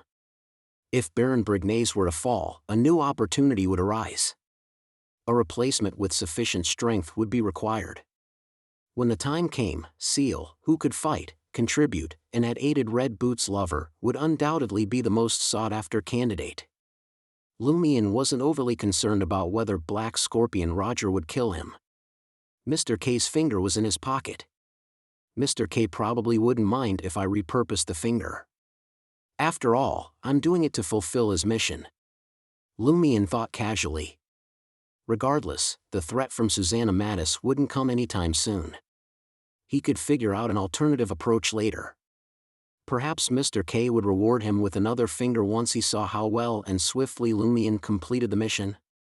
Baron Brignase's expression underwent several changes. He pushed his chair back abruptly and hurried toward an iron-colored mechanical safe at the cafe bar counter. He turned the knob and entered the password. Lumion watched with a raised eyebrow, puzzled. What was Baron Brignase planning to retrieve? Was he intending to take the cash and flee? Or did he possess sealed artifacts that he dared not carry with him, fearing their potent negative effects, and had stowed them away in the safe? Soon enough, Baron Brignase opened the safe and retrieved 2 bundles of detonators, commonly used in quarries. Setting a trap to explode Black Scorpion Roger? That's quite challenging. He's a heretic spellmaster.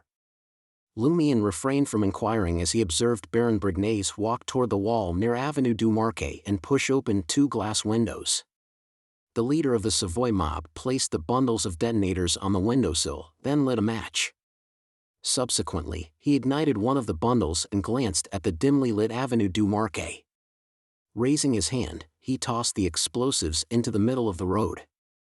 Lewis and the other mobsters stood in bewilderment, unable to comprehend the Baron's intentions. Lumien's thoughts raced, and he instantly grasped the plan.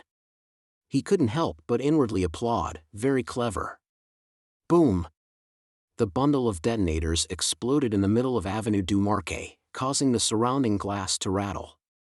The few pedestrians on the roadside were startled and fell to the ground, sustaining minor injuries. Some screamed, covering their ears, and frantically sought shelter in nearby locations. Baron Brignace glanced over, lit another bundle of detonators, and hurled it into the deserted road. Causing casualties would be troublesome aftermath. He didn't wish to attract unwanted attention from authorities. Boom! The explosion reverberated once more. The police headquarters on Avenue du Marquet, the Eternal Blazing Sun Cathedral, and the God of Steam and Machinery Cathedral responded to a certain extent. Salle de Bal-Brise and the occupants of nearby buildings were thrown into disarray, but they dared not venture outside. Baron Brignace clapped his hands and returned to the wooden table. He pulled a chair over and sat down. Resuming his usual demeanor, he smiled at Lumien. "It's all right now." This would surely unsettle the police and the clergyman. Some would undoubtedly investigate the cause. It was highly probable that official beyonders would be among them. Officers who maintained good relations with the Savoy mob would inevitably inquire. Under such circumstances, how could Black Scorpion Roger dare to launch an attack? They couldn't risk assuming that no official beyonders would care about the explosion. After all, if they lost that bet, they would be doomed. Lumien hadn't expected Baron Brignace to find a way to elude Black Scorpion Roger's assault in such a short span of time. And he had accomplished it using only the resources at hand. This had momentarily foiled his plan. True to the reputation of the Savoy mob's brain, Baron Brignace displays remarkable responsiveness and quick thinking, surpassing even Margot, Hammer 8, and the others in critical moments. Lumien clicked his tongue in acknowledgement, paying no mind to Hammer's lifeless body on the ground. Taking a seat across from Baron Brignace, he flashed a smile. "I made the wise choice to seek refuge here." Baron Brignace nearly choked, his saliva catching in his throat. Had it not been for his exceptional intellect, he might have been ensnared and faced a grave fate. Exhaling slowly, Baron Brignace cast a glance at the motionless corpse and addressed Lewis and the rest. "Drag it into a private room and conceal it carefully. The authorities will likely come knocking soon." Chapter 172, Superintendent. After concealing the body, Baron Brignace nonchalantly addressed Lumien, his curiosity piqued. "I must say, I'm quite intrigued. How did you manage to eliminate Hammer 8? Lumien didn't hold back, revealing everything. He retrieved an empty metal canister and placed it on the table before him. "What's this?" Baron Brignace examined it carefully for a few moments. "Remember when I ventured underground earlier today?" Lumien grinned. "I encountered a deviant individual and, quite accidentally, dispatched him. He happened to possess this gaseous sedative and its corresponding antidote. After infiltrating Hammer 8's washroom, I consumed the antidote and patiently awaited his arrival. When he entered, I unscrewed the sedative and engaged him in close combat. I restrained him, preventing his escape until the sedative took effect." Baron Brignace pondered for a brief moment, confirming the plausibility of this plan. Satisfied, he nodded and remarked, "The washroom is rather confined, and the gaseous sedative will quickly permeate the space. Moreover, there's no ventilation to speak of. Considering Hammer 8's cautious nature and his guard against our Savoy mob, he wouldn't offer an easy opportunity for infiltration. The gunmen stationed outside wouldn't dare to open fire, lest they accidentally eliminate Hammer 8. They might even struggle to unlock the restroom door." Baron Brignace spoke with such conviction that it seemed he had witnessed the scene firsthand. Lewis and the others silently acknowledged the validity of this analysis. Having understood the intricacies, they realized that Seal's ability to dispatch Hammer 8 within such a short span of time wasn't as implausible as they had initially thought. Seal had indeed discovered a path to success and skillfully utilized the resources at his disposal. Under this plan, as long as his combat prowess didn't significantly pale in comparison to Hammer 8's, he had a considerable chance of dealing with the traitor. Naturally, achieving success necessitated strength, a stroke of luck, decisiveness, audacity, and adeptness in gathering intelligence. Seal's terror was undeniable, yet it wasn't as horrifying as they had envisioned. Baron Brignace further commended Lumien's sagacity, albeit slightly displeased that he had transported Hammer 8's lifeless body to Salle de Bal Brise after accomplishing the deed. It had nearly brought calamity upon him. Nevertheless, Baron Brignace harbored no intention of reprimanding him. Upon reflection, he realized that the fault lay primarily with himself. It seems I habitually exude an excessive air of confidence and intellect. As if nothing can perplex me. No wonder he assumes that I can provide ample protection and remain unafraid of Black Scorpion Roger. I even proposed this operation. It's only natural for him to believe that I've already made all necessary preparations. As they conversed, time slipped away. Before long, a guard from the Savoy mob stationed at the entrance on the first floor ascended and approached Baron Brignace, conveying a message. "Please, bring him up." Baron Brignace stood and made his way toward the staircase. Travis Everett served as the superintendent at the police headquarters of Le Marquis du Quartier du Gentleman. He held one of the highest positions when it came to carrying out tasks. Above him stood a few deputy directors with the rank of chief superintendent, and overseeing everything was the police commissioner of the district. Baron Brignace enjoyed conversing with Everett. Emperor Roselle's words described him as the epitome of a Mr. Nice Guy. He preferred not to delve into the truth, simply hoping for harmonious interactions and a lack of trouble. He possessed a remarkable ability to resolve conflicts between the mobs in the market district. 10 seconds later, the officer led his two subordinates into the cafe on the second floor.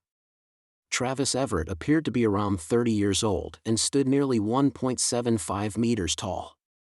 His black hair was cropped short, and he wore glasses with relatively large black frames that framed his blue eyes. His chin was slightly broad. Dressed in a black police uniform, his epaulets showcased 5-petaled irises in silver white against the black background. This indicated his rank as a superintendent. If there were 7 petals, he would hold the rank of chief superintendent, and above that, an off-white diamond square. Travis Everett looked at the smiling Baron Brignace and asked with a stern expression, "What just happened? Please don't tell me there was an explosion at the entrance of Salle de Bal Brise, and you have no idea who did it." "Monsieur Superintendent, please have a seat." Baron Brignace guided Travis Everett to a wooden table and personally pulled out a chair for him. Lumien, disguising himself as one of the thugs alongside Lewis and the others, stood behind Baron Brignace, avoiding direct confrontation with the officers to prevent recognition as a wanted criminal. Baron Brignace picked up his mahogany pipe and gazed at Travis Everett across from him. With a grave expression, he spoke, "Hammer 8 is dead. I was concerned that Black Scorpion Roger would go into a frenzy, so I detonated the explosives and drew everyone's attention. Rest assured, Monsieur Superintendent, I carefully chose the location of the blast. I didn't harm or seriously injure anyone." Travis Everett raised his right hand, adjusted his black-framed glasses, and pointed at Baron Brignace. "Can you all refrain from causing so much trouble? The parliamentary election is taking place next week. Do you want us to embarrass ourselves in front of our future superior? I don't care about your intentions, nor do I wish to know your motives. All I desire is a peaceful market district. If something similar occurs again, I will propose to Monsieur Amerk that Bureau 8 and the 2 churches form a joint investigative team to handle your Savoy mob." Amerk served as one of Trier's police commissioners, overseeing Le Marquis du Quartier du Gentleman. Travis Everett did not mention the death of Hammer 8 directly, but he employed it as a warning to Baron Brignace. Baron Brignace responded with a smile, "Monsieur Superintendent, fear not. For the next 2 weeks, we shall strictly adhere to the law. I am merely concerned about the poison spur mob." Travis Everett nodded and let out a sigh. Emperor Roselle proclaimed that peace brings prosperity. If you do encounter any disputes, you can seek me out for a tribunal. He then turned to the two lower-ranking officers beside him and said, "Let us return now and find someone to keep a close watch on the leaders of the poison spur mob. We must ensure they behave." The superintendent rose from his seat and extended his arms. "Praise the sun! Praise the sun!" Baron Brignaise also stood up, echoing the sentiment. As Travis Everett and his companions descended the stairs, Lumion muttered quietly to himself, "Do people in positions of power always enjoy quoting Emperor Roselle? We lower-class individuals are different. We curse and use crude language as needed. The sense of a sentence doesn't depend on who utters it." Nearly half an hour later, Baron Brignaise turned to Lumion and spoke, "Black Scorpion Roger and the others should be under surveillance. There is no immediate danger. You may return to Auberge du Coq d'Or to rest now. Come here at 10:30 a.m. tomorrow. I will take you to meet the boss." "All right," Lumion replied with a smile. "Thank you, Baron." He then inquired, "According to the rules, since I was the one who killed Hammer 8, all his belongings belong to me, correct?" "That is correct," Baron Brignaise confirmed, displaying a generous nature when it came to such matters. He motioned for Lewis to bring over the black revolver, bullet bag, bayonet, and stack of intelligence. "These are yours as well." Lumion fastened the holster under his left armpit and stowed away the other items before entering the room where Hammer 8's lifeless body lay. Ensuring no one was tailing him, he squatted down and unbuttoned the corpse's shirt. There, he discovered a golden-red ball resembling the morning clouds and sunset, with a faint flickering light dancing within. This was a pugilist beyond her characteristic. Lumion happily pocketed it and proceeded to search Hammer 8's pockets. He found 116 Vril d'Or and 17 Capet notes and coins, along with a pair of boxing gloves made of steel-like material, adorned with several sharp spikes. For Lumion, this bounty far exceeded the satisfaction of hunting Margot. On his way back to Auberge du Coq d'Or, only sporadic gas street lamps illuminated the path. Lumion weaved through the intersecting shadows, sensing pairs of eyes fixated on him. Is Black Scorpion Roger commanding the deceased or using other beyonder abilities to keep tabs on me? Or am I simply being overly vigilant and imagining things? Lumion muttered, raising his right hand to massage his temples. He activated his spirit vision but found nothing amiss. The unsettling feeling of being watched gradually faded away. In the 3-story building with a garden at 126 Avenue du Marquet, the imposing Black Scorpion Roger, with his piercing deep blue eyes, and the charming Baldy Harmon walked back through the door. The 10 members of the Poison Spur mob, who had been waiting anxiously, felt the air grow tense and their fear heightened. None of them dared to utter a word, as if they were facing an impending storm. After a tense silence that lasted for more than 10 seconds, Baldy Harmon gritted his teeth and spoke up, "That seal doesn't take us seriously. The Savoy mob has been provoking us repeatedly. They must pay the price." Black Scorpion Roger shared Harmon's sentiment, feeling equally provoked by Seal. He spoke in a low, commanding voice, "We cannot let this matter go unaddressed." Phew. Roger exhaled heavily and motioned for the other members of the Poison Spur mob to leave. Only Harmon remained, and Roger continued, "But we are being targeted by the police. It is highly likely that official beyonders will be involved. We cannot seek revenge for the time being. Brignaise is no ordinary opponent. He is cunning and intelligent. When Monsieur Artois is elected to Parliament, Madame Moon will grant us a new boon. At that time, I will extract Brignaise's brain and feed it to the stray dogs. However, we cannot remain idle. When the surveillance on us becomes less vigilant, I will seize the opportunity to assassinate Seal. If the Savoy mob can assassinate our men, then we can do the same to theirs." At Auberge du Coq d'Or, Lumion had just reached room 207 when he sensed something. He turned his head and directed his gaze towards the nearby balcony. "Come out," he said with a resigned sigh. "Madame Jenna." Chapter 173, Intelligence on the Boss. With her hair tied up in a simple bun, showy diva emerged from the shadows of the balcony, her eyes adorned with dark shadows and a mole positioned neatly on her nose. Curiosity evident in her voice, she asked, "How did you discover me? How did you know it was me?" Being an assassin, she had mastered the art of utilizing darkness and shadows to conceal her presence. Until now, no one had ever detected her in her previous encounters, making this the first time she had been discovered. Lumion scoffed in response. "Next time you plan on assassinating someone, remember not to wear perfume." After reminding Jenna, he jokingly pointed towards the door of room 207 and said, "I thought you would enter the room yourself, but instead, you waited so politely on the balcony. It's unlike you." "Damn it, I've always been polite," Jenna retorted, feeling a hint of anger at the accusation. After a brief pause, she muttered, "You're cold, sinister, cunning, and devious. You might have set a trap in the room, waiting for someone to walk into it."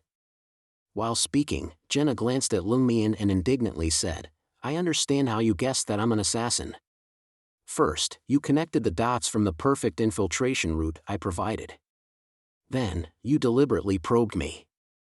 Fuck, if I had been calmer, you would have said, 'Ha, I'm joking.'" "Madam Jenna, your reflex arc is a little long," Lumion laughed. "What madam or miss, you're not one to be polite either." "Just call me Jenna." She controlled her urge to curse and curiously asked, "What's a reflex arc?" She had a feeling it wasn't something favorable, but she couldn't quite grasp its meaning. "Miss, did you complete your compulsory education?" Lumion criticized. As he opened the door, he casually explained, "For instance, you, Franca, Baron Brignaise, and Hammer 8 hear me telling a joke simultaneously." Franca and Baron Brignaise burst into laughter instantly, "But it takes you a whole day to find me and say, 'Ha, how funny.' Damn it. You bastard." Jenna finally realized she had been mocked. Following Lumion into room 207, she asked in confusion, "What about Hammer 8? Why isn't he laughing?" Lumion turned his head and solemnly glanced at her. "Dead people don't laugh." Jenna was momentarily taken aback before she burst into laughter, her body swaying slightly. You truly have a sense of humor," she intermittently expressed amidst her laughter. Lumion ignited the carbide lamp in the room and settled on the edge of the bed. He inquired, "What brings you Auberds du Coq d'Or?" "I've come to retrieve my gun." Jenna shut the door behind her and dragged over the old, worn armchair. Placing it in front of her, she sat down, resting her elbows on the backrest. Her eyes sparkled with curiosity she couldn't conceal. "But don't tell me how you did it just yet. Let me take a guess. You asked me about the size of the washroom. That means you intended to exploit the environment there." "Fuck. I've got it. You have that pervert's sedative on hand. It's perfect for a place like the washroom. It's like trapping a pigeon." Damn it, I can imagine Hammer 8's desperate expression as he struggled, realizing his strength was dwindling. The thugs outside couldn't enter, and they didn't dare to shoot randomly. The more Jenna spoke, the more animated she became, as if she were the one who had carried out the assassination of Hammer 8. "At least you have some wits about you," Lumion begrudgingly acknowledged. "Heh."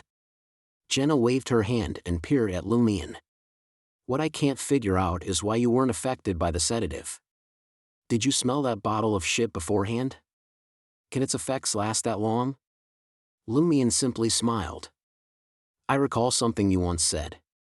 Avoid seeing what I shouldn't, hearing what I shouldn't, and asking questions I shouldn't. Dot." Jenna glared at Lumion in frustration and refrained from further probing. Lumion produced her compact revolver and tossed it to her. Jenna caught it deftly and let out a chuckle. "You didn't even dare to come up to me and return it in person?" She smacked her lips and clicked her tongue. "Is there something about me that frightens you?" In that moment, she felt as if she had returned to teasing Lumion when they first met. Lumion appraised her. "You're quite audacious to enter a male stranger's room dressed like this in the middle of the night." Jenna was dressed as she typically would for her evening performances. Her white blouse revealed a generous amount of her chest, and her off-white fluffy short skirt didn't provide much coverage as her legs spread on either side of the backrest. Jenna deliberately covered her mouth and let out a soft chuckle. I was defenseless down in the underground, yet you didn't make a move, let alone now. Do you still hold on to your virginity? Need some help? A mature and beautiful sister can show you the wonders of the adult world. As she spoke, she intentionally lowered her body, revealing her cleavage to Lumion. Lumion didn't flinch and observed calmly. Who would be frightened by such a thing? Jenna's expectation of a fleeting gaze and a flushed expression from Lumion gradually transformed into discomfort. She sat up straight and muttered, "Lame, coward." In the next instant, Lumion stood up abruptly. Jenna's expression underwent a sudden change. "What are you planning to do?" Lumion's lips curled into a smirk as he turned toward the wooden table. "Just pouring some light beer. Fancy a glass?" Aubaird's Du Coq d'Or didn't offer the option of boiling water. The tenants either drank tap water or resorted to light beer as a substitute. "No, thanks."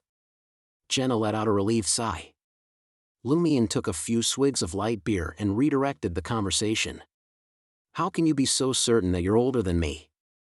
I saw your wanted poster at Franca's." "Well, hello there, Lumion. You're not even 18 yet, while I've already reached 21. Jenna's satisfaction started to surface. "Is your mental age only 12?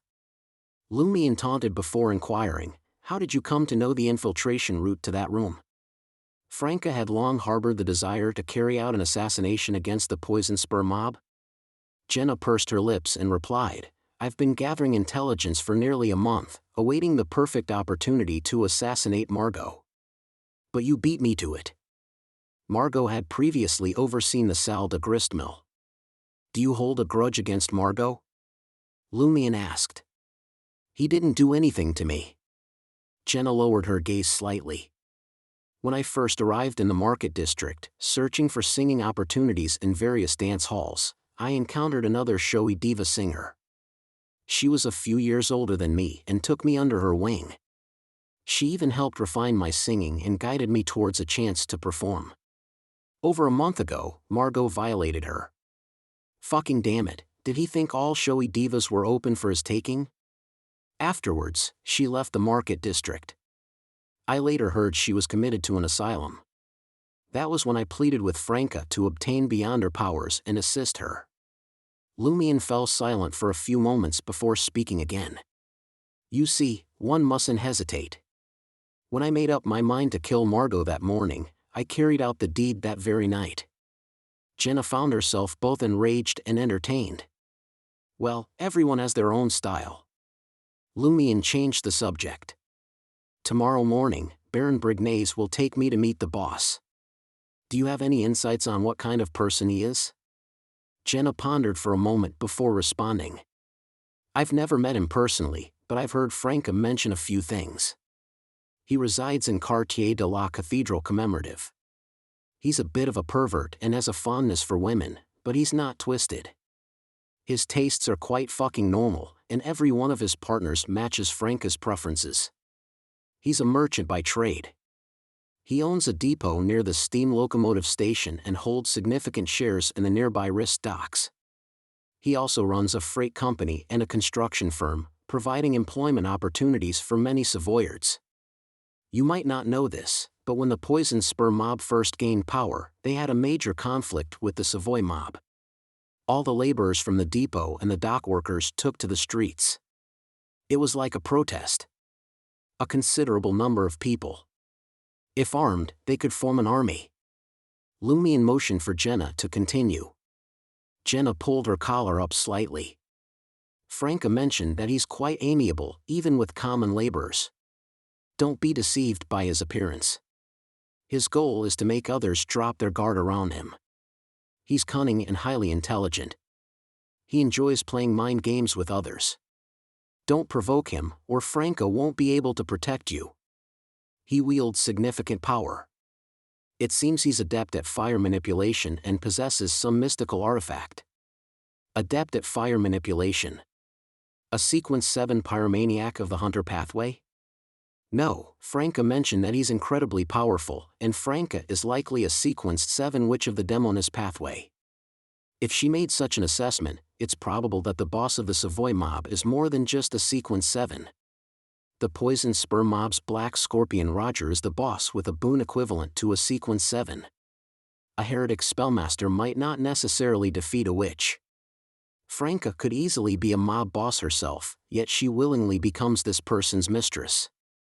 I wonder if she has ulterior motives or if his strength and background truly surpass Franca's. Lumien's thoughts raced as he analyzed the situation. Jenna stood up. You better dress like a man tomorrow. Don't be like Baron Brignaise. The boss prefers aggressive subordinates who resemble wolf dogs. Is that so? Lumien scoffed. I'm afraid I'll appear overly aggressive. Jenna rolled her eyes. That's right. You saved my life, yet there are times when I can't help but want to slap you. Anyway, don't go too far. She reattached her holster to her calf and headed towards the door, yawning openly. I'm heading back now. Sigh, I won't be able to perform at the Salle de Gristmill for the time being. Why do you still live in such a lousy room?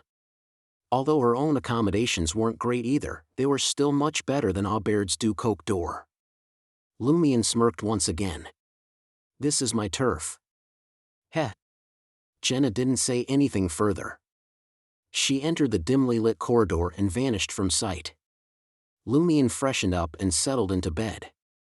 Thoughts of meeting the boss of the Savoy mob the next day gradually lulled him into sleep. Chapter 174, Reward. At 10:30 in the morning on the following day, Baron Brignaise rendezvoused with Lumien on the second floor of Salle de Bal Brise. Lumien had chosen a simple attire for the day, donning a linen shirt, a black waistcoat, and brown trousers. His cuffs were rolled up to his elbows, and he sported a wide-brimmed, brown hat. This ensemble lent him an air of casualness, almost uncouth. Baron Brignaise observed it for a few moments but refrained from commenting. Instead, he merely reminded Lumien, once we meet the boss, it's best to keep your words to a minimum. Understood, Lumien replied, tipping his wide-brimmed hat. Accompanied by Lumien alone, Baron Brignaise did not bring Louis and the others. He led Lumien downstairs and directed him towards a 4-seater carriage awaiting them at the entrance. Within half an hour, the carriage navigated through Quartier de la Cathedral Commemorative and halted on a comparably tranquil street. The terrain in this area stood higher than its surroundings. Detached villas, predominantly white, beige, and grayish-blue, dotted the landscape. Each boasted a front lawn and a rear garden enclosed by barbed iron fences. Lumien's gaze scanned the street signs, revealing the name Rue de Fontaines. Following Baron Brignaise, Lumien arrived at 11 Rue de Fontaines and watched as the Baron pulled on the rope hanging beside the gated entrance.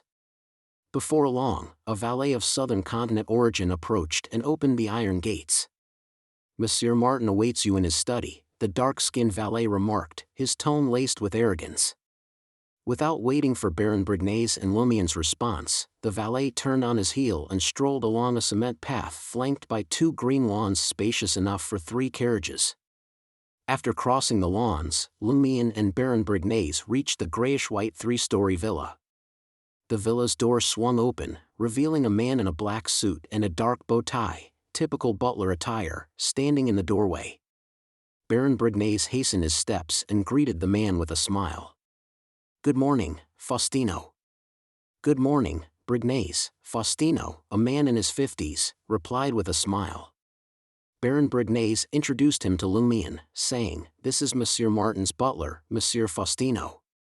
Lumien greeted Faustino in the usual manner, maintaining proper decorum. Faustino nodded and offered no further words. Leading them through a hallway adorned with a resplendent crystal chandelier, resembling a dance floor, he guided them into a room lined with bookshelves.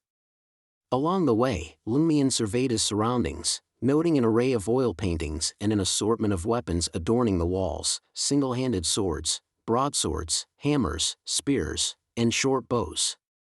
The half-tall wooden platform that ought to have showcased vases and sculptures was instead occupied by silver-white suits of armor, stirrups, breastplates, and other items. Behind the desk, positioned beside the floor-to-ceiling windows, stood a man who measured nearly 1.8 meters in height. His hair, typical black as found in Intis, exhibited a few silver strands near his temples. He appeared to be in his early 40s, possessed strong facial features, and his slightly reddened eyes contrasted with his otherwise brown irises. The man possessed full cheeks that contrasted with his sharply defined features. Wrinkles were conspicuously absent from his countenance, and he exuded a relatively amiable temperament. He resembled a businessman who would effortlessly flash a smile before uttering a single word. In that moment, he wore a white shirt and a formal black suit, devoid of a bow tie or necktie. "Good morning, Monsieur Martin." Baron Brignase's expression turned respectful. After Lumion offered his greetings, Gardner Martin smiled and let out a sigh. "So young, aren't you?" "I'm beginning to understand Emperor Roselle's words. Heroes often exhibit a different demeanor from others when they are young. Should I address you as Lumion or Seal?" "Seal," Lumion replied respectfully. As Gardner Martin strolled away from the floor-to-ceiling windows, he offered warm praise. "In just a week, you've slain 2 Sequence 8 Beyonders and gravely injured a Sequence 9.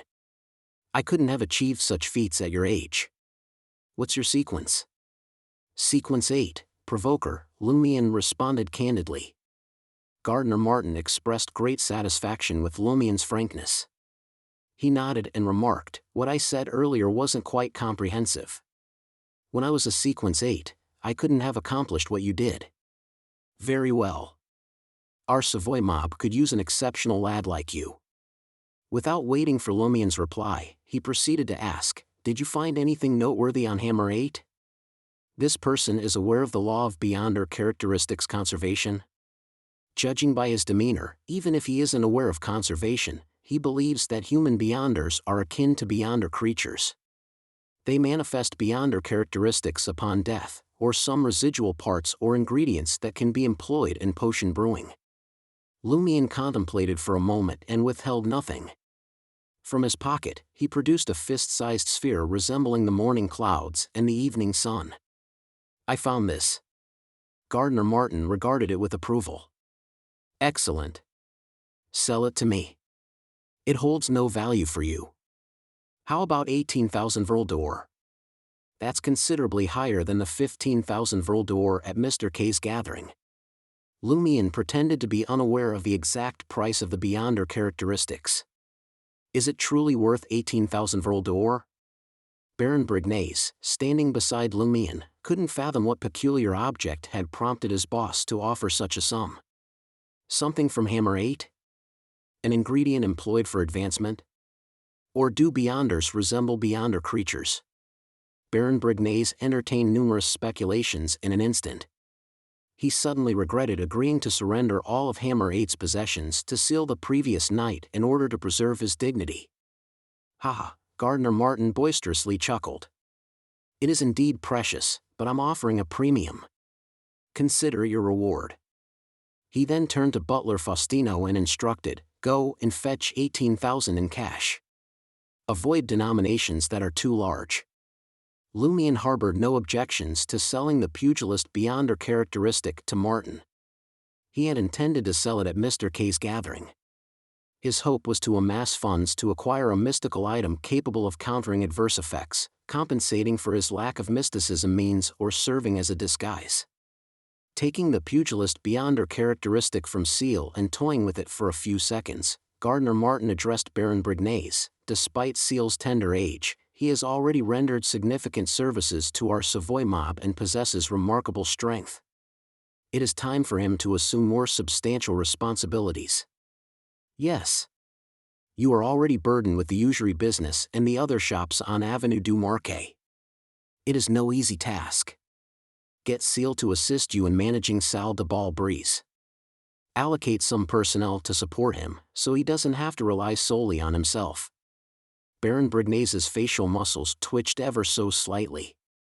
He suppressed his discontent and disappointment and replied, "Very well, Monsieur Martin. Salle de Balbrise was a veritable gold mine, and he was reluctant to let go of it. If not for Monsieur Martin's direct order, he would have chosen to hand over the Avenue du Marquet business to Seal and suggested transferring some of the henchmen from Giant Simon and Blood Palm Black. Lumion sensed the strain in his relationship with Baron Brignaise. He couldn't deceive him as effortlessly as before. There might even be clashes and conflicts in the future. Gardner Martin turned to Lumion and instructed, "Take good care of Salle de Balbrise. If you perform well, I will entrust you with more significant ventures." "Thank you, Monsieur Martin," Lumion replied, lowering his head and feigning delight. On the way back to Le Marquet du Quartier du Gentleman, Baron Brignaise seemed to regain his composure. He engaged in occasional conversations with Lumion regarding the Savoy mob, displaying politeness, courtesy, and refinement. Lumion was more preoccupied with the small cloth bag brimming with 18,000 Vril d'Or. With that sum, he could acquire a modest apartment in Quartier de l'Observatoire. In the Dirige region, it was akin to owning a villa in a decent neighborhood. Upon entering Salle de Balbrise, Louis and the others approached Lumion. Before they could speak, Baron Brignaise drew from his mahogany pipe and announced, "Louis, Sarkota, from this day forth, follow Seal. He is now in charge of Salle de Balbrise." Louis, whose forehead bruises had mostly faded, and Sarkota, whose brownish-red hair exhibited slight natural curls, revealed expressions of shock and confusion. They were aware that Seal would be rewarded, but they never anticipated him taking over Salle de Balbrise and themselves being assigned to him. He was now a true leader of the Savoy mob. Ignoring his subordinates' reactions, Baron Brignaise smiled at Lumion and stated, "Leave me an office on the second floor. I require it for the usury business." "Very well," Lumion responded without objection. After a brief handover, Baron Brignaise led two thugs to address some trouble concerning the usury business. Lumion ascended to the second floor, intending to inquire about Salle de Balbrise's operations. Louis leaned in, speaking in a hushed tone. "Seal, boss, Red Boots is in your office. I wonder if she's here for you or the Baron. Would you like to meet her?" "Red Boots Franca?" Lumion nodded subtly. "Where's my office?" Louis hurriedly guided his new boss through the cafe and into the corridor on the second floor, reaching a room at the end. "Right here," he indicated, pointing to the dark red wooden door. Lumion nodded, grasped the handle, and pushed the door open. The first thing that greeted his eyes were a pair of vibrant red boots, elegantly placed on a brown wooden desk. Adorning the boots were a pair of off-white breeches, and higher still, a white blouse for ladies adorned with a multitude of embroidered flowers and vine-like patterns on the cuffs and collar. Over it, she wore a slender black and white checkered vest. Continuing upward, Lumion's gaze fell upon a graceful, smooth neck, followed by lips painted a delicate shade of red. A sharp, refined nose, eyebrows that arched toward the temples, and eyes sparkling with a vibrant, cheerful lake-like hue completed the picture. Her long flaxen hair was artfully tied up in a high ponytail. Seated upon a swivel chair that had once belonged to Baron Brignaise, Red Boots Franca nonchalantly rested her feet on the edge of the desk, as if it were her own personal territory. Chapter 175, Hidden Blade. Lumion stepped into the room, shutting the door behind him, the dark redwood closing off the outside world. He turned to Franca and asked, "Are you here to see the Baron or me?" Franca leaned back in the chair, stretching her body. However, the swivel chair tilted slightly, leaving the ground and wobbling uncertainly. "Care to guess why I'm here? For you or him?" Her voice cut through the air, clear and distinct, in stark contrast to her elegant appearance and demeanor. "Gardner initially wanted you to be Brignaise's deputy, to see if you were capable of handling more than just fighting. I told him then that Brignaise hasn't been very obedient lately." Lumion nodded, a sudden realization dawning on him. Aurora was right. A comment made in bed could play a significant role. His confusion from earlier, en route to Fontaine's, began to dissipate. How could the boss be so generous as to take away one of Baron Brignaise's most prized property and hand it over to an outsider like him? Salle de Bal Brise was the most popular dance hall in the entire market district. Initially, Lumion had contemplated mocking Franca's masculine sitting posture, but the thought of her true gender made him reconsider. He clicked his tongue and remarked, "So, I should be thanking you?" "No need for that. After all, you saved Jenna," Franca replied, smiling as she shook her right foot on her left ankle. "I came here for 2 reasons. First, I wanted to assure you that I understand the distinction between kindness and animosity. I will surely repay kindness. Second, I wanted to warn you not to harbor any intentions toward Jenna." The latter half of her sentence carried a clear warning that she would seek revenge for any offense. Lumion couldn't help but chuckle. "Are you lacking confidence? If you manage to make Jenna infatuated with you, nothing I do will change her feelings." Had Lumion not known about the potential gender transformation through the Demoness pathway, he might have taunted Franca, asking if her confidence solely relied on her dick. He might have mocked her insecurity and her need to caution an unrelated individual. What did she think Jenna was? Someone who would easily change her heart. Lumion could almost visualize Jenna treating Franca as a friend rather than a lover. Gradually, Franca's smile faded. She withdrew her feet and rose from her chair. Despite being slightly shorter than Lumion, she stood at an impressive height of almost 1.75 meters, a rarity among Intisian women. Franca circled the desk, drawing closer to Lumion. A smirk formed on her lips as she said, "If you're in need of women, I can introduce you to some of my top dancers. And if they don't catch your fancy, how about me?" As she spoke, she gently hooked her hand around Lumion's chin, lowering it slowly. Lumion's heart remained calm, undisturbed like a still lake. The realization that this woman may have once been a man had extinguished any desire within him. He simply resisted, firmly gripping Franca's right hand and offering a smile. "I'm afraid the boss would have me sleeping with the fishes at the bottom of the Srenzo River."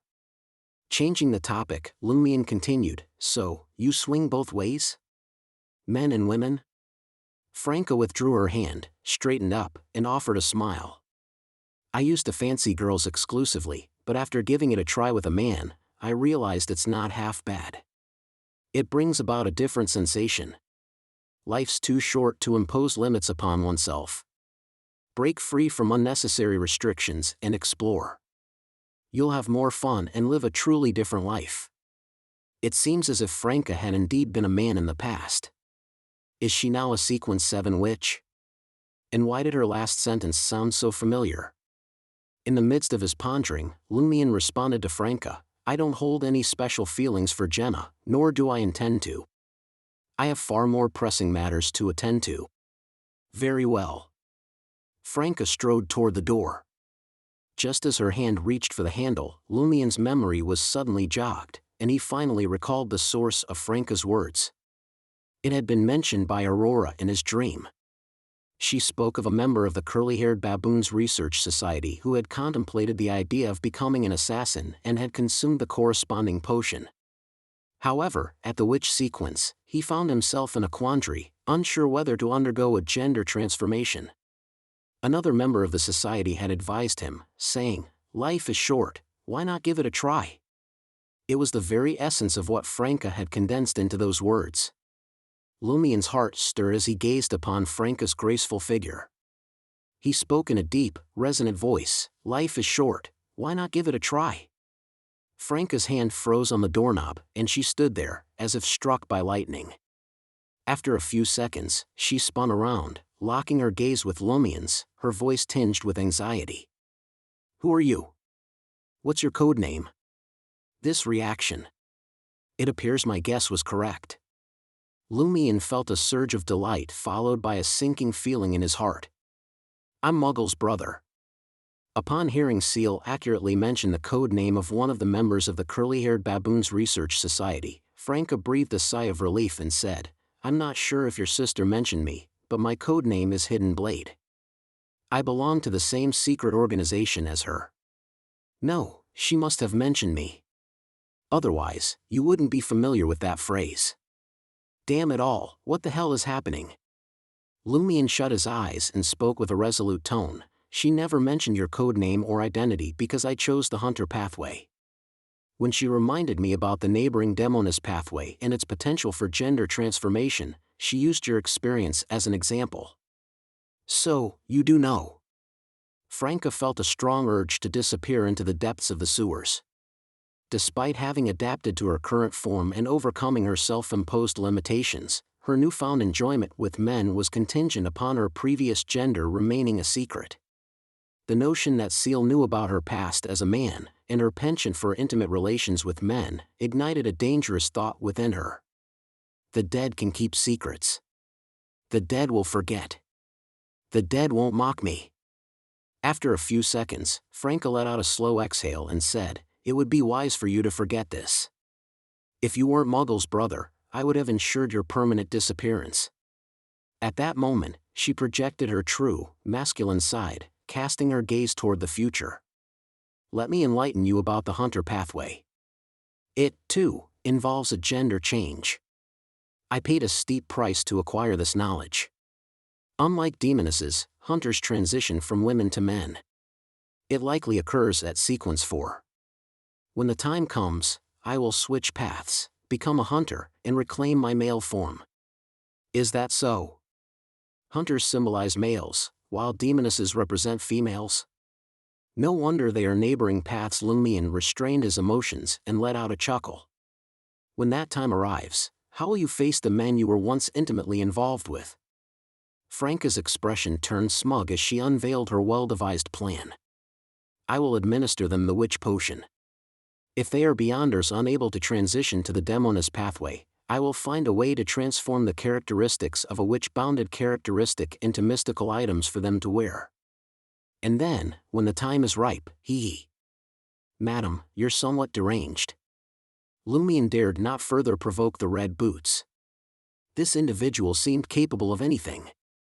As he expected, Franca issued a threat. I'll emphasize once again, it's in your best interest to forget about this matter and refrain from harboring any intentions toward Jenna.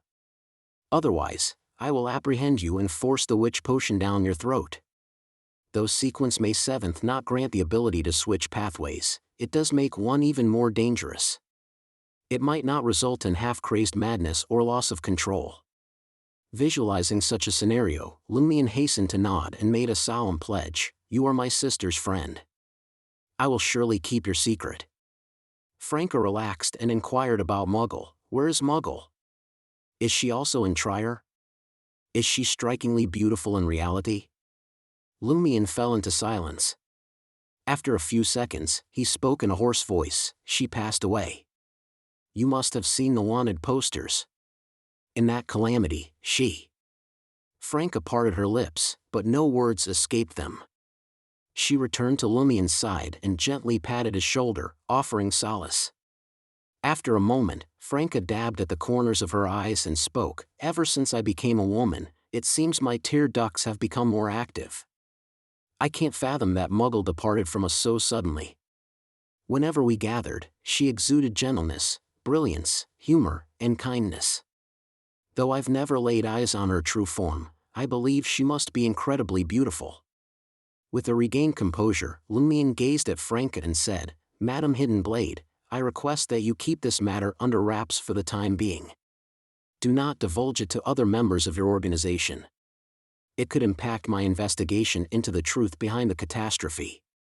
In a slightly nasal tone, Franca replied, No problem. Lumion observed Franca's shimmering eyes resembling tranquil lakes and contemplated before posing his next question. How many encounters did you have with my sister over the past year? Only once. Why do you ask? Franca inquired, puzzled. Lumion continued, Did she exhibit any peculiar behavior or interact with any unusual individuals? No, Franca shook her head. It was a regular gathering where we exchanged knowledge of mysticism and traded items. We belong to different factions. She's part of the Academy, and I am affiliated with the Sanctuary. Our gatherings rarely coincide. Lumion refrained from further inquiries. Seeking to gain something from the situation, he He spoke with a mindset of extracting information. Madam Hidden Blade, I am currently studying the grimoire left behind by my sister, but there are numerous sections that elude my understanding. Might I seek your guidance? Certainly, Franca disclosed her address.